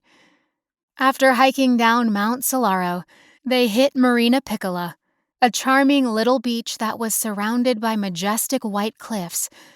Troy rented 2 lounge chairs to kick back in with ice-cold sodas. The sun was hot and Jasmine was dozing off when Troy grabbed her hand and pulled her down the sand and into the sea to cool her off with a water fight. They were both laughing when Jasmine managed to knock Troy off his feet and he ended up in over his head. "If you hadn't done your hair so pretty today, I'd be pulling you down here with me," he warned, giving her one final splash that only reached her knees as she ran out of the water and out of his reach. "But I'll be a gentleman so you look decent at dinner later." "Oh, that's pushing it, buddy," she cautioned in return, one hand on her hip. "Although I will thank you for not dunking me under the water until I'm a bedraggled mess. My blow-dryer didn't fit inside my day pack, you know." His grin was devilish. "You're welcome, but one of these days you'd better watch out because I'm coming for you." Jasmine pointed a finger at him, tisking her tongue. At 10 years old, I was the champion of my neighborhood when it came to dunking at the local swimming pool. Champion, I tell you. Letting out another quick laugh, Troy floated on his back, his muscular chest sparkling with water drops. She found herself staring at him as if someone had put a spell on her. "It's a great view from here, Jasmine," he called out, still treading water as she broke her dreamlike admiration of his sculpted body and slid back into her lounge chair. She cocked her chin, not letting him get away with that either. "Then you can just stay right there, Mr. Thurlow, and I'll go to the Blue Grotto without you." "But I have the secret code for our boat. You need me. Just say it." She pressed her lips together and pretended to lock them with a key, trying not to giggle. Their banter reminded her of when she was a teenager. Perhaps they were acting like this because they were making up for lost time. She loved that, actually.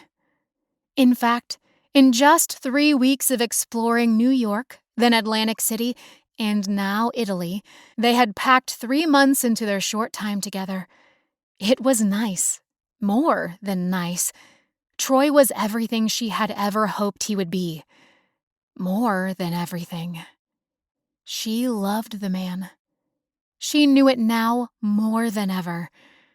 The fact that he had flown to Italy to help her, to keep her sane, because he wanted to be with her as much as she wanted to be with him, spoke volumes. Troy was always ready with humor and kindness and consideration. The fact that he made her heart thump, even when he was on a different continent, sealed the deal. Lying back on the lounger, Jasmine closed her eyes and daydreamed about his lips again. The warm sun was relaxing after the cool water, but not a minute later, Troy startled her, his shadow looming over her. Before she could protest, he had scooped her up into his arms and was running down the sand back to the ocean. Splashing past the breaking waves, Troy carried her on top of the next wave so that her hair stayed dry. It helped that she had tied it in a knot on top of her head, but she wasn't going to tell him that. "You're so lucky, young man." she spluttered. That was followed by laughter and then a soft sigh when he pulled her close and kissed her with salty lips. She murmured. You're lucky I like you so much. I am the luckiest man in the world, he agreed, deepening the kiss as she lifted her face to meet him fully on the mouth. Slowly, Troy walked out of the depths of the water, still holding her and kissing her until he deposited her back onto her lounge chair. Running a finger along her lips to hold the memory of their ocean kisses, Jasmine stared at him while he shook water from his hair and rubbed a towel across his head. A few minutes later, they had packed their stuff and headed to the docks for the boats to the Blue Grotto. Jasmine ducked into a restroom to change out of her sandy beachwear and fix her hair and makeup a little. Soon, they were on board the motorboat that took them toward the towering cliff where the Blue Grotto was located. The large motorboat rocked from side to side as Jasmine scooted over the edge to slide into the smaller canoe vessel. Seawater swelled up and down in an undulating movement, shushing in and out of the opening to the grotto. There were no other boats in the vicinity, just the big motorboat anchored next to them and their rowboat. "Where's everybody else?" Jasmine asked, thinking that it was a tour with lots of boats and people taking turns gliding in and out of the grotto to explore. "I paid for a private excursion," Troy said, a smile lifting the corners of his mouth. "I'm going to personally row us in. We'll have the place to ourselves." "How did you manage that little feat?" Troy shrugged, a self-conscious expression crossing his face as he grabbed the double oars and began to row toward the cave opening, his biceps flexing with each stroke. "Sometimes money does talk." Jasmine's jaw dropped. "You bribed them?" "Let's just say that I paid handsomely for a private tour. The motorboat captain is waiting for us out here to take us back to Capri when we're finished. Even so, I paid a lot more on top of that for insurance to protect them from getting sued if we don't come back. Although not coming back sounds kind of nice." "Oh, you." Jasmine shook her head, touched that he'd gone to so much trouble to make their day so special. "You didn't have to do this just to impress me." "I'm not trying to impress you. I'm trying to woo you, Jasmine. This is such a magical place, I thought it was one of those times a little extra tip was worth it." "Guess all my questions sort of spoiled the moment." He shook his head, gazing at her meaningfully. "Nothing is ever spoiled when you're around, my love." The sun was warm on her head while Troy rowed toward the entrance. "I'd help you if there was a second set of oars," she offered, giving him a grin since she liked the chance to watch him instead. "I knew you were the kind of girl that was ready to be part of the adventure. Just sit back and enjoy the view of the island and the water. Wait until we get inside. It'll knock your socks off." "I intend to be knocked off, just not outside the boat, please. Although I do know how to swim. It would be fun to swim inside one of these grottos. This place reminds me of pirates and treasure." "It is pretty awesome." "Have you ever been here before?" "Nope, but I watched some YouTube videos, and the guides had me demonstrate my prowess with a boat and oars," Troy said. "After I signed away my life." "Ha!" "Not yours, just mine." He grinned at her, and all Jasmine could do was laugh and shake her head. "Okay, here we go, Jasmine. Lie flat while I get us through the opening. The entrance is really low and you might scrape your head." Lying back against a stack of life jackets, she watched Troy grasp a heavy chain drilled into the side of the cave's entrance walls for the oarsmen to use. In one single movement, he easily pulled them through the narrow space until it suddenly opened up into a high-ceilinged and breathtaking cavern. Jasmine gasped and then sucked in her breath. Oh, Troy, this is incredible. The seawater in the grotto had turned a luminescent blue, the hue glowing the most unearthly and exotic color. The entire cave glowed, bouncing the blue colors onto the cavern's walls and roof.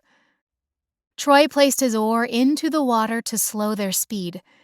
For the next few minutes, they sat still, floating on top of the shimmering water. "Isn't it something?" Troy asked quietly after a moment. Jasmine let out her breath. "It's absolutely stunning. The water is so crystal clear I can see down forever, as if it's a bottomless cavern." Troy nodded. "It's close to 500 feet deep." Widening her eyes at the surprising depth, Jasmine got on her knees on the bottom of the boat to peer closer, cupping her hand in the water and letting it trickle through her fingers. It's almost an optical illusion, so deep and yet so close, too, like a mirror. That's because the water and the blue color bring it up close like a magnifying glass. Absolutely gorgeous and utterly magical. What makes it such a brilliant blue color? The sunlight passing through the seawater filters out everything but the perfect pale blue color, illuminating the cave. I'm glad you like it. I admit that I did some research when I decided to fly out and surprise you. It's tempting to jump out of the boat and swim around, but I guess we're not allowed to. Sometimes people come out here in the evening in their private boats and swim inside the cavern. The officials of Capri discourage swimming in here. They don't want the liability, but they can't stop some adventurous souls who sneak out here. It's quiet inside the cave, too. I'm not sure I've ever seen a place so dreamlike. Troy grasped Jasmine's fingers in his, stroking the back of her hand with his thumb. "I love the way the light is playing off your face and eyes. You look pretty darn good yourself," she whispered back. "Thank you for arranging a private tour. I think it would lose some of its magic with tons of boats in here and people talking and laughing." "That's what I thought too. Worth every penny to pay extra to be here alone. Especially if you say yes at the end of our private tour." "Say yes to what?" Jasmine asked, then sucked in a breath when the words Troy had said suddenly dawned on her. Her nerves turned on fire, and her heart rate accelerated, pounding against her ribs. "There's a method to my madness," Troy said. Carefully, he knelt in the bottom of the boat as it rocked gently on the water, soft ripples making a shushing sound against the cave walls. "This is the perfect, magical spot to tell you how much I love you, Jasmine Cervantes." "Troy, An inexplicable sensation ran straight up her toes, and Jasmine's body felt as if it was on fire. "I confess that I've loved you since our senior year in high school. I've never forgotten you, and I've thought about you nearly every day of the last 14 years. More so the last couple of years because I decided it was time to find you. As soon as I got back to Denver from my trip and could start making phone calls to everyone who used to know you." You were?" Jasmine said, unable to form a coherent sentence. "You were going to look for me?" "Of course I was, my beautiful girl. I knew I had to stop fearing the worst, that you had disappeared forever, or be embarrassed to seek you out any longer. I knew it would be weird to call your parents out of the blue asking about you, especially when they don't know me. But none of the addresses or phone numbers online were good anymore." "You were searching for me," Jasmine whispered, still trying to take in what he was saying. "I had to know if there was still something there, or if it was just a casual flirtation as kids. All those looks we used to give each other, the smiles, that one and only dance. I've kicked myself for so long. But the moment I saw you standing at your desk in your office, all the old feelings rushed at me so fast and so strong I nearly fell over. You probably noticed that I couldn't speak, couldn't say a single word, because you were 100 times more beautiful than I remembered. And my memory was pretty good. Letting out a choked laugh, Jasmine put a hand to her mouth and then clenched at Troy's fingers, as if trying to hang on to her soul before it floated up through the cavern roof and disappeared into the stars. "Did you know I was working in the Flatiron Building?" He shook his head. "No, I honestly came to get the contact information on my buyer. He was going to call and allow you to release his email and phone number. But yeah, that day was really bad timing. You were pretty stressed on the phone, and I didn't want to anger you and start off on the wrong foot, so I took off and just left my card on the front desk, and hoped you would remember my name." "Of course I remembered you," Jasmine said. "I never forgot you. But I couldn't ever find a listing for you when I searched online." "Guess I'm kind of hard to find. My only address is the Dreams corporate offices. Our clients are so varied and international, it's safer for all of us. Turns out getting wealthy almost overnight has its own set of problems." "I wouldn't know about those kinds of problems," Jasmine said, her lips trembling with mirth. He let out a surprised laugh. "You still make me laugh. Yeah, swindlers, thieves, and online hackers are something we're always dealing with." Jasmine's heart was in her throat. Troy had just told her he loved her. He loved her. The knowledge was overwhelming. She was giddy. She wanted to weep with a joy she had never felt before, but all she could do was hang on to his hand while her insides quivered and trembled. "Our time together over the past several weeks has been better than I ever imagined," Troy went on. "I want to be with you every single moment. I don't want to live without you any longer. I love you. I adore you. And I want to make you my wife. Jasmine, will you marry me and make me the happiest man in the entire country of Italy?" "You're proposing." Jasmine's voice was hoarse. She held herself still while the roaring in her ears grew louder. "You're proposing in the Blue Grotto. That's why you wanted a private tour?" She broke off and tugged him toward her. They fell back against the life jackets, laughing and holding each other while they tried not to bump their heads. Jasmine pulled him close, putting her arms around his neck.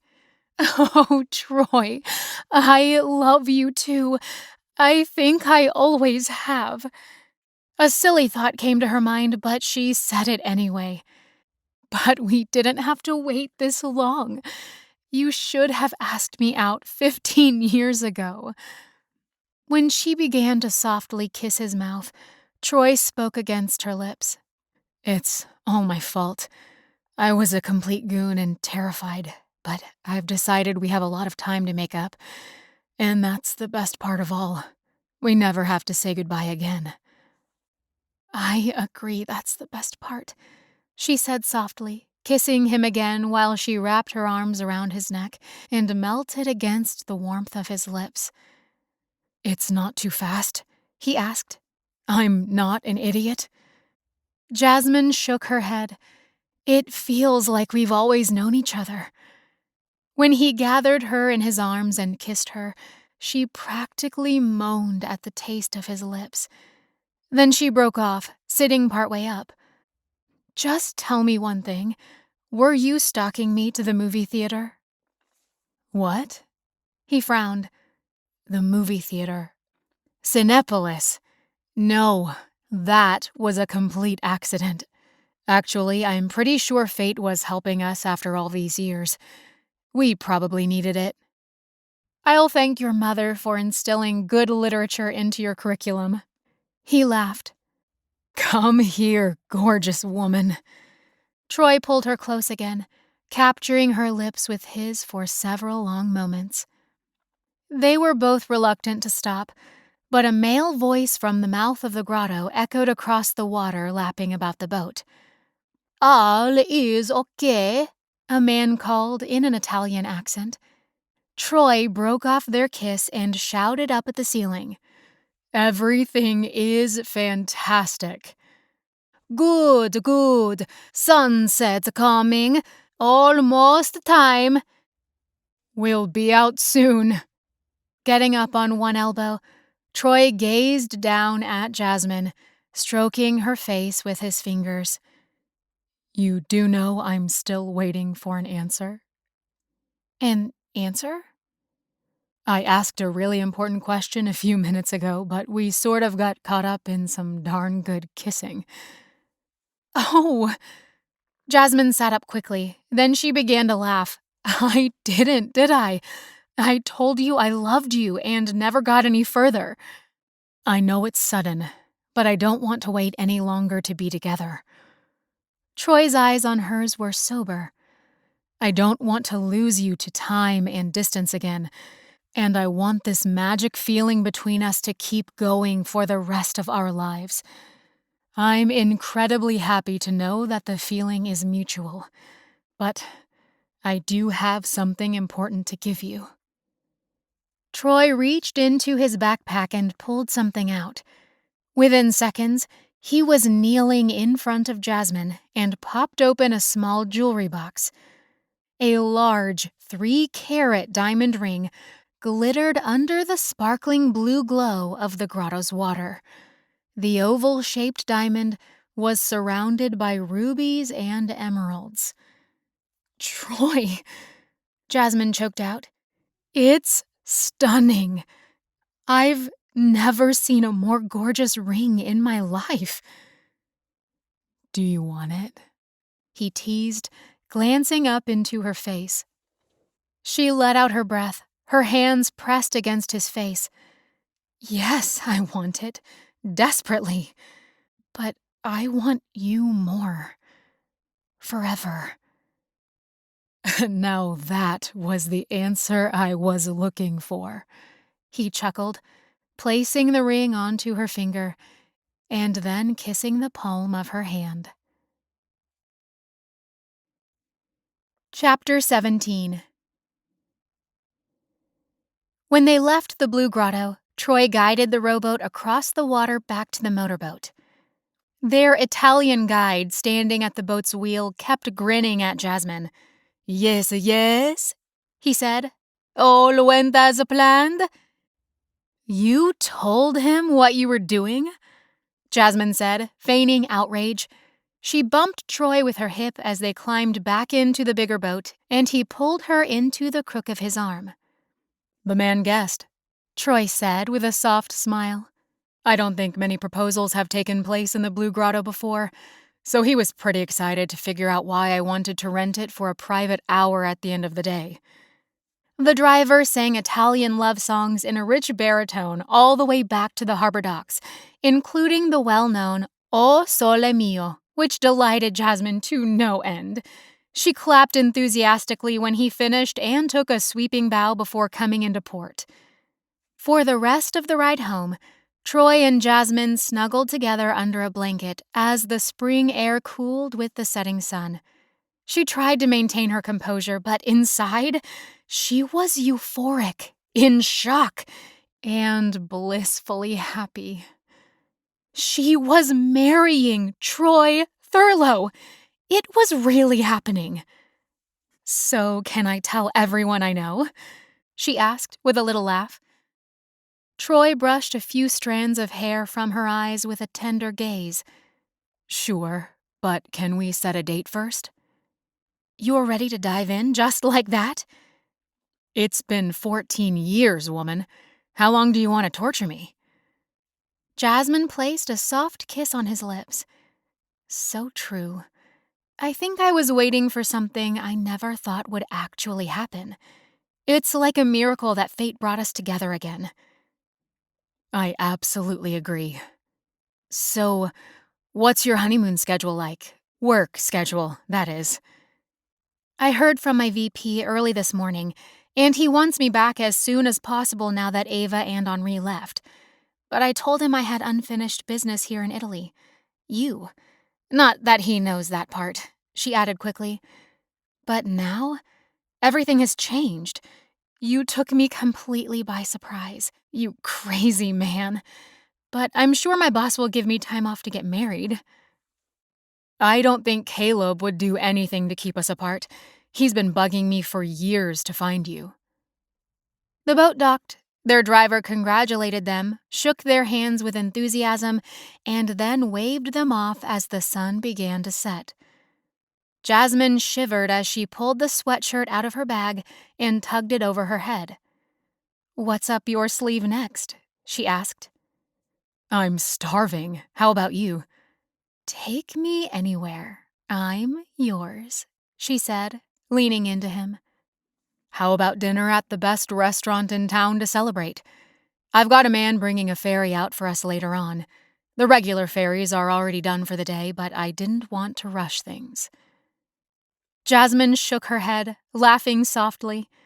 "You and your secret arrangements. I'd love dinner here. Capri is one of the most romantic places I've ever been." "I know just the place. I did some more research last night." They walked into the town center and found a beautiful little diner with a flower garden and musicians playing soft love songs. "We must have the traditional local dish of ravioli caprese," Troy told the waiter. "What's in it?" Jasmine asked. In a thick accent, the dark-haired waiter said, "Caciotta cheese and marjoram.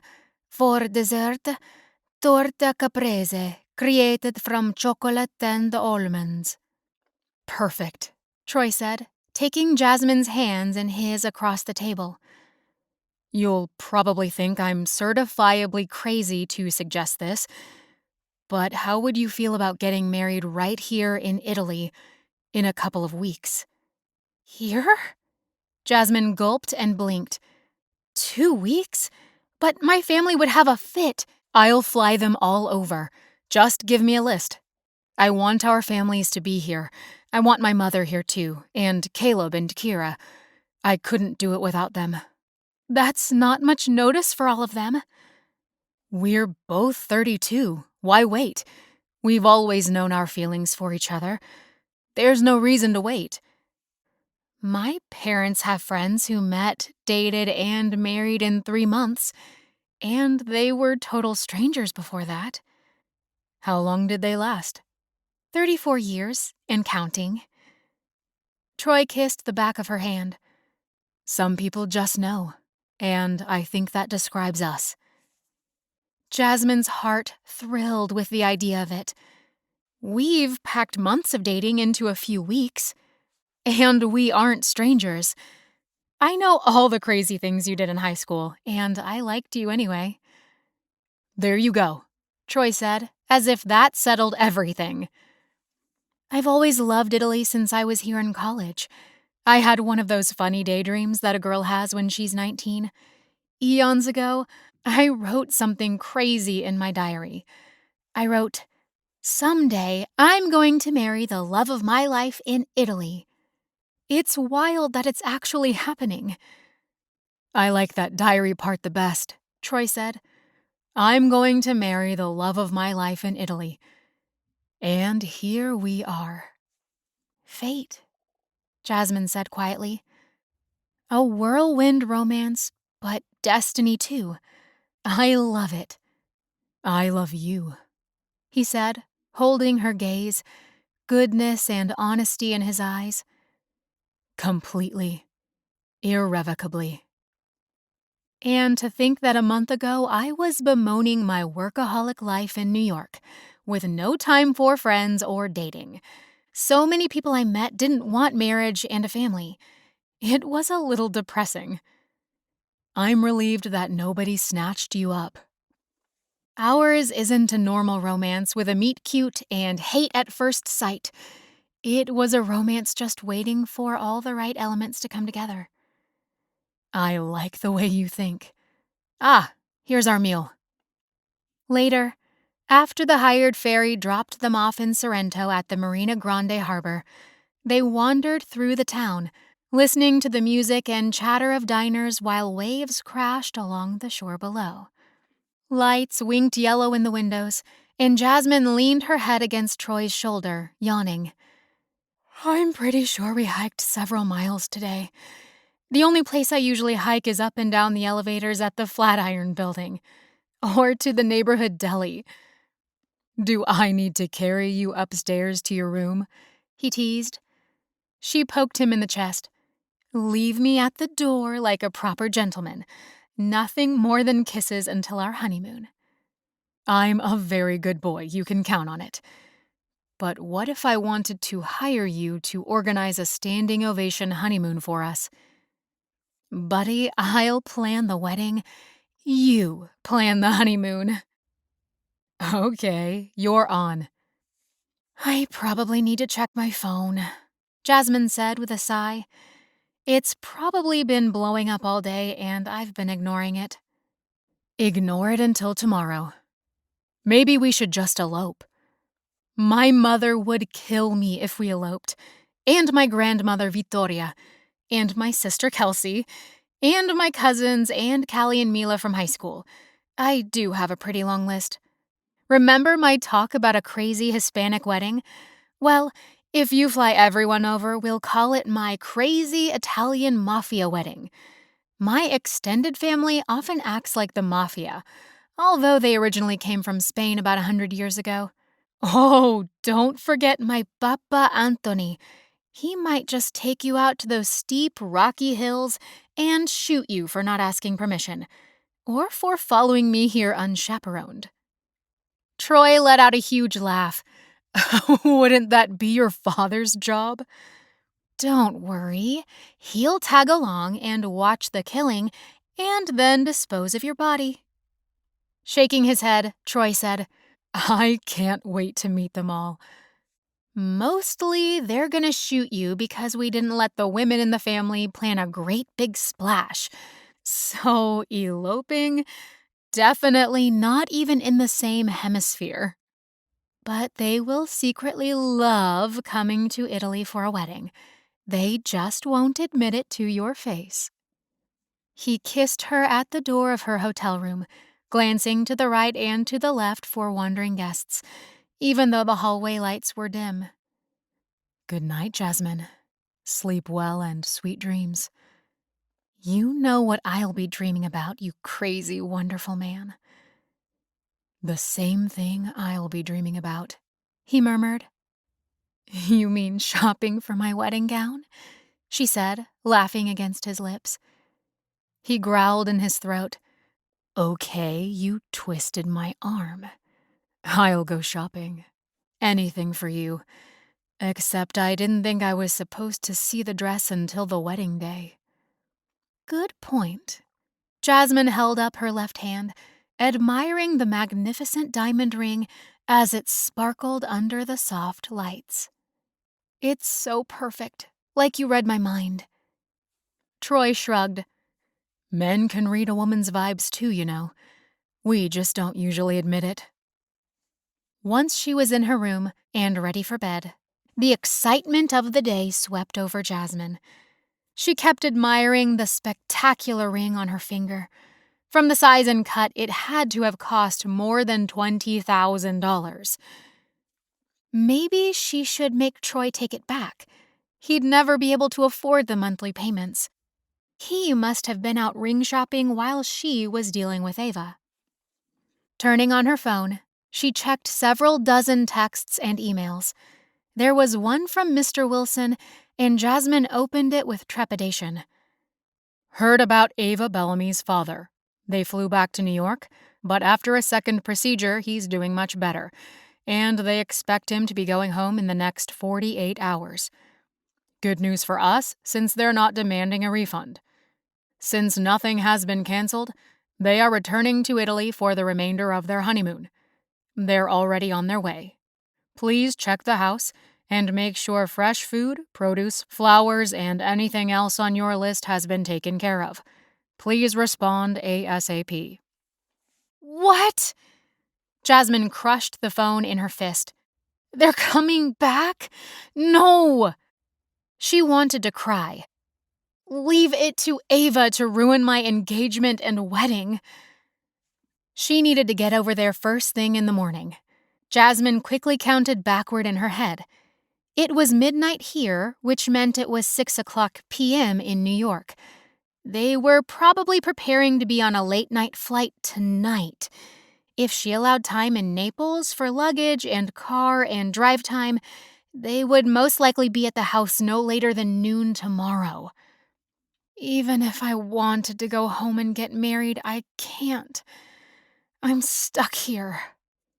She shot off a response, realizing that any protest was futile and meant her job. Got it, Mr. Wilson. I'm on it. No worries. Scrolling through her other messages, she saw texts from her mother and younger sister, including cute pictures from her sister of her niece and nephew, and a series of jokes from Callie and Mila in a group email. Gosh, she missed them. She was lucky to see them once a year if she made it home for Christmas. Callie was married with a baby now, and they both still lived in the Denver area. Quickly, Jasmine dialed Callie's phone number, then Mila's to create a group call. She couldn't stand keeping her news to herself for one more second.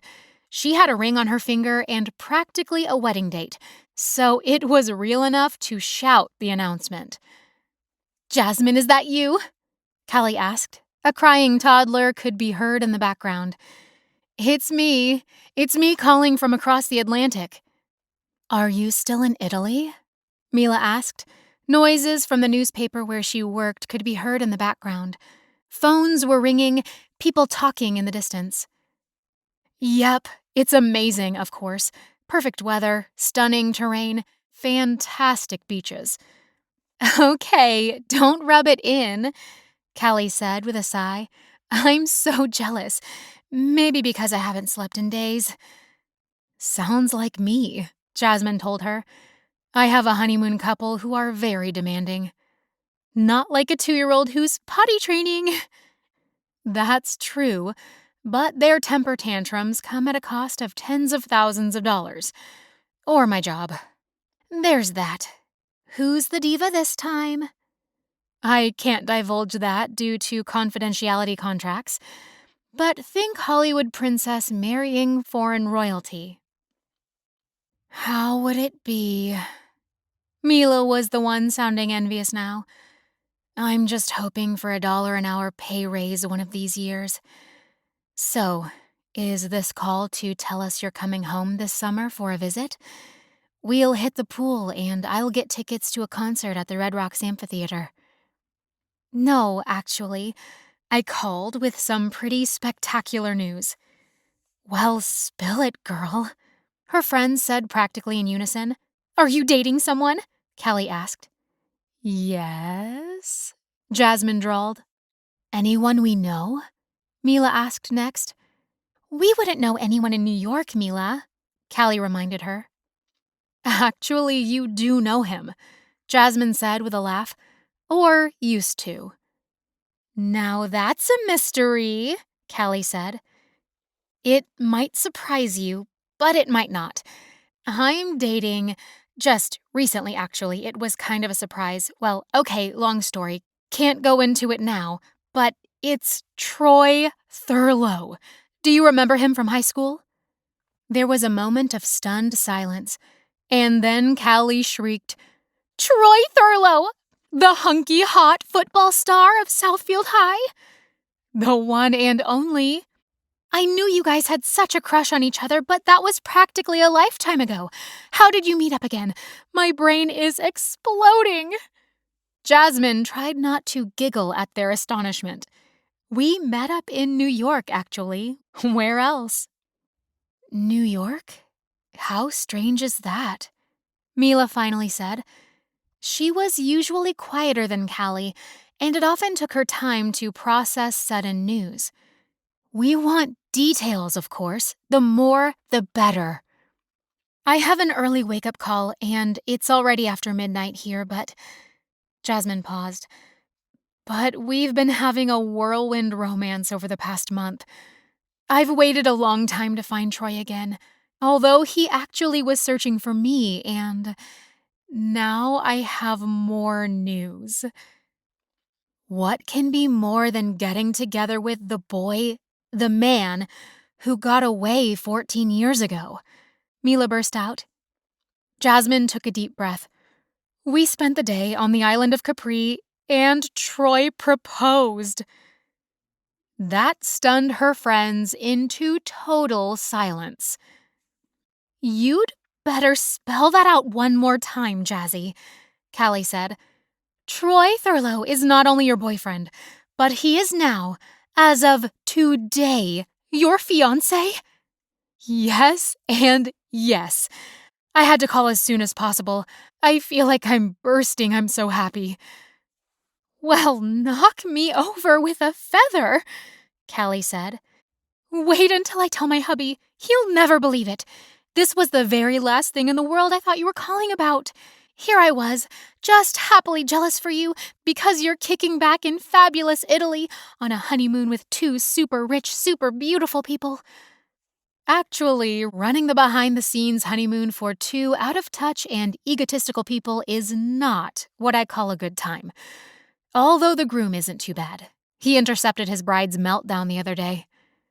Oh, that's all, Callie laughed, just as her toddler began to wail in the background. Hey, it's nap time. Gotta run, but Jasmine... She paused. I am so very happy for you and Troy. I always thought you two were the perfect match, and you deserve to finally be together.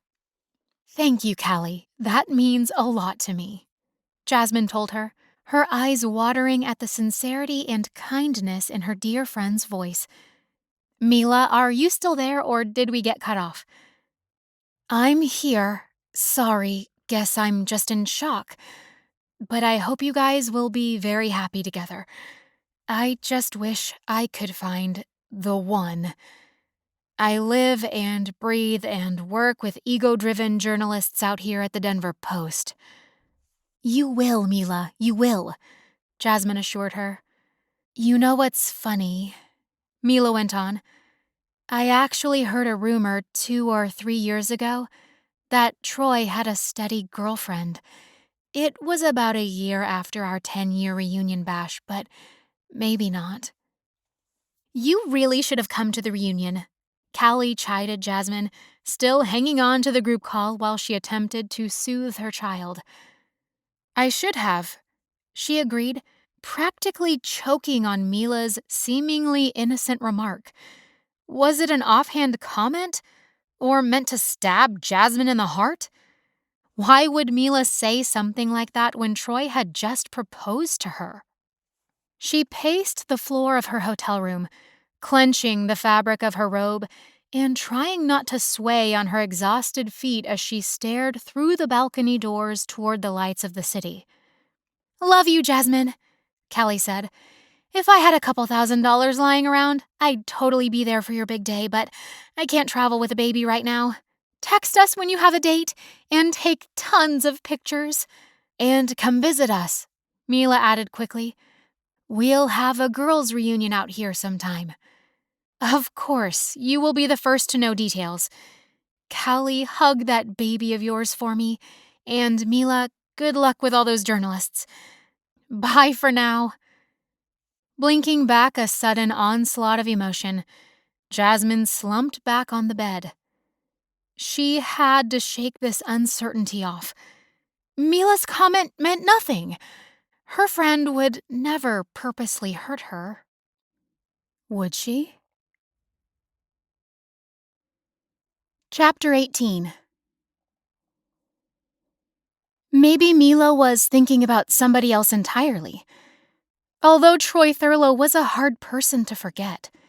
Even as a teenager, he'd always had a bigger-than-life personality. Friendly with everyone, joking, a big tease, but a good guy with a good heart. He'd never been in trouble, never got drunk at parties like so many kids at the high school did. She was wearing his engagement ring, and Mila's words had turned her happiness into uncertainty. It took a long time to fall asleep, but despite the fatigue, Jasmine hauled herself out of bed the next morning by 7 and took a hot shower, trying to get her bleary eyes working. Not taking time to eat, her nerves on edge, Jasmine hurried up the cantilevered slopes of the town to the mansion where Ava and Henri were staying. She was glad to know Ava's father was doing better, but Jasmine had secretly hoped the newlyweds wouldn't return to Italy. She wanted to focus on Troy and her own wedding plans. Still, she didn't want Standing Ovation to take a huge loss and possibly lose her job. "Just grin and bear it," she muttered as she rang the doorbell. After the butler let her in, she spoke with the staff and inspected the house. Everything appeared immaculate. The pantry and refrigerator was well stocked, fresh linens and flowers in every room. The scent of sweet lemons hovered in the air. In fact, there were bowls of juicy yellow Amalfi Coast fruit on various tables. Fresh bought that morning, she suspected. She thanked the butler, cook, housekeeper, and maid staff, then left before Ava and Henri could arrive, even though it would probably be much later that night before their flight got in. When Jasmine closed the front door, she bumped into Mario Balotelli. "Oh," she said, startled to see the photographer. It had been a week since she'd seen the man at the airport, although she had checked in with him a couple of times during the week to give him picture suggestions from Ava. "It's you," she blurted out, then pressed her lips together and tried not to blush at the way he was looking at her. "Miss Cervantes," he cried, "where have you been hiding?" "In broad daylight, as you can see. I trust you have been doing your job, "Come to my studio, and I will show you the most beautiful photographs of Eva and her prince. It's only 2 blocks away. A lovely morning for a stroll, is it not?" "I trust you. You came highly recommended. Send us a copy of the negatives when the honeymoon is completed." "Ah, is a honeymoon ever complete when there is true, adoring love?" Good grief, this man! She gave him a strained smile. "No, I suppose not." He moved closer as if he would take her arm, but she stepped back and wagged her finger at him. "Mario, that's enough.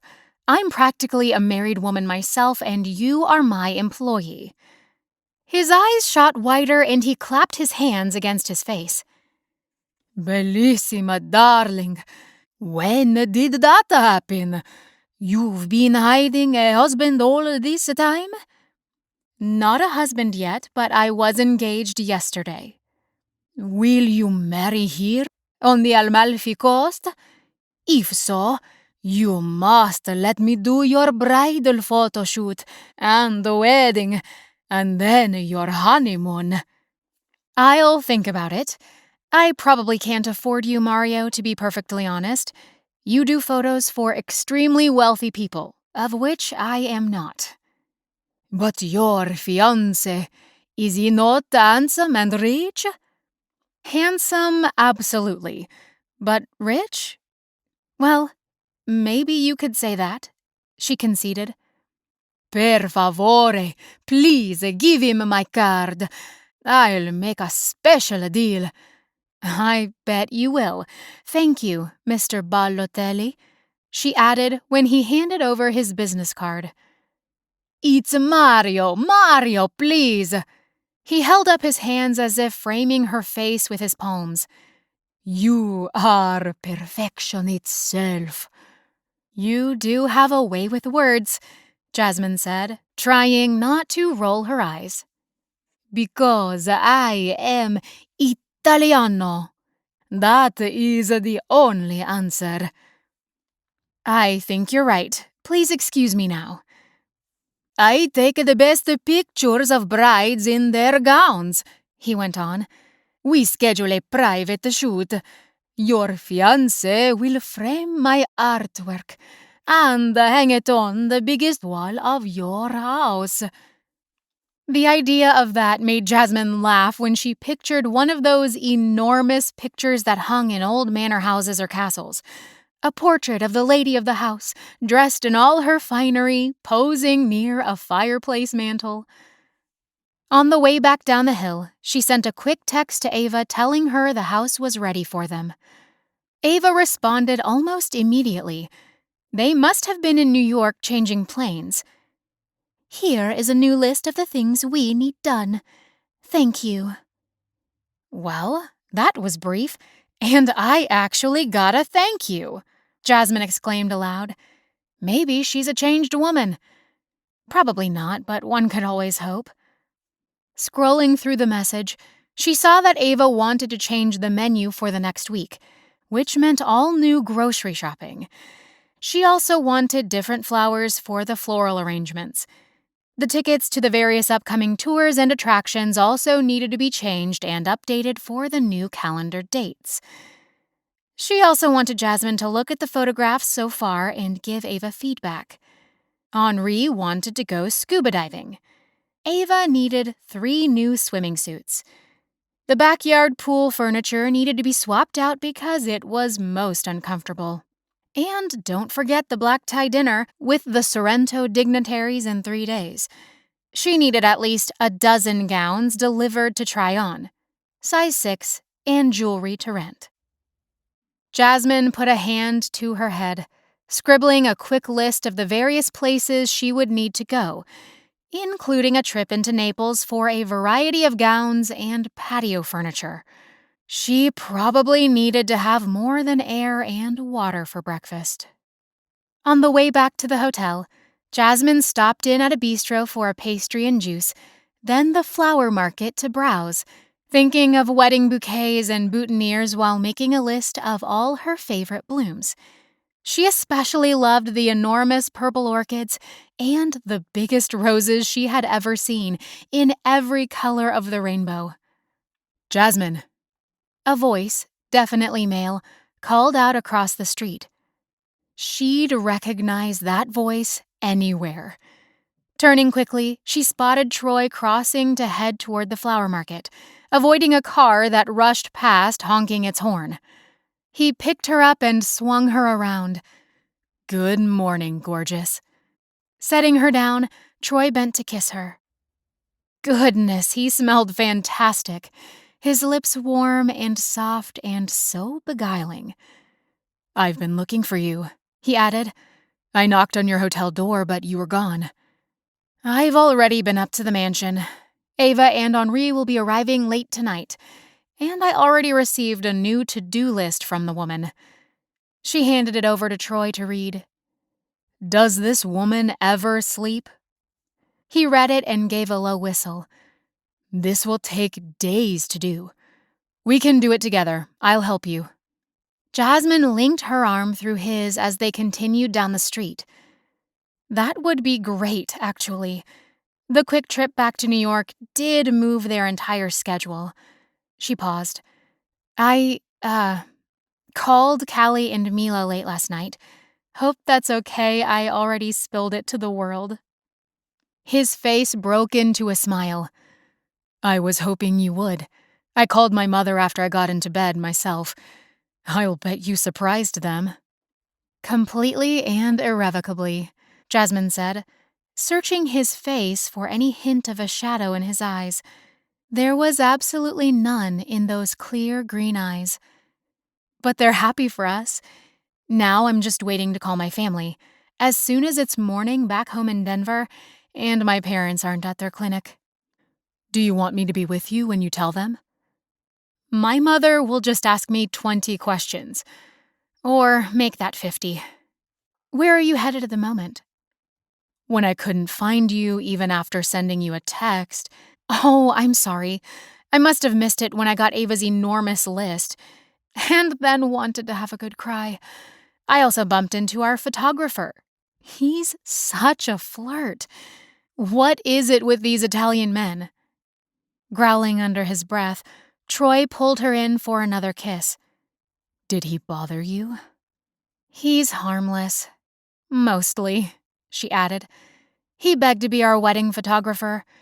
Pictures are something I hadn't even thought of yet, but he's terribly expensive. I mean, like really expensive.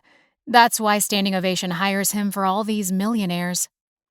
We can afford him, Jasmine. I want the best for us, too. A picture-perfect wedding right here on the coast of Italy. Pun intended. She tilted her head up at him. It seems like an extravagance. I'm sure there are a dozen other good ones within 100 miles of here. Can we grab lunch? I'm starving. You read my mind. They entered the first cafe they stumbled across and ordered sandwiches with fruit and lemonade. Settling back in her chair, Jasmine said, "You started to tell me where you were going, and we got distracted by Mario." Distracted by a photographer, and the man isn't even here, Troy mused. Actually, I was on my way to the cathedral. I'm hoping to find a priest to marry us. That's so thoughtful, Jasmine said, reaching for his hand. I was thinking we'd just hire a justice of the peace. Since we're not from here, I figured it would be difficult to get a local clergyman. Troy leaned forward. I want a solemn, sacred ceremony. The real thing. Something we'll always remember, even if all this was fast and impromptu. I also want you to know how serious I take our relationship and my love for you. Jasmine's throat constricted with emotion. Oh, Troy, I love that. I feel honored that you've already thought about all of this. My head has been whirling with the logistics of getting my family here, and wedding dresses and flowers. As you can see, I was only thinking about all the finery and frippery. And here you are planning a perfect ceremony, the most important part. You're allowed as much lace and jewelry as you want, on my credit card. She gave him a tilt of her chin. I think you intend to spoil me. Who else am I going to spoil? I've wanted to spoil you for a long time. She leaned across the table to place a kiss on his lips. I want something more meaningful than a justice behind a desk in a courtroom, too. Will it be difficult to get a priest willing to marry two strangers? He'll probably want to meet with us together beforehand, and we'll have to get a marriage license. Probably the sooner the better. When are you free to go to the courthouse to fill out the license paperwork? Let's do it right after lunch since we're already together. So, I'm curious, of course. What did your mother say to the news? A devilish grin spread across Troy's face. She thinks we're crazy and impulsive. That's a nice way to put it. But she said that if I was happy, she was too. Jasmine gave him a tender look. Spoken like a mother who loves her son. She's going to love you, he told her, glancing up when the waiter arrived with their food. My parents are going to wonder if I've lost my mind. Like, seriously, I can see my mother sending me to her favorite therapist. I'm guessing you were always the obedient, thoughtful daughter? No spur-of-the-moment antics. You've got me all figured out. Or else you have a good memory for the insecure teenage Jasmine. I remember everything about you. Every time you shot me a look, or smiled at one of my jokes, I'd be in heaven the rest of the day. Time exaggerates everything, Jasmine said, winking at him slyly. After their meal was done, and they'd visited the courthouse to register for a wedding license, they made plans to meet after Troy spoke to the priest at the church while Jasmine began work on the list for Ava. Surely she could find bathing attire right here in town, and the flowers would be a piece of cake. She might even be able to find a store up the road for replacing the patio furniture. When I see you again, I will have good news or bad news, she said, after I've spoken with my parents. They'll just love hearing this first thing in the morning as they're beginning their workday. Too bad there's an 8-hour time difference to Denver. So what will the good and bad be exactly? Troy said, a worried look crossing his face. They'll declare me incompetent, or just scoop me up and take me home and stick me in bed with a thermometer. Ah, I already have a better picture of your childhood growing up with 2 doctors in the family. Never fear. I will find you and rescue you. That's a promise. Troy kissed her in the middle of the street, and then Jasmine watched him take a set of stairs down to the road that led to the Positano Cathedral, sparkling under the afternoon sun. Chapter 19. 3:30 in the afternoon on the Amalfi coast was 7:30 a.m. in Denver, so Jasmine sat on a wooden bench overlooking the beach and finally called her parents. It would be easier to just text her entire family, there were so many to call, although her grandparents weren't big into texting. They teased her unmercifully if she sent them a text, even if it was brief. They wanted a live, in-person phone call, thank you very much. "Good morning, Mama," she said, her voice actually shaking with nerves when her mother's voice came on the line. "Jasmine, hello." Her mother was a chipper morning person, usually up and going no later than 6 a.m. "This is a nice surprise. You're in Italy for your job, right? You don't usually call when you're on one of your honeymoon trips. Not very considerate, though. You could be dead in Africa, or lost in the outback, or on a lifeboat in the South Pacific, and we would never know." "I do send you text messages when I'm on a work trip. Occasionally." Her mother made a sound in her throat, clearly not satisfied to receive mere words on a screen.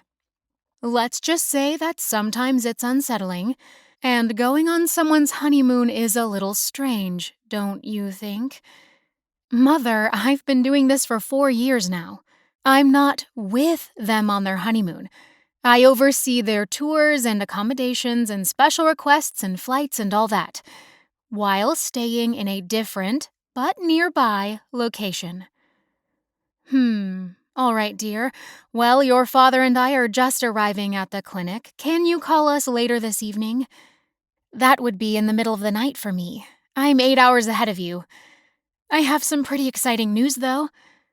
Jasmine's heart was in her throat, wondering how her parents would react to the sudden news of her pending nuptials. "Really?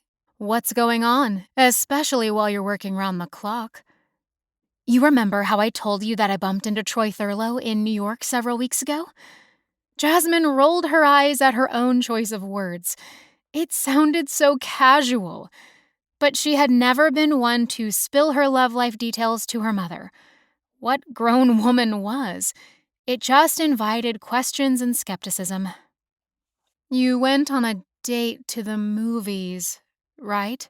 her mother said, sounding distracted. Her mother was always distracted. It came with the job description. "Is this important right now, sweetheart? I really am busy. Got patients in every room at the moment. Can you hear the screaming toddler down the hall?" Jasmine figured she should just spill it, even if she was practically chewing off her bottom lip. Her parents were going to be shocked, no matter how she tried to soften the news. "Mama, listen, it's important. Troy proposed yesterday. We're engaged." There was a beat of utter silence while Jasmine's heart thudded like an anvil against her ribs. "You're engaged? As in getting married? To Troy Thurlow from high school?" "Yes, and yes, and yes. Best to be decisive." Jasmine gazed at the exquisite ring glittering in the afternoon sun on her left hand. The sight of it, and the thought of Troy picking it out for her, sent excitement tumbling through her entire body. "But you've only known him for a month. This doesn't sound like my practical eldest daughter," she said. "I knew Troy all during my growing up years, especially high school. He's the same as always. He's better. He's incredible, Mama. I love him with all my heart. I always have. I knew it within a week of reconnecting with him that I loved him."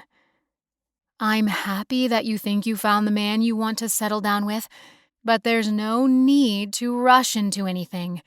Get to know each other again." We have. We've spent most of the last month together. Does that mean you're living together? Sophia Cervantes was certainly blunt. No. We've just spent every waking hour together. Why wait? Just because your biological clock is ticking doesn't mean you should rush.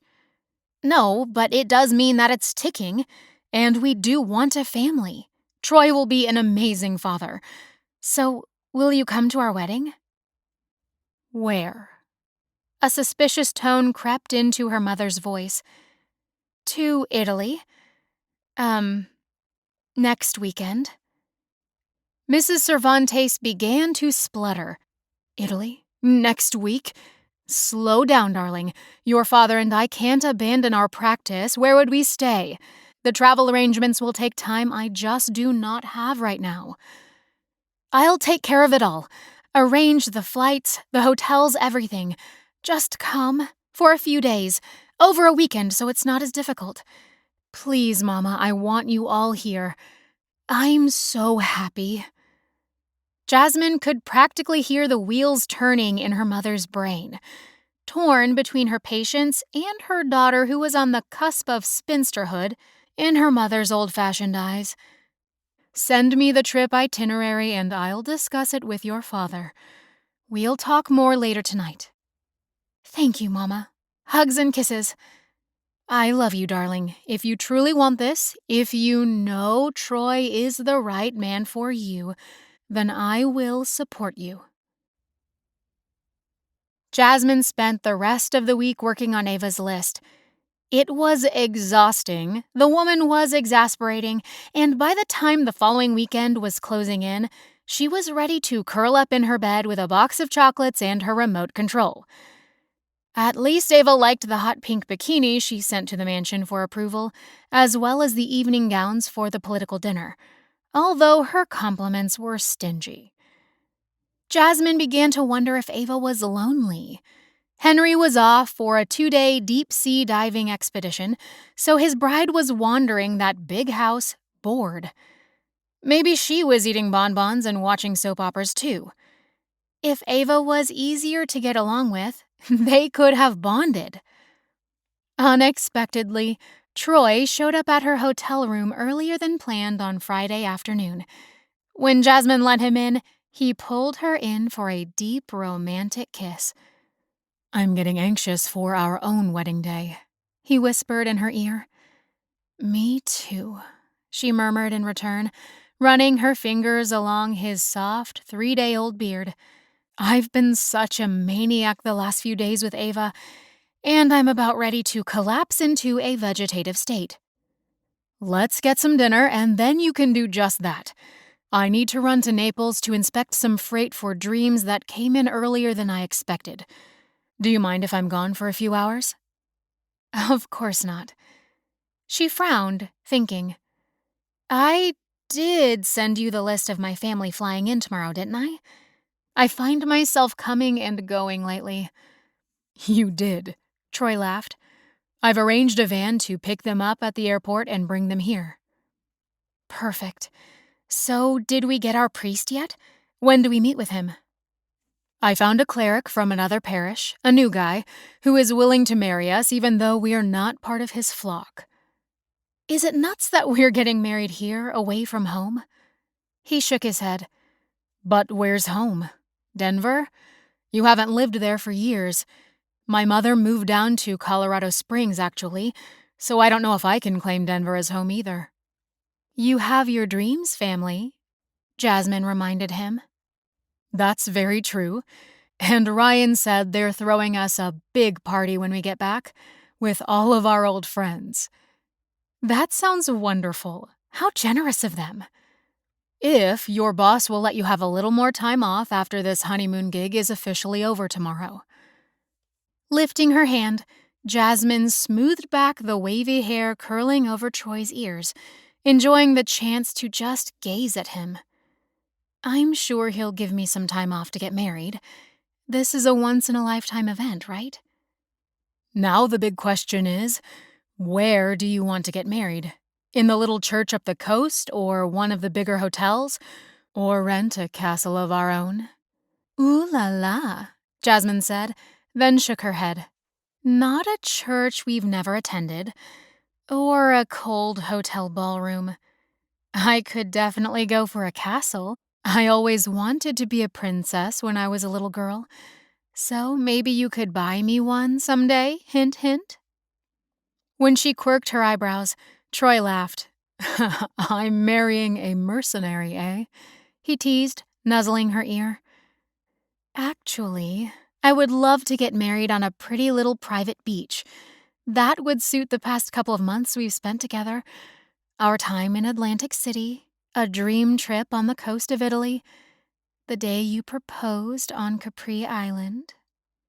A dream trip on the coast of Italy, huh? He grinned. You mean a working trip with a client from the pits of Mordor? She gave a mock salute, duly noted and amended. I can't wait until we're both not running around like crazy people and can concentrate on just each other. That's what honeymoons are for, she whispered against his lips. Troy took off for Naples while Jasmine ordered room service and watched a movie, dozing off for an hour. She woke with a start, the hotel room dark, city lights reflecting off the balcony windows. Getting up, she brushed her teeth and put on some decent clothes, hoping she'd hear from Troy soon to know that he'd returned okay and to say goodnight. Perhaps meet in the cafe on the sidewalk for a cold drink before bed. It had only been 6 hours, but she missed him dreadfully. As soon as she picked up her phone, she got a text from him. Meet me in the hotel lobby. I have a surprise for you. Oh, you crazy, wonderful man, Jasmine murmured, grabbing a sweater and taking the elevator downstairs. Her stomach jumped at the idea of a surprise. He'd given her so many surprises already. When the elevator doors opened, there was no one there. Turning to the right, she circled around the lobby trying to catch sight of him. Voices grew louder as she kept walking to a grouping of sofas and couches in front of the fireplace area. Jasmine stopped short. What in the world? All the people she loved most in the world turned around to smile at her. There were her parents, her grandparents, and her younger sister Kelsey with her sweet husband Brad. All of a sudden, Mila stepped out from the back of the group with a grin before launching herself into Jasmine's arms. It had been years since she'd seen her, and Mila looked fantastic. Willowy with a styled short haircut, so different from the long hair she sported in high school. I feel like I'm dreaming, Jasmine said, hugging everybody over and over again. How did you get here so fast? You sent us the tickets yourself, her Granny Vittoria said in a wobbly voice. Jasmine blinked at that, but was too overwhelmed to ask her what she meant, because her Papa Anthony kissed her on both cheeks and then stepped back to inspect her. You're looking a little frazzled, kiddo, Papa said. And too thin. I don't think you eat enough. Probably because all the other restaurants don't make food as good as mine. Exactly, Jasmine agreed. You always were the best cook in town.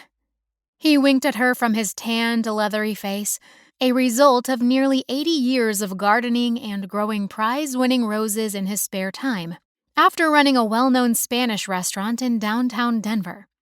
As long as I go to my grave knowing you believe it, darling girl. You are so egotistical, Anthony, his wife chided. How are you, dear girl? She asked Jasmine, inspecting her face. You look tired. You're working too hard. What do they have you doing all the time in this honeymoon business? I can never understand it. People who throw money around. This job is dangerous for your health. And dangerous for my mental health. I worry about you. Thank you, Nana, Jasmine said, kissing her grandmother and then facing the group of familiar, loved faces. I can't believe you all flew to Italy for us. I'm so grateful. My wedding wouldn't be the same without you here to celebrate with us. I know it's a sacrifice from work and your own lives." "And the babies, where are they?" she asked Kelsey and Brad. "With my parents," Brad answered, giving her a quick kiss hello. "We're thinking of a second honeymoon ourselves. This place is amazing. The kiddos don't let us get much sleep." Kelsey leaned in with a conspiratorial look on her face. "Gosh, sis, thank you for the airline tickets.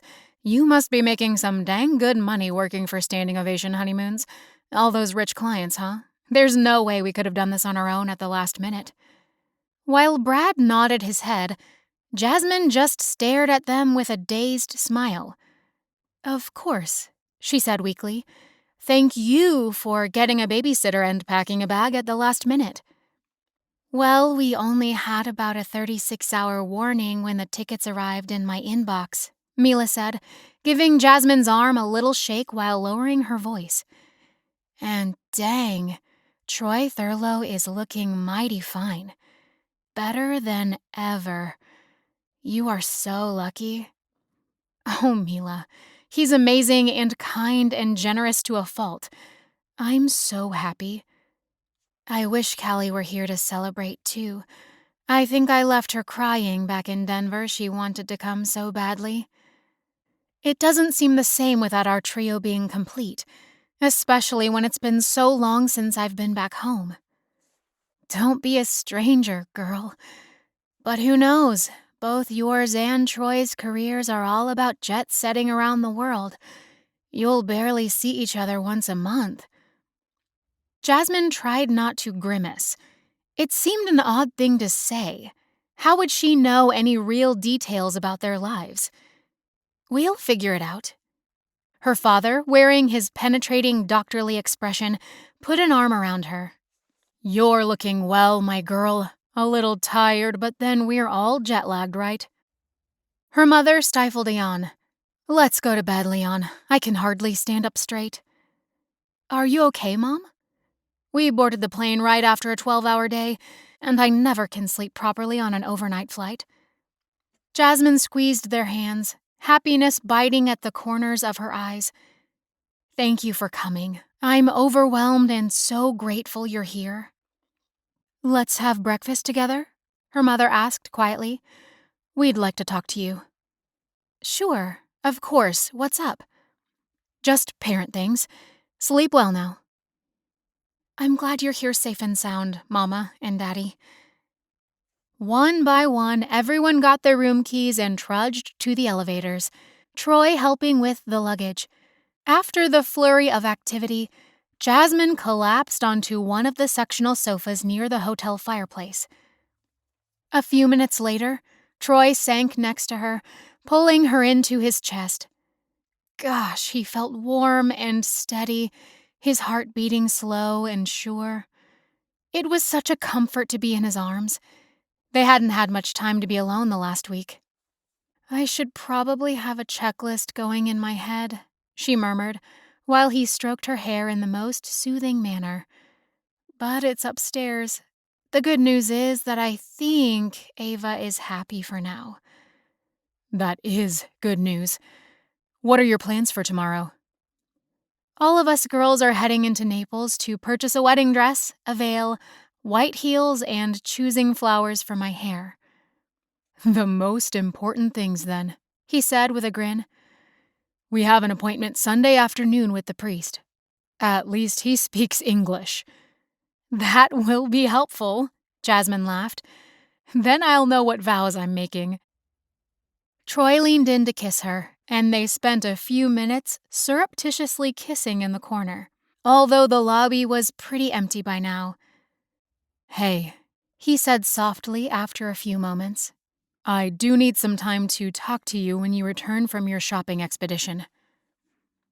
"Of course. Anything in particular?"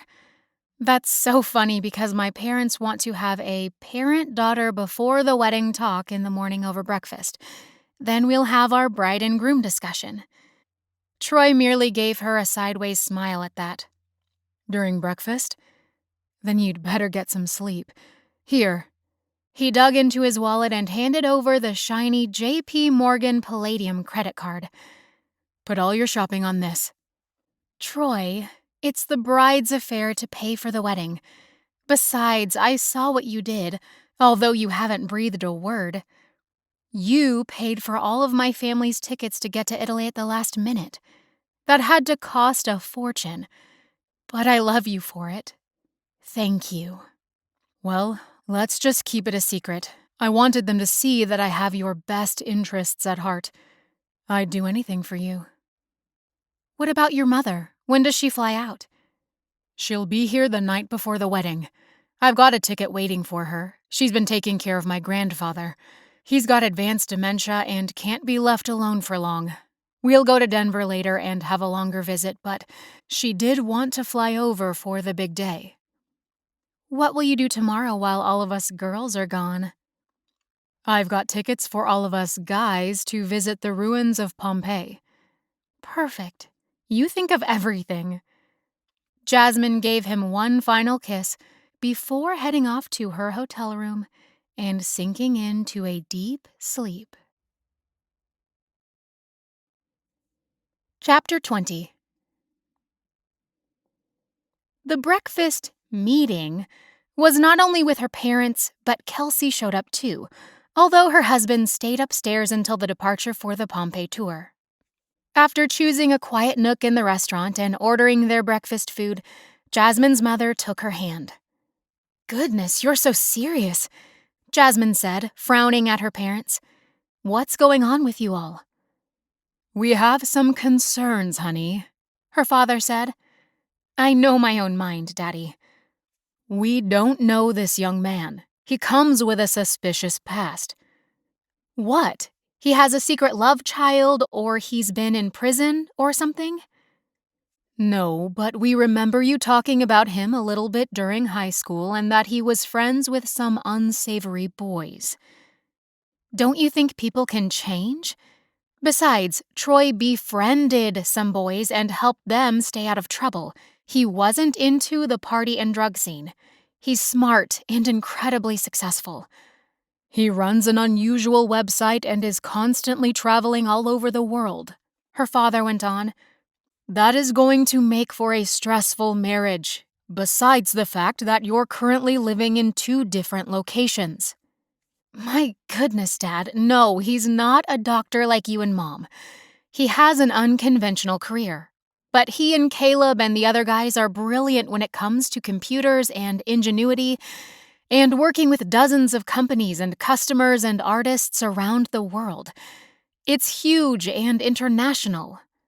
Her mother bit at her lips, chewing off the lipstick she had applied that morning. "It's just so fast, Jasmine. Like he's swept you off your feet." "Didn't Dad sweep you off your feet?" Her mother blinked and her father sighed. "How well do you know him, Jazzy?" Kelsey asked, having the good sense to look a little uncomfortable at the questioning. "I knew him all through high school. Don't pretend you don't remember him.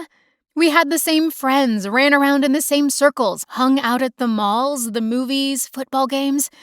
And we've spent the past month talking nonstop about everything. Our beliefs, hobbies, interests, politics, books, dreams, goals. We want to have a family. I actually fell in love with a guy who wants kids, and not 10 years from now when it's too late. Do you know how rare that is in Manhattan?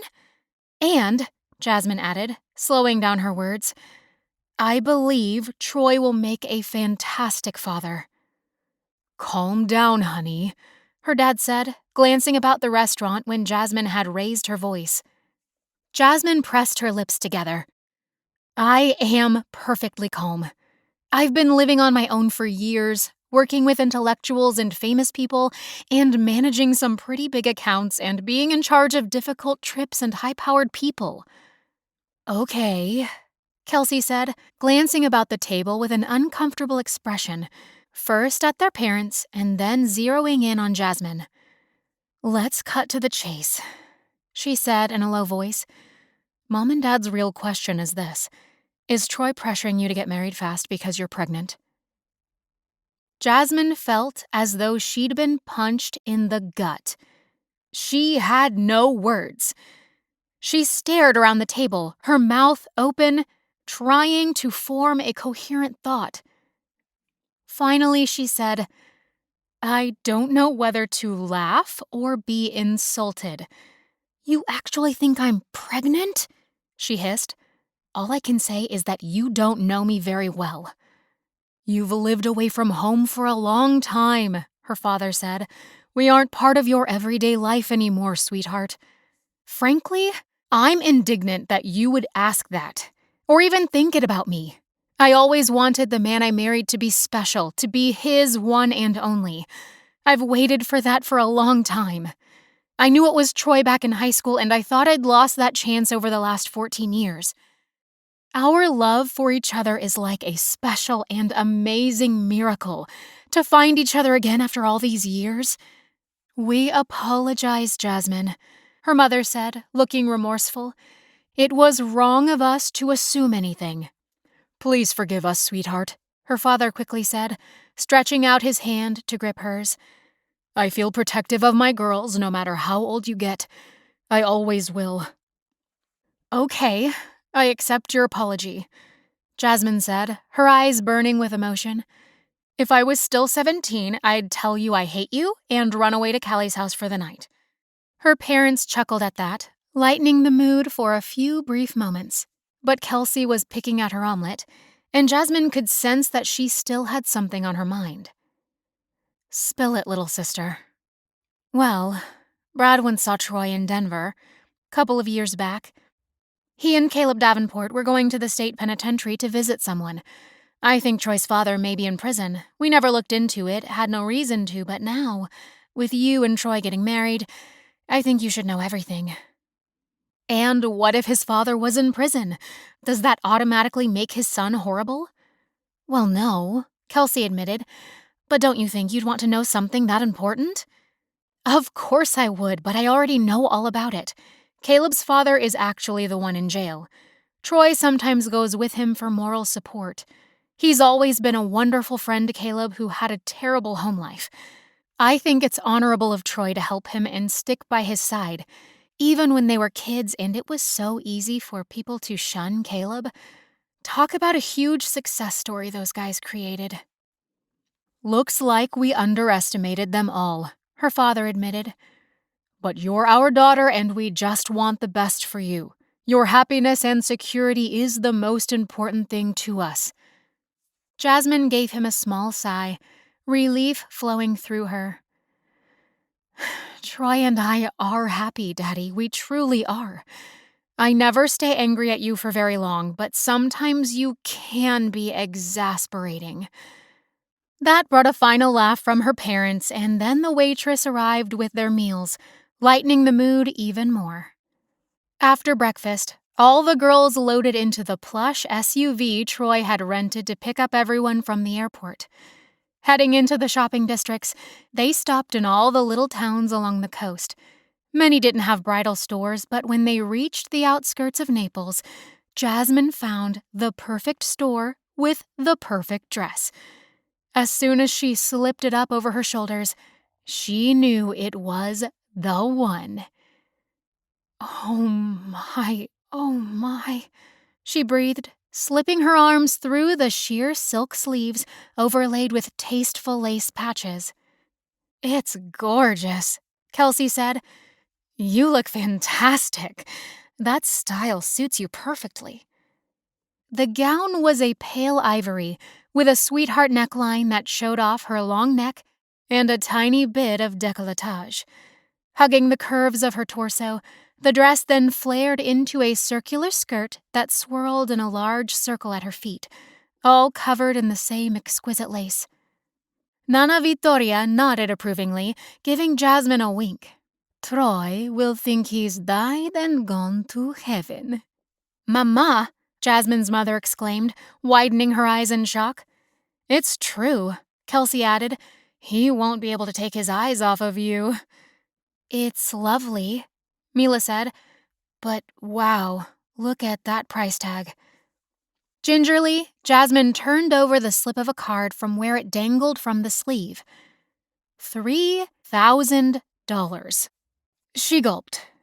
Probably way overmarked, but it was the Amalfi coast of Italy where everything had a high price tag. While admiring herself in the full-length mirror, the bridal shop owner nodded approvingly. It was impossible. She couldn't ask her parents to pay for such a gown, and she'd have to starve herself over the next year to pay the bill.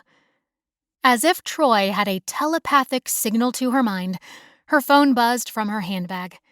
Reaching over to pick it up, she read his text. Hope you're having fun. No matter what dress you fall in love with, buy it, my beautiful girl.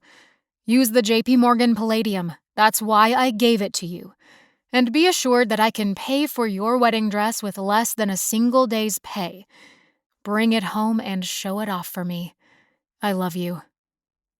Jasmine's eyes practically bugged out. Less than a day's pay. Surely Troy was exaggerating. She imagined his eyes on her when they married next Saturday. A pink color rose up her cheeks, knowing his eyes would devour her. She knew this was the dress. I'll take it, she told the saleswoman in a clear voice. Jasmine, her mother said, popping up from her chair. Don't be unnecessarily extravagant. I only get married once. She threw over her shoulder, unable to stop staring at herself in the mirror while butterflies fluttered in her stomach. Troy insisted he wanted me to get the dress I loved best. When she surreptitiously handed the black credit card to the shop owner, the woman got a sudden light in her eyes and gave her a deferential expression. Her mother caught sight of the card too and knew exactly what it was.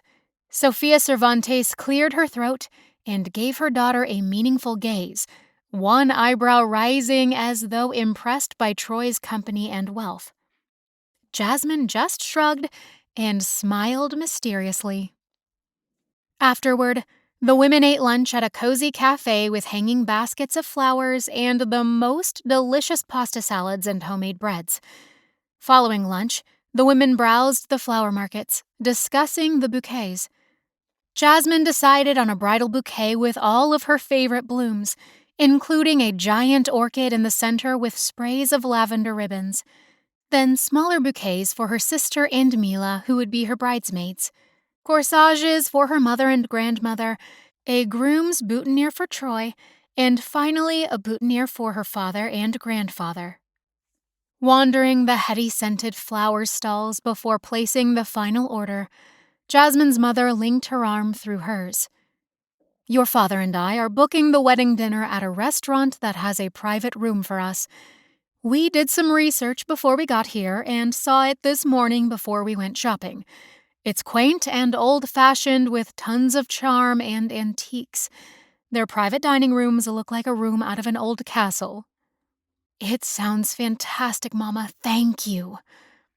Handing over the Palladium cardigan, Jasmine filled out the final order for the flowers with instructions for the pickup to be at 10 a.m. Troy was choosing the beach where they would go, and he'd told Jasmine earlier that he'd found a small, solitary beach surrounded by cliffs that would give them privacy and quiet for the ceremony.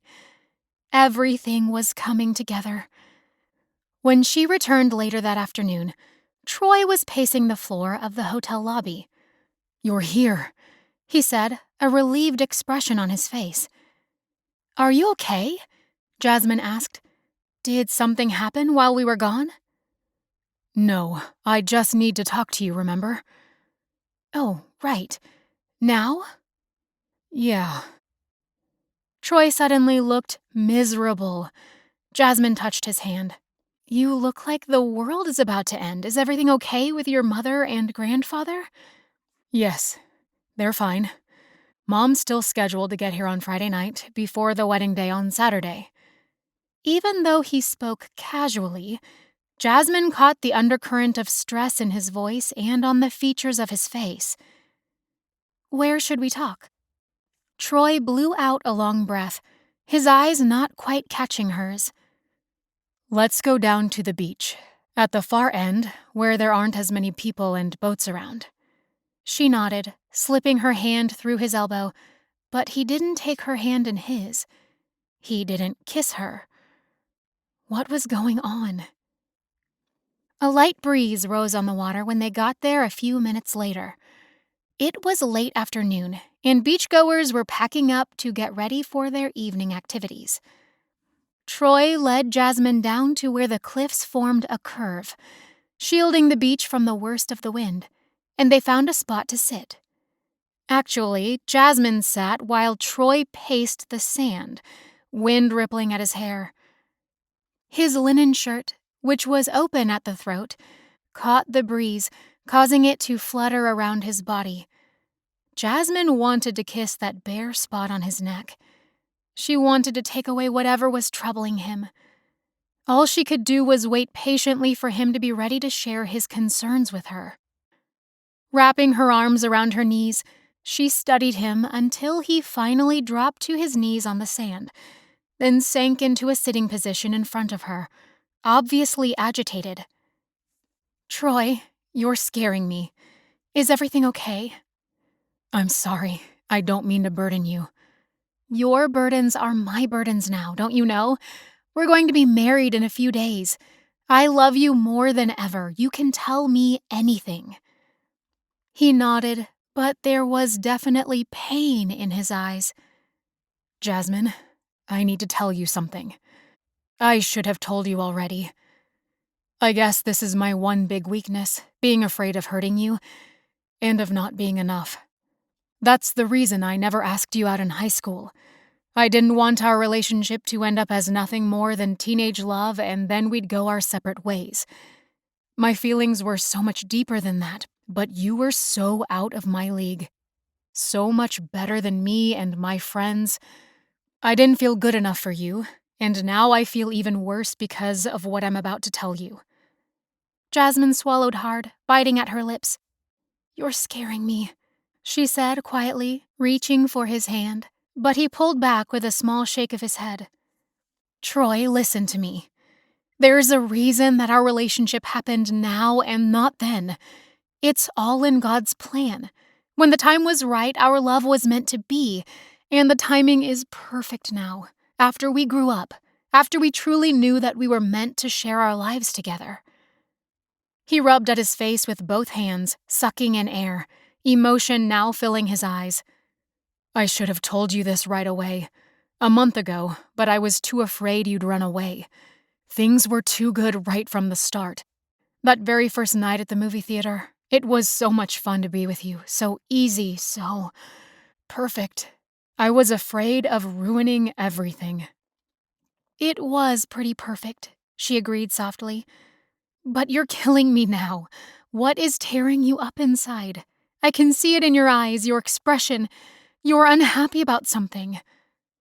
Troy's head was down, not looking at her. 4 years ago, when you didn't attend the reunion, I figured any hope I'd been holding for you all these years was over. My chance was gone. I figured that if you wanted to see me, if you truly had feelings for me 10 years earlier, you would have come to Denver for the high school reunion.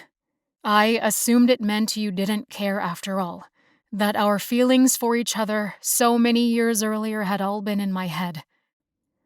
Jasmine remained silent, wondering where his story was going. A sharp, piercing pain began to rise in her chest, a premonition of heartache. His jaw clenched, the muscles in his face rippling as he tried to continue.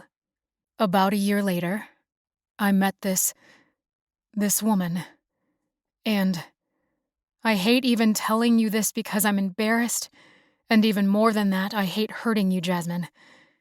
It's a long story, but I ended up marrying her." Troy's confession couldn't have been any worse than if he had punched her in the gut. Jasmine's throat constricted and she heard herself gasp. "You married someone else?" she choked out. He nodded, his face pale and his shoulders shaking while his breath turned ragged. "Are you married now?" The words came out harsh and stilted, and Jasmine's voice cracked. Pain built up behind her eyes. so that the ocean and the sky and her own tears blurred together.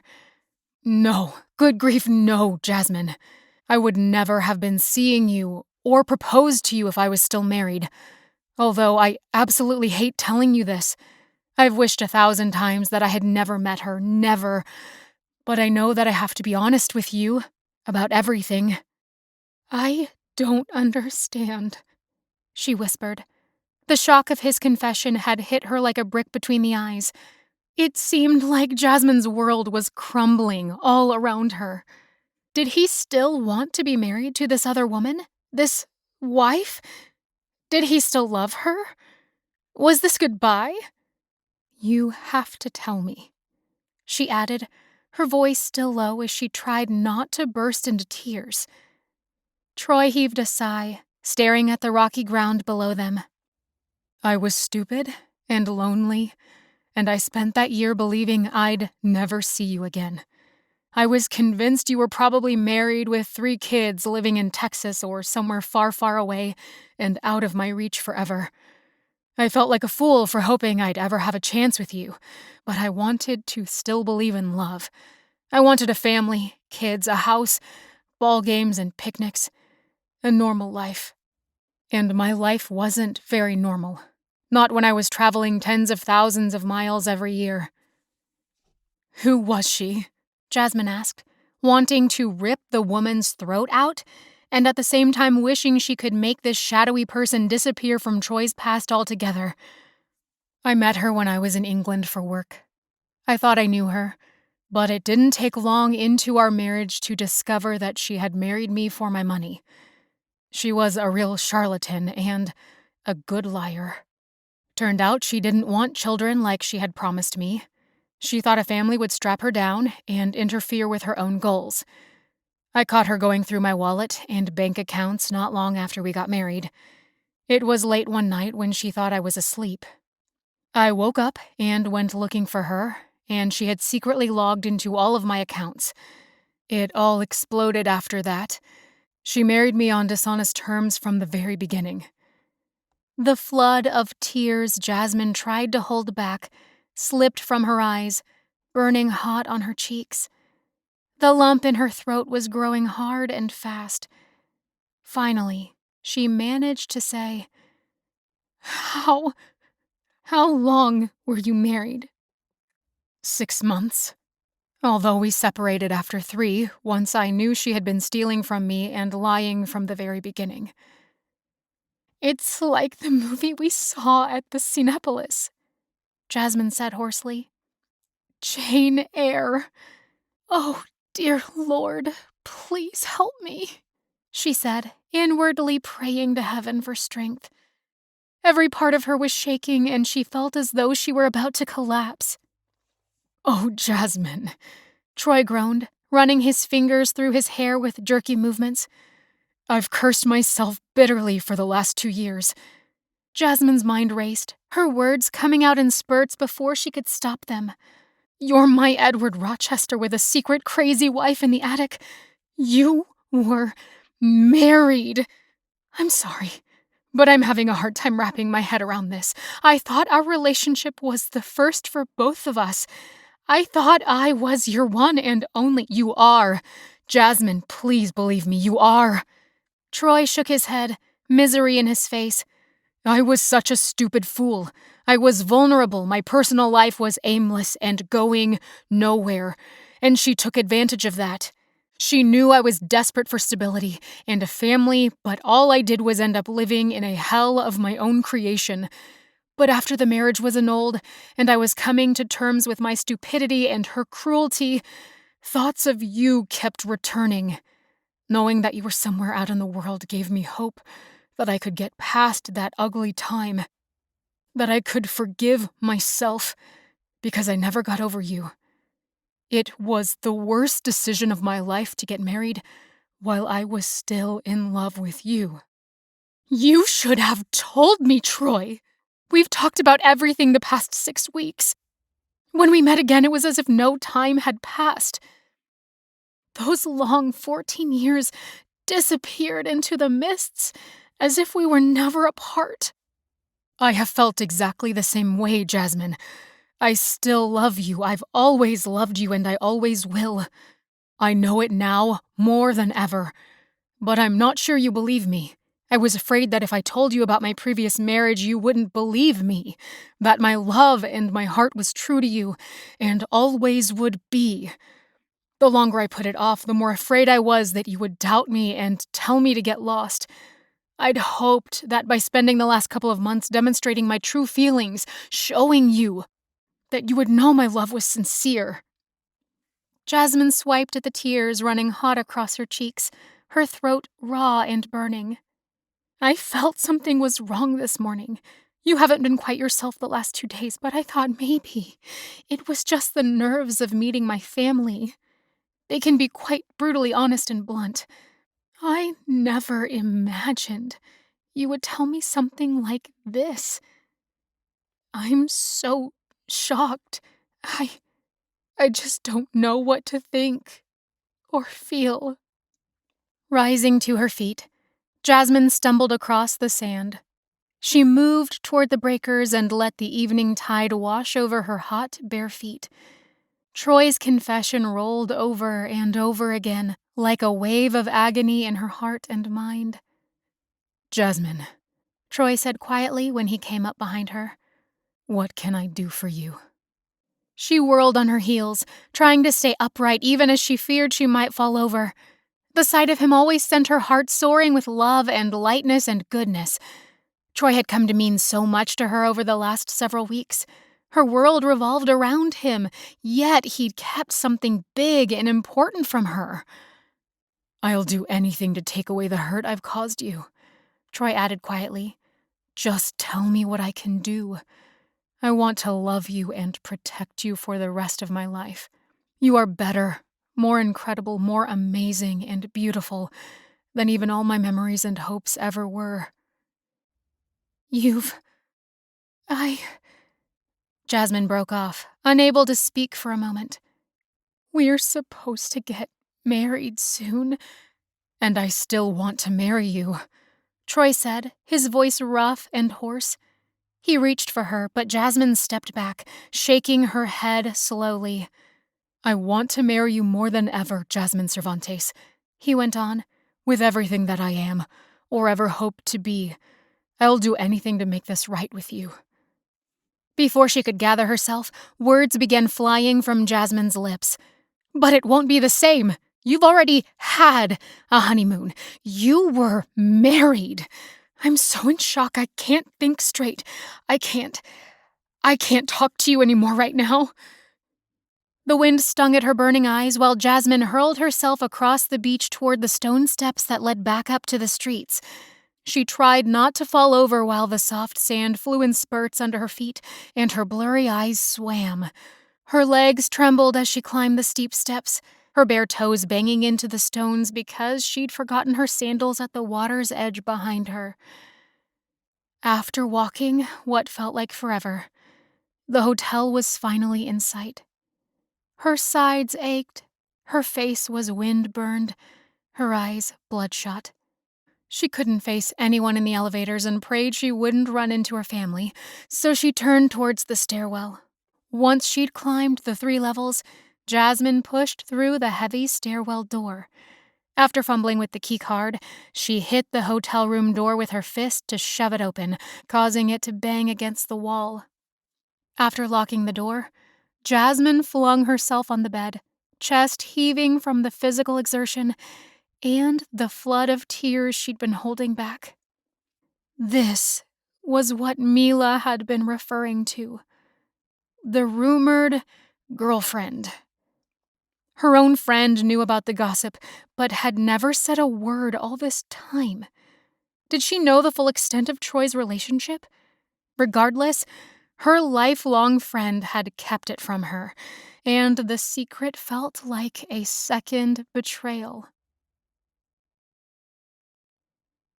Chapter 21. Troy must have immediately run after her because moments later he was at her hotel room door. Knocking softly, his deep voice rumbled through the wall. Please talk to me, Jasmine. The marriage wasn't anything like you're imagining. It was never a real marriage, I can promise that. Even Caleb tried to warn me away. I know you're hurt and heartbroken and angry, and I am a fool, an idiot. If I've lost you forever, I will mourn you for the rest of my life." Jasmine leaned against the other side of the door, listening to the anguish pouring out of Troy as he begged to see her, to talk to her.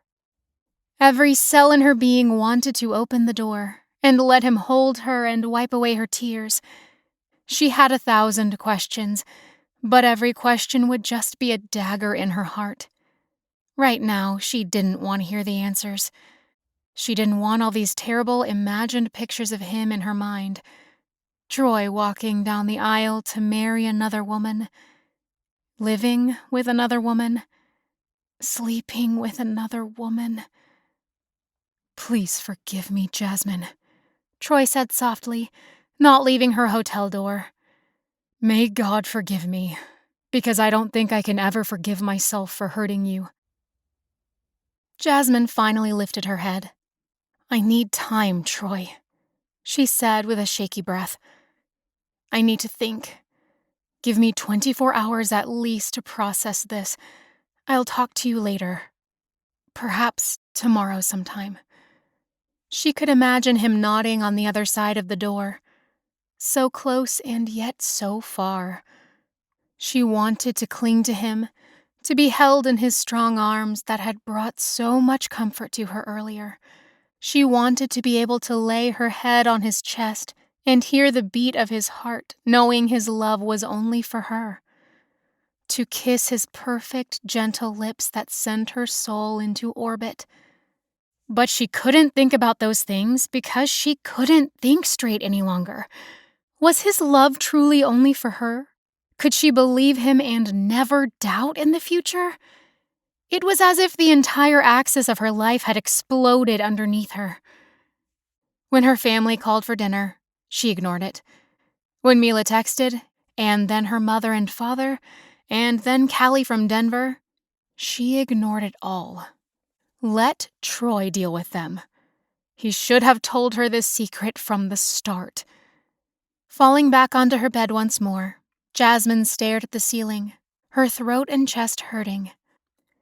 But if Troy had told her at the start, would she have given him a chance? Or would she have thrown him off due to her own pride? That was one of the many questions that wouldn't let go of her.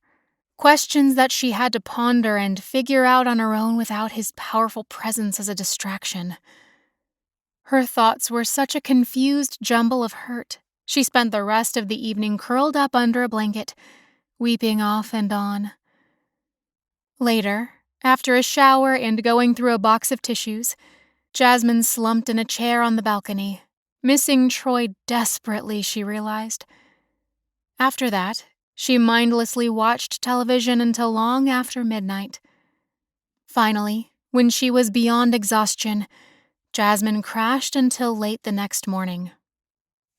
After another long, hot shower with the massage jets pounding at her aching muscles, her stomach let her know that she had forgotten to eat dinner the previous night. And now it was lunchtime. No wonder she was famished. Cracking open the door to the hallway, Jasmine was startled to find a table with covered dishes. Room service. Compliments of Troy Thurlow, a card read. She was probably worrying her entire family after ignoring them all night long, but right now she had to worry about herself. Troy would have to make some sort of explanation, and that was his consequence to face. She hadn't been in any coherent frame of mind the last 12 hours, and she certainly did not want her family influencing her heart one way or another, or the decision she had to make. The food on the room service table was still fresh, and the hot deli sandwich and salad were delicious. After she ate, Jasmine felt a little bit better, although her head pounded after all the crying she had done. Cracking open an ice-cold soda from one of the vending machines down the hallway, she sat on her balcony and drank in the mild afternoon sunshine filling the pretty day, along with her drink. The Amalfi coast had never looked more lovely. The sight of such beauty caused her eyes to fill with emotion. Gorgeous, puffy white clouds floated in the azure sky, and the sea was a perfect turquoise, the surf rolling over and over onto shore in white, foamy breakers. The colors of the coastline were bright and sharp as townspeople and tourists rode bikes, walked, shopped, and chatted, smiles and laughter filling the air. This was supposed to be the happiest time of her life, and her mind wouldn't stop obsessing over Troy's shocking confession. Her brain had gone full-on crazy with worry and insecurity over their whirlwind romance. It could have been worse, though. So much worse if she and Troy had gone to the altar and she'd learned of a crazy, money-grabbing wife that was still married to him. That he'd kept it all from her until after the ceremony. She was probably overreacting, but Jasmine couldn't stop wondering if this wife had refused to leave or divorce him out of spite or revenge because she wanted to hang on to her billionaire man under false pretenses. While her own romance with Troy had been quick, it had also taken 14 years. Their love had begun with an unusual meeting, but one that seemed destined, inevitable. Almost from the very first date in the movie theater, Jasmine had known that Troy was the one. Her one and only. He always had been. There was no denying it. Sometimes, life ended up taking you on a circuitous route to get you where you needed to go. Nobody's life was perfect. She could have gone to the reunion and met Troy again. If she had wanted to, she could have rearranged the honeymoon job she had 3 years ago during the high school reunion and had someone else take over for her so she could fly back home to Denver. The fact was, if she was deep down honest, Jasmine had been afraid to see Troy. She had been afraid that she wasn't enough any longer, afraid that Troy's feelings had changed from what she had perceived they were back in high school. Afraid to see him with a wife at his side, happily married, and ignoring her during the reunion party. By staying away, Jasmine figured she had made the safer, less risky decision. She should have gone and faced the consequences of reality, whatever that reality was. Because if she had attended the event, Troy would never have met that other awful woman. But what should my decision be now? She whispered aloud, choking up again as she gazed out over the coastline. Can I live with the ghost of a past wife? Or feeling like I might be Troy's second choice despite what he says? Her fears overwhelmed her, along with the myriad of unanswered questions. Had she been living a fairy tale these last few weeks? Merely an illusion?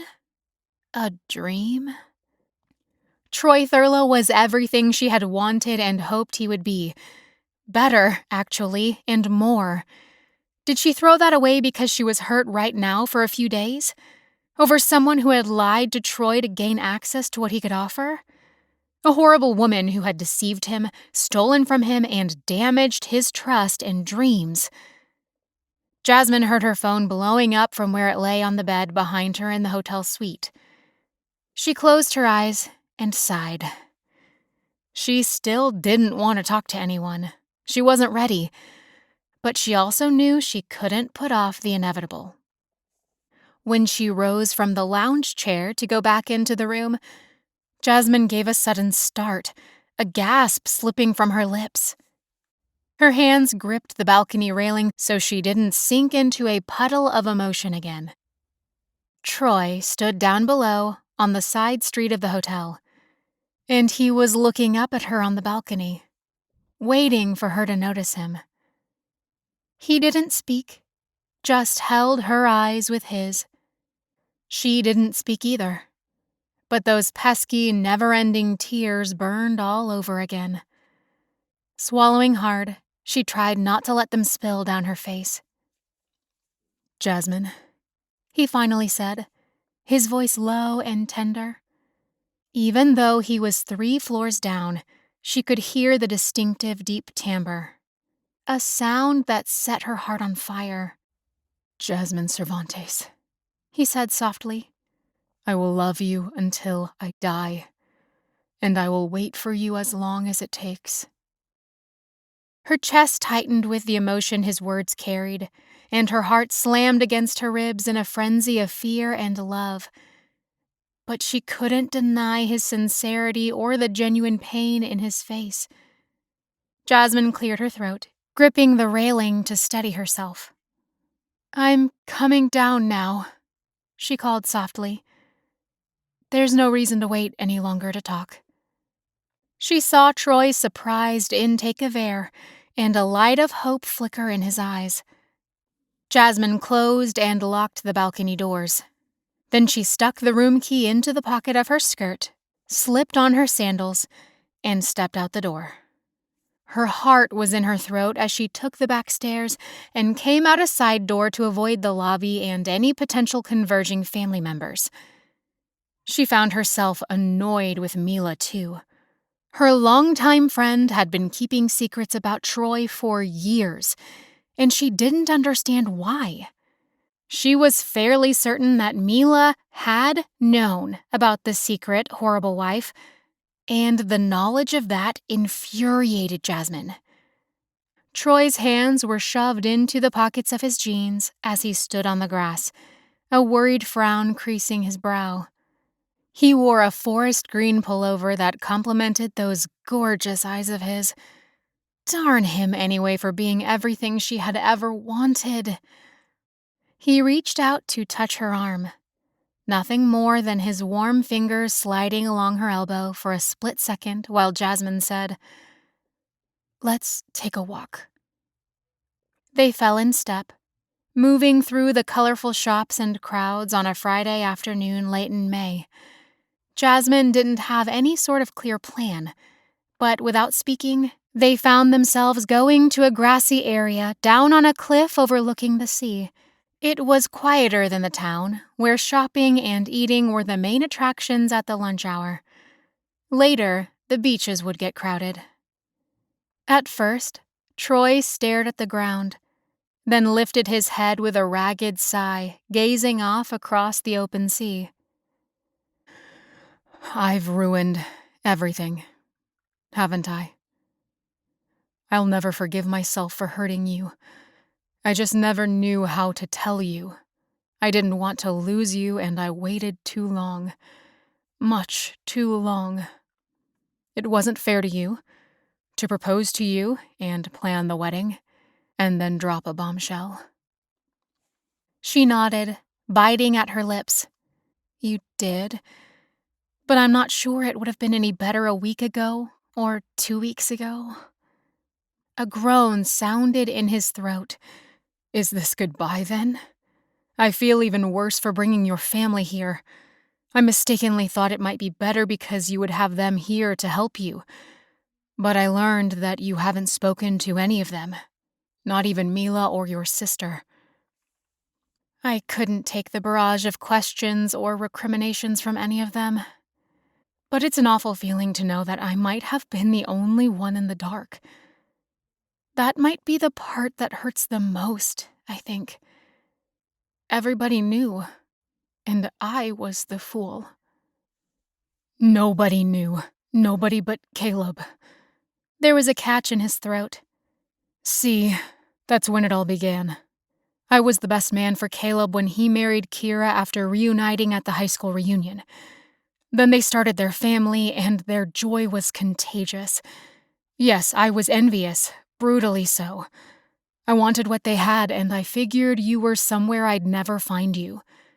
When you didn't attend the reunion, I started to doubt that you'd ever had feelings for me. It was like our chance to finally see if there was something there. And you didn't take it. You didn't come. That hurt. I told myself I had to face the fact that you were gone for good, that any hope was gone." Jasmine could suddenly see his point of view, how her absence would have appeared to him. She'd had those identical thoughts herself. Watching Caleb and Kira's happiness must have been terribly painful when he was aching for that same joy. "I've been thinking a lot since yesterday," Jasmine said in a halting voice. It was like I'd been thrust into a nightmare, just like Jane Eyre on her wedding day when she learned that the man she loved was married to another woman. Except, Jasmine paused when her voice cracked. Except I began to think about what Jane's reaction was to the terrible revelation.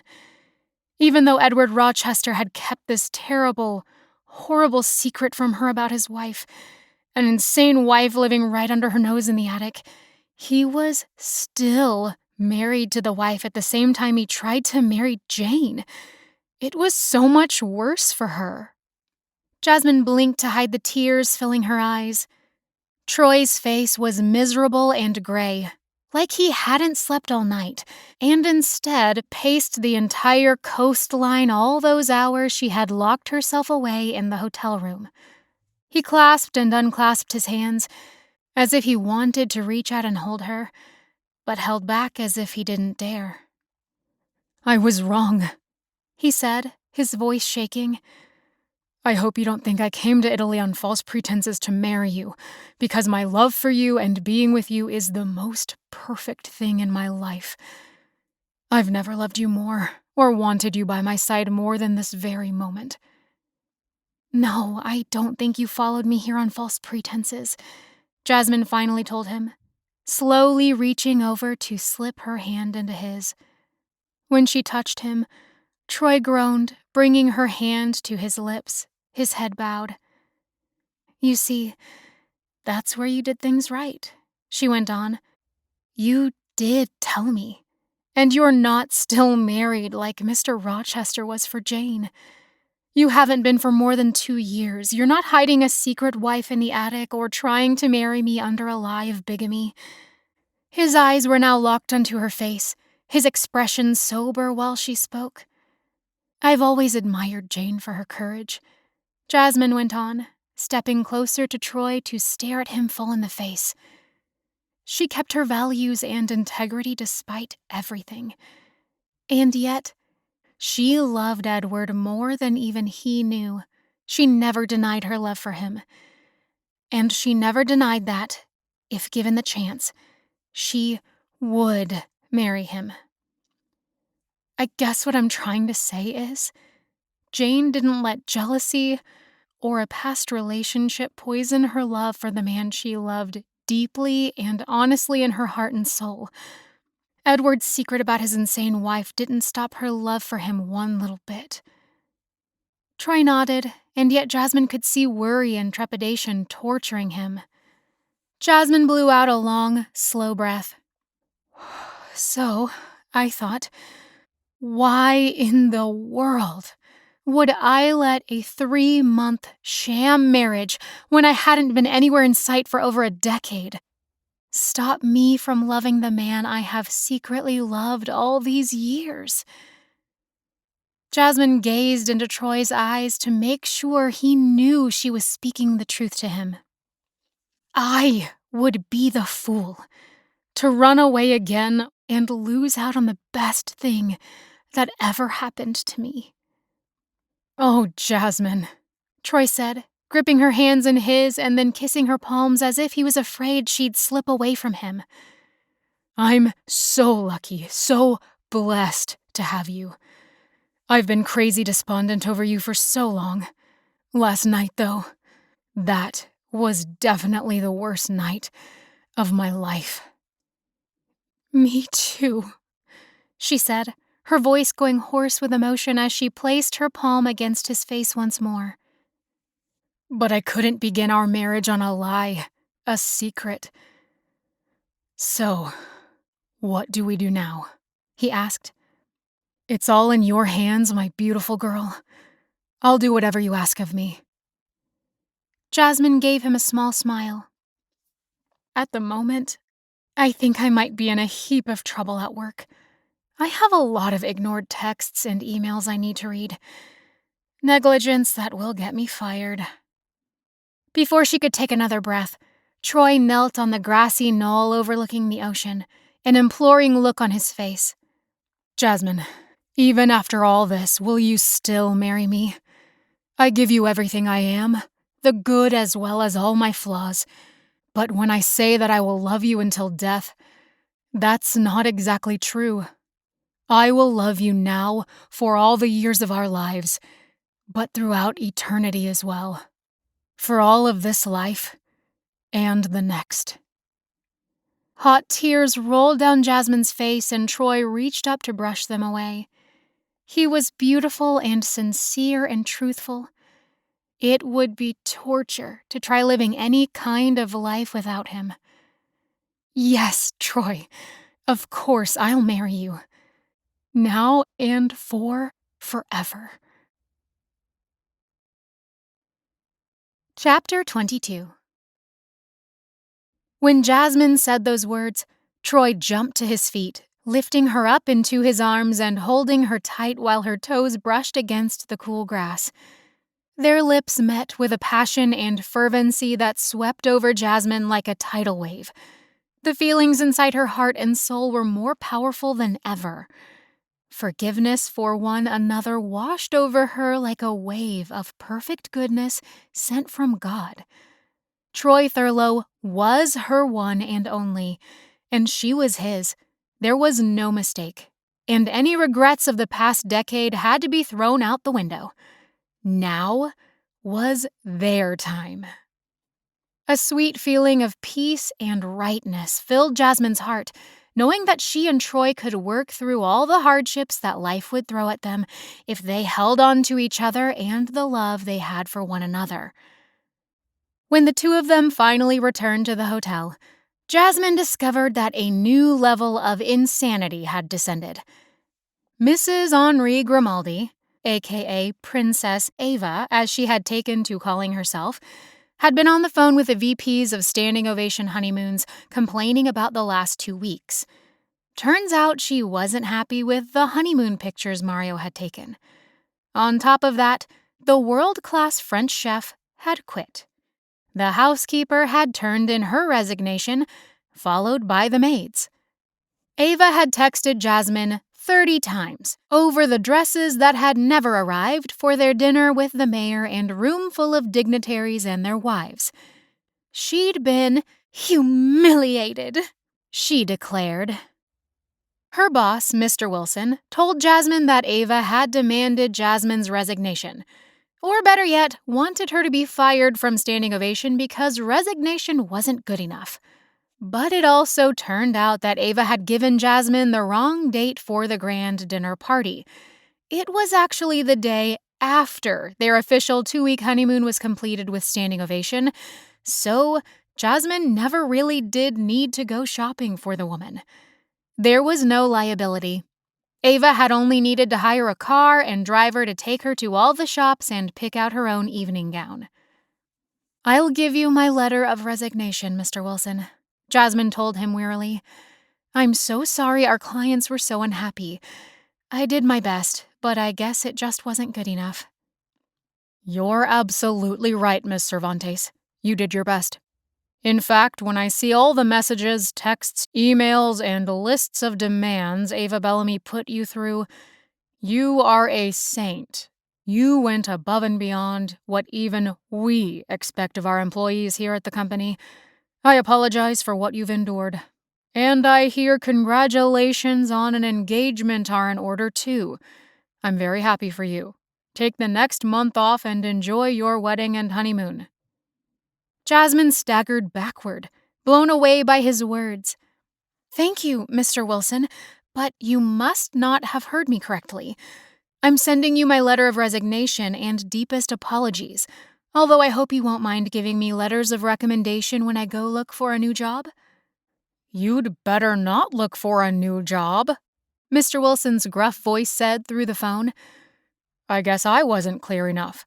We want you to stay on at Standing Ovation, and I'm offering you a promotion as head manager over all our agents.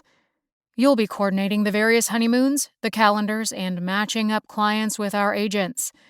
we're offering a $20,000 per annum raise, if you'll accept. I speak for myself and the other VPs when I say that I hope you will consider the offer. We'll give you time to think it over. Let us know when you return from your honeymoon. And if we can schedule any events or tours or make hotel accommodations for you during your honeymoon, please let us know. Sitting next to her in the empty hotel lounge, Troy smothered a laugh when he heard Mr. Wilson's offer. "That's my Jasmine," he mouthed to her. Can I have Mario Balotelli as my photographer?" she asked her boss, and that made Troy burst into laughter. He's actually very good. I saw his photos, a combination of staid and spontaneous. I think my fiancé and I will be getting married right here in Italy. I'll see you in New York in a month, Mr. Wilson. Thank you for everything. Congratulations, Miss Cervantes. Thank you. When she hung up the phone, she launched herself into Troy's arms. I got a promotion. You deserve it, he said, kissing her heartily on the mouth. I'm not surprised in the least. It's nice to know when your boss appreciates the over and above call of duty that you give the company. You know what this means, don't you? She said, leaning in to kiss him more slowly and luxuriously. Troy gave her a sideways look. What does that gleam in your eye mean? She smiled happily. It means I can assign myself to Hugh Jackman's second honeymoon trip to Bali, and you can be my assistant, on a trip-by-trip basis, of course. Of course, Troy said, grinning at her. I wouldn't have it any other way. I've been thinking about talking to Caleb and the rest of the guys about getting more into the South Pacific potential for products. Jewelry, grass skirts, coconuts, green and black sand beaches. Tourists always sneak that exotic sand home in their suitcases. Maybe we can get a license to sell it on Dreams. She swatted his arm, then curled up closer. You are bad, Mr. Thurlow. But wow, think of it. We could honeymoon for the rest of our lives. Now that's my idea of a perfect life. Later that night, Callie called from Denver, and Jasmine caught her up on what had been happening. I'm sorry things went kind of south there for a while, but I'm so happy you and Troy are still getting married. You do know you guys are perfect for each other, right? It was a rough 24 hours, but I totally agree. I just can't understand why Mila would know something about Troy's previous relationship and not tell me. Aren't the three of us best friends? Well, Callie said, a little reluctantly. Back in high school, you were always in dreamland over Troy Thurlow, so you were kind of blind to the fact that all during those years, Mila also had a crush on the guy. What? Jasmine was stunned. Why didn't Mila say something? She was envious of his attentions to you, even though you never dated. She's the one that actually introduced Troy to that woman. I think she still carries some guilt over how badly it ended up. Mila introduced Troy to that woman? Wow, it's all beginning to make sense. I know, right? Callie said quietly. Hey, try not to dwell on it or let it spoil your happiness. You have the best wedding day ever, okay? When is it exactly? Things got a little discombobulated the past few days. Tomorrow, at last, on a private beach Troy found. You two are going to be fantastic together. I'm so happy you finally found each other again. The only people left that Jasmine had to convince that all was right again were her parents, her Nana and Papa, and Kelsey and her husband. When they were all gathered together in her parents' hotel suite, Jasmine was able to relieve their concerns. Hey, I love you all, and everything is right in the world. It's better than right. It's perfect. We've had some detours, but through it all, Troy and I know we are meant to be together. Can he actually provide a home for you? This from her grandparents. It's harder in the world than when we were young. Yes, he can provide for me, Jasmine told them, trying not to laugh. He might even buy me a castle in Scotland or France. Oh, Jasmine, you're so silly, her Nana said, while Papa just gave her a wink. Castles are for billionaires, not the middle class like us. You're right, Nana, and when I'm settled in, you'll all come to visit me and you can give me decorating tips. When her papa gave her another wink, Jasmine slipped the special invitation-only J.P. Morgan Palladium card from her wallet and let him have a peek. Her grandfather's eyes widened. Viti, he said to his wife, I have no worries whatsoever. Young people need to rely on each other and balance the checkbook like everybody else. After all, they've been on their own for a long time. I think they will be just fine as they figure it out together.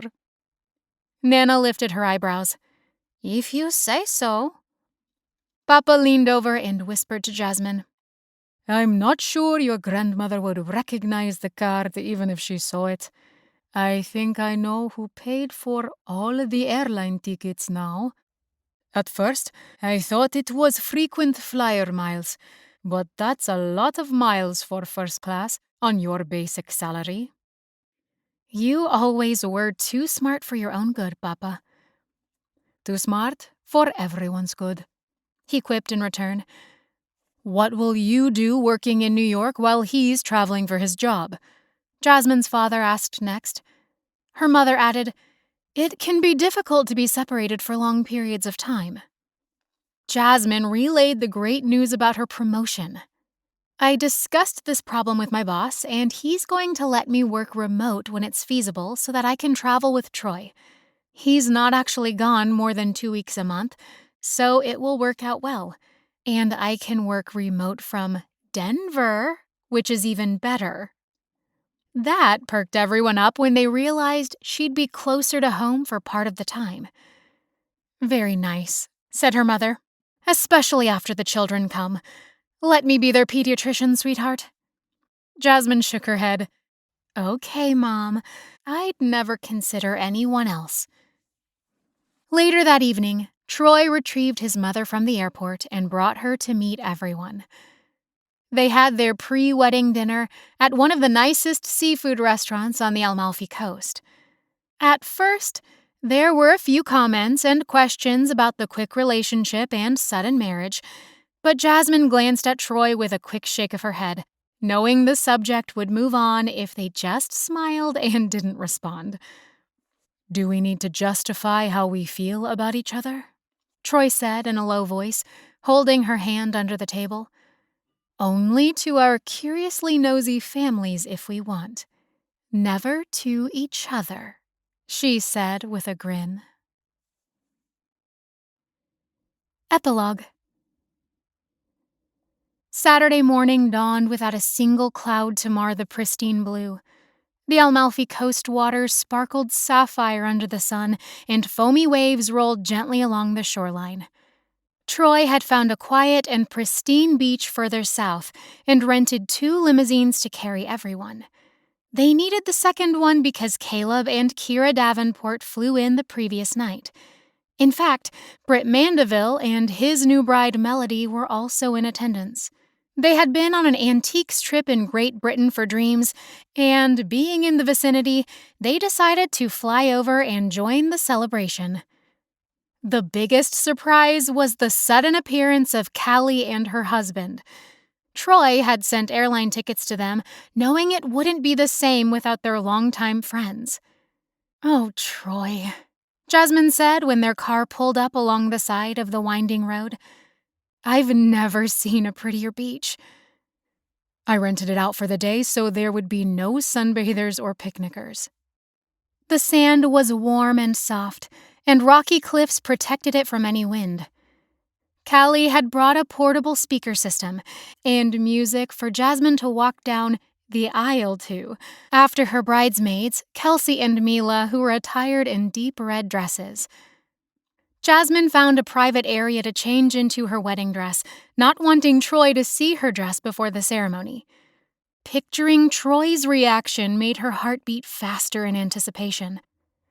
There were audible gasps when she appeared around one of the cliffs in her gown and floor-length circle of lace. Her family and friends rose from the cushioned chairs that Troy had rented, hauled down from the limos by his dreams buddies. Now, he waited for Jasmine near the shoreline, the priest at his side. Carrying her rose and orchid bouquet, Jasmine stepped down the soft, warm sand, her arm in her father's to make the walk down to the water's edge. She gazed at Troy, eyes only for him. His face transformed into one of amazement and joy when she began the bridal procession. Their eyes locked together as Jasmine and her father made the slow steps down the beach, accompanied by a medley of love songs and wedding music. When she reached him, Troy held out his hand and Jasmine gripped his fingers with hers, holding on tight. "You are absolutely gorgeous," he told her in a low, dazed voice. "How did I get so lucky? I'm so blessed to be by your side for the rest of our lives." "You look pretty darn handsome yourself, Mr. Thurlow." The deep blue Armani suit Troy wore matched the sea's color, and the cut was perfect on Troy's wide shoulders and narrow waist. Jasmine's stomach fluttered at the sight of him, and her heart swelled with an outpouring of love for this man who finally belonged to her forever. There were a few hoots and cheers and scattered clapping around the group at her flirtatious compliment. Everyone was relaxed and happy, and the setting so beautiful that the watching family and friends couldn't help expressing their own happiness for these two, who had waited so long to be together. The priest spoke English with a slight Italian accent, and his countenance was cheerful at the smiles all around on this perfect and happy day. When he pronounced Troy and Jasmine husband and wife for the rest of their lives, there was a brief, expectant silence while Troy slipped the wedding band on Jasmine's finger. After she placed his wedding ring on his finger, he leaned down to kiss her gently on the lips, before suddenly sweeping her up in his arms for a deep, romantic kiss full of enthusiasm and promise. The clapping and whistles grew thunderous before spurts of happy laughter broke out. "My gosh, Jasmine, that dress!" Kelly said when she came up to hug her. "I have no words for how gorgeous you are. I think Troy's about to eat you up. Is he going to kidnap you away before the wedding luncheon?" Jasmine swiveled just in time to see Troy give her a wink and a grin when he heard Callie's words. She laughed, joy engulfing her at this incredible moment. Caleb congratulated them next, handing over an envelope. "Here's your next work trip itinerary, Troy. You leave tomorrow."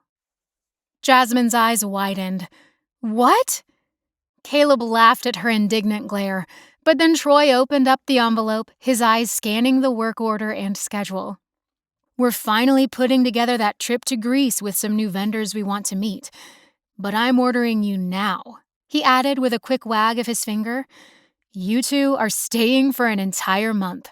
A mansion on a private Greek island is already arranged for your honeymoon. I hear there might be beaches prettier than this one. Go to Athens, Santorini, take a boat on the Aegean Sea. Have fun, you two."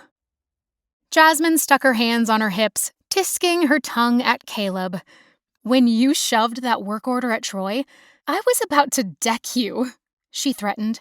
"But now, I love you. Thank you so much for this incredible honeymoon gift." "I couldn't resist a bit of outrage," Caleb said with a laugh. "You guys deserve a month together. I hear that planning weddings can be a little stressful," he went on, referring to standing ovation honeymoons. "Go crazy, you two. It's on me."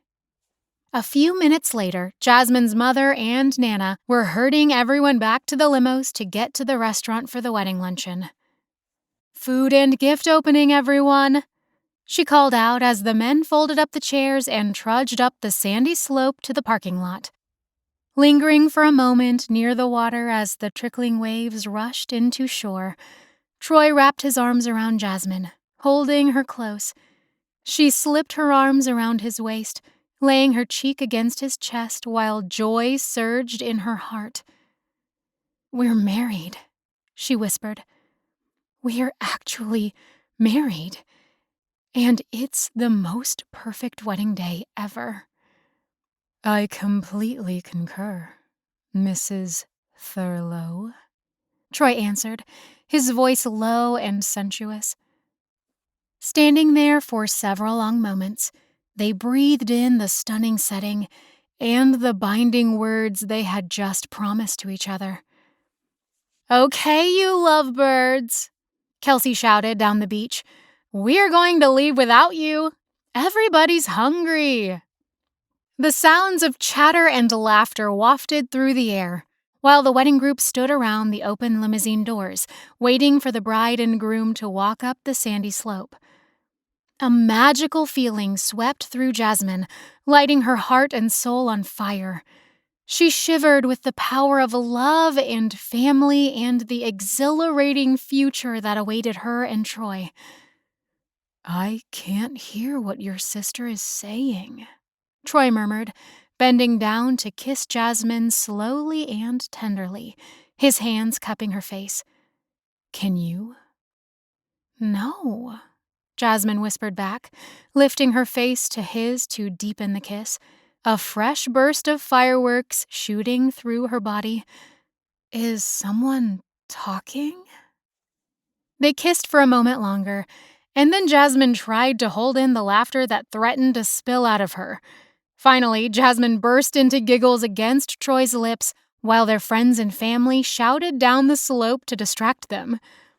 The jokes and teasing continued, along with a few catcalls and whistles, while Troy ran his hands through her dark hair, adorned with miniature red roses and cascading down the length of her back, then kissed her again.